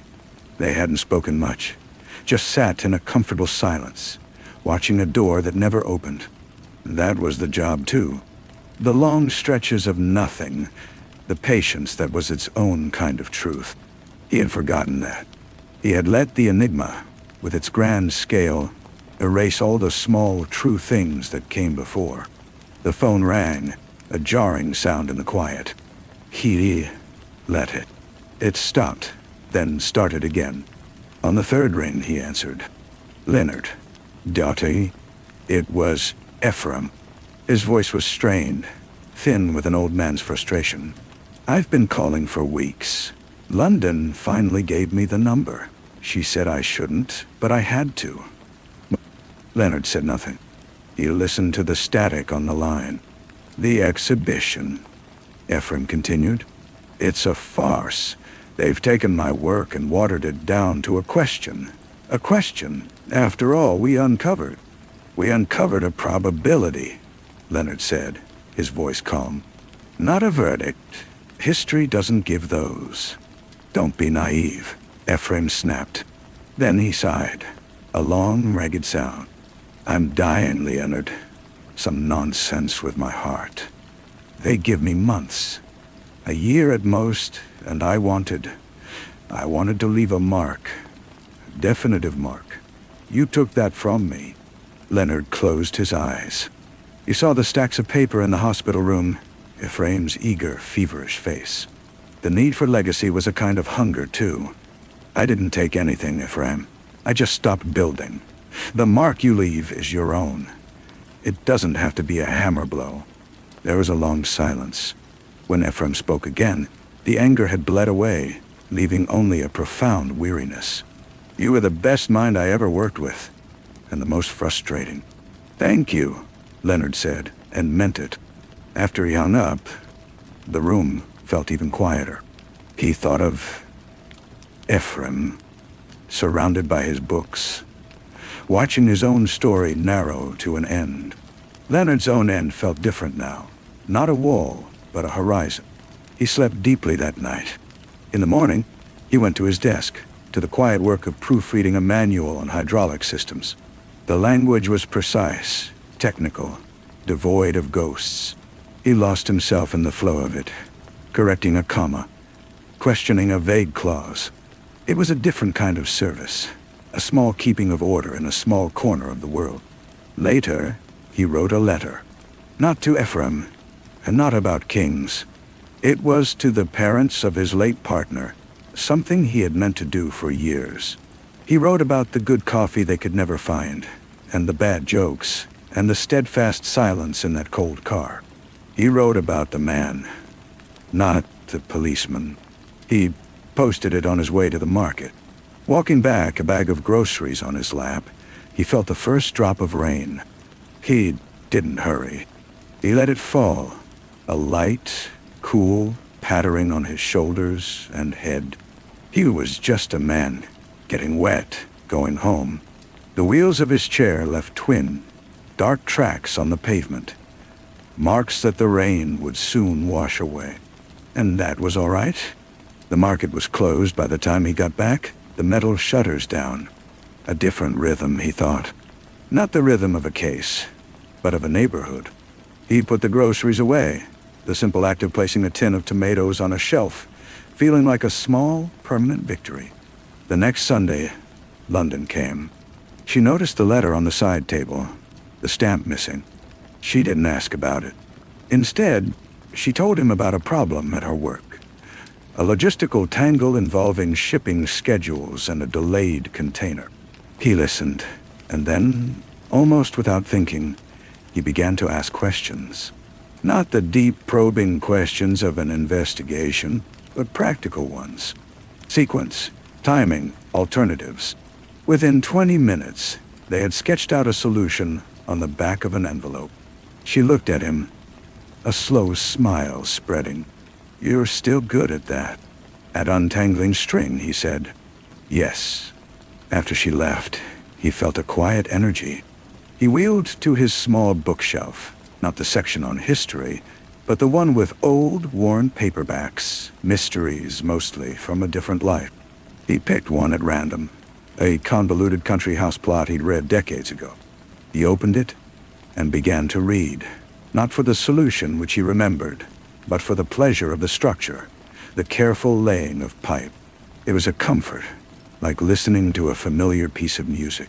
He fell asleep in his chair, the book on his lap. He dreamed not of palaces or prisons, but of a vast, quiet library. He was not searching for anything. He was simply there, among the shelves, and the light through the high windows was warm and dust-moted and endless. He was woken by the post slot clattering. A single, formal envelope lay on the mat. It was from the museum. He opened it, expecting a request for donations. Instead, it was a brief, typewritten note from the head of the Historical Research Department.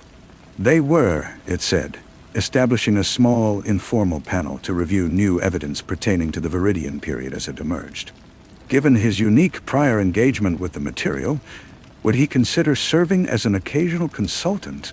No travel required, only the review of documents. A modest honorarium would be provided. Leonard read it twice. He looked out the window at the brick wall, damp from last night's rain. He thought of the portrait behind the glass and the boy who liked the nights better. He thought of Ephraim, wanting a hammer blow. He wheeled to his desk, took out a sheet of plain paper, and wrote a reply. He thanked them for the offer. He declined. He wished them well in their endeavors. He did not give a reason. He signed his name, Leonard Vale, and sealed the envelope. As he rode to the postbox on the corner, the sun broke through the clouds, striking the wet pavement and making it gleam. He dropped the letter in, hearing it fall with a soft, final sound. He turned his chair toward home, the light now full on his face, warm and ordinary and complete. The past was a closed room. The future was an open street. He moved forward into it, one turn of the wheel at a time. The following spring, London brought him a seedling in a small, cracked pot. A cherry tomato plant, she said. It needed sun. He placed it on the windowsill, where he could see the slice of sky. He watered it diligently, watching the thin stem thicken, the leaves unfold. It was a small, living thing that depended on him for nothing more than basic care. This felt like a responsibility of the right size. He began to notice other small things. The way the light hit the brick wall at 4 p.m, turning it a soft, rosy gold. The particular gait of the woman who lived upstairs, a quick, light step he could recognize. The friendly tabby cat from the corner shop that sometimes followed him for half a block before losing interest. These were the details of a life, not a case. He collected them without purpose, simply because they were there. One afternoon, the doorbell rang. It was a young woman, nervous, holding a folder. She introduced herself as a graduate student. She had heard his name, she said, from Dr. Ephraim's papers. She was working on the social history of Viridian-era servants, not the kings or regents, but the people who lit the fires and cooked the meals. She had hit a wall with some household accounts she couldn't parse. Ephraim's notes had mentioned Leonard's skill with lateral interpretation. She was sorry to intrude. Leonard almost said no. He almost closed the door. But he saw the earnest frustration in her eyes, the kind that comes from caring too much about something others think is small. He invited her in. She spread photocopied pages on his table, ledgers of mundane purchases. Candles, linen, flour, repairs to a boot. Her problem was a series of coded entries, just 2 letters, that appeared every few months beside a substantial sum. Everyone says it's a payment to a particular merchant, but the merchant codes are all 3 letters, she said. I can't find a match. Leonard looked. He let the columns of figures blur, looking for the pattern not in the data, but around it. He asked about the dates. They were irregular, but always followed a visit from a certain noble house to the royal residence. He asked what else happened during those visits. The student shrugged. Just in tournaments mostly. Public spectacles. He looked at the entries again. The 2 letters. Not a merchant code. An abbreviation. For a Knight of the Green. A tournament champion paid from the private household budget. A quiet bonus for a public victory. It was a small thing. A tiny piece of financial sleight of hand that meant nothing to the grand narrative of power. But it meant everything to the student's understanding of how the household economy really worked. Her face lit up. It was a key that unlocked a dozen other entries. She thanked him profusely, gathering her papers with trembling hands. As she left, she turned. Dr. Ephraim said you were the one who really understood how things were hidden. Thank you for not dismissing it as small. After she was gone, Leonard sat for a long time. He had not engaged with the grand lie. He had simply helped someone understand an old ledger a little better. It felt clean. It felt useful. That evening, he checked his tomato plant. A tiny yellow flower had appeared. He touched it gently, a promise of fruit to come. The past had tried to pull him back in its way, and he had met it not as an investigator or a revelator, but as a man with a little time, helping a student with a puzzle. He had turned it toward the light, and it had grown into something new. He made his tea, sat in his chair, and watched the evening settle over the brick wall. The room was quiet, but it was no longer empty. It was full of the life he had built, one small, deliberate piece at a time. The wheels were still. The journey for now was here. Thank you for staying with me until the end of tonight's true crime tale. If this case captivated you, don't forget to subscribe and hit that notification bell so you won't miss tomorrow's investigation. And to help our channel continue bringing you these stories. Sleep well, stay curious, and I'll be back tomorrow night with another true mystery from the shadows.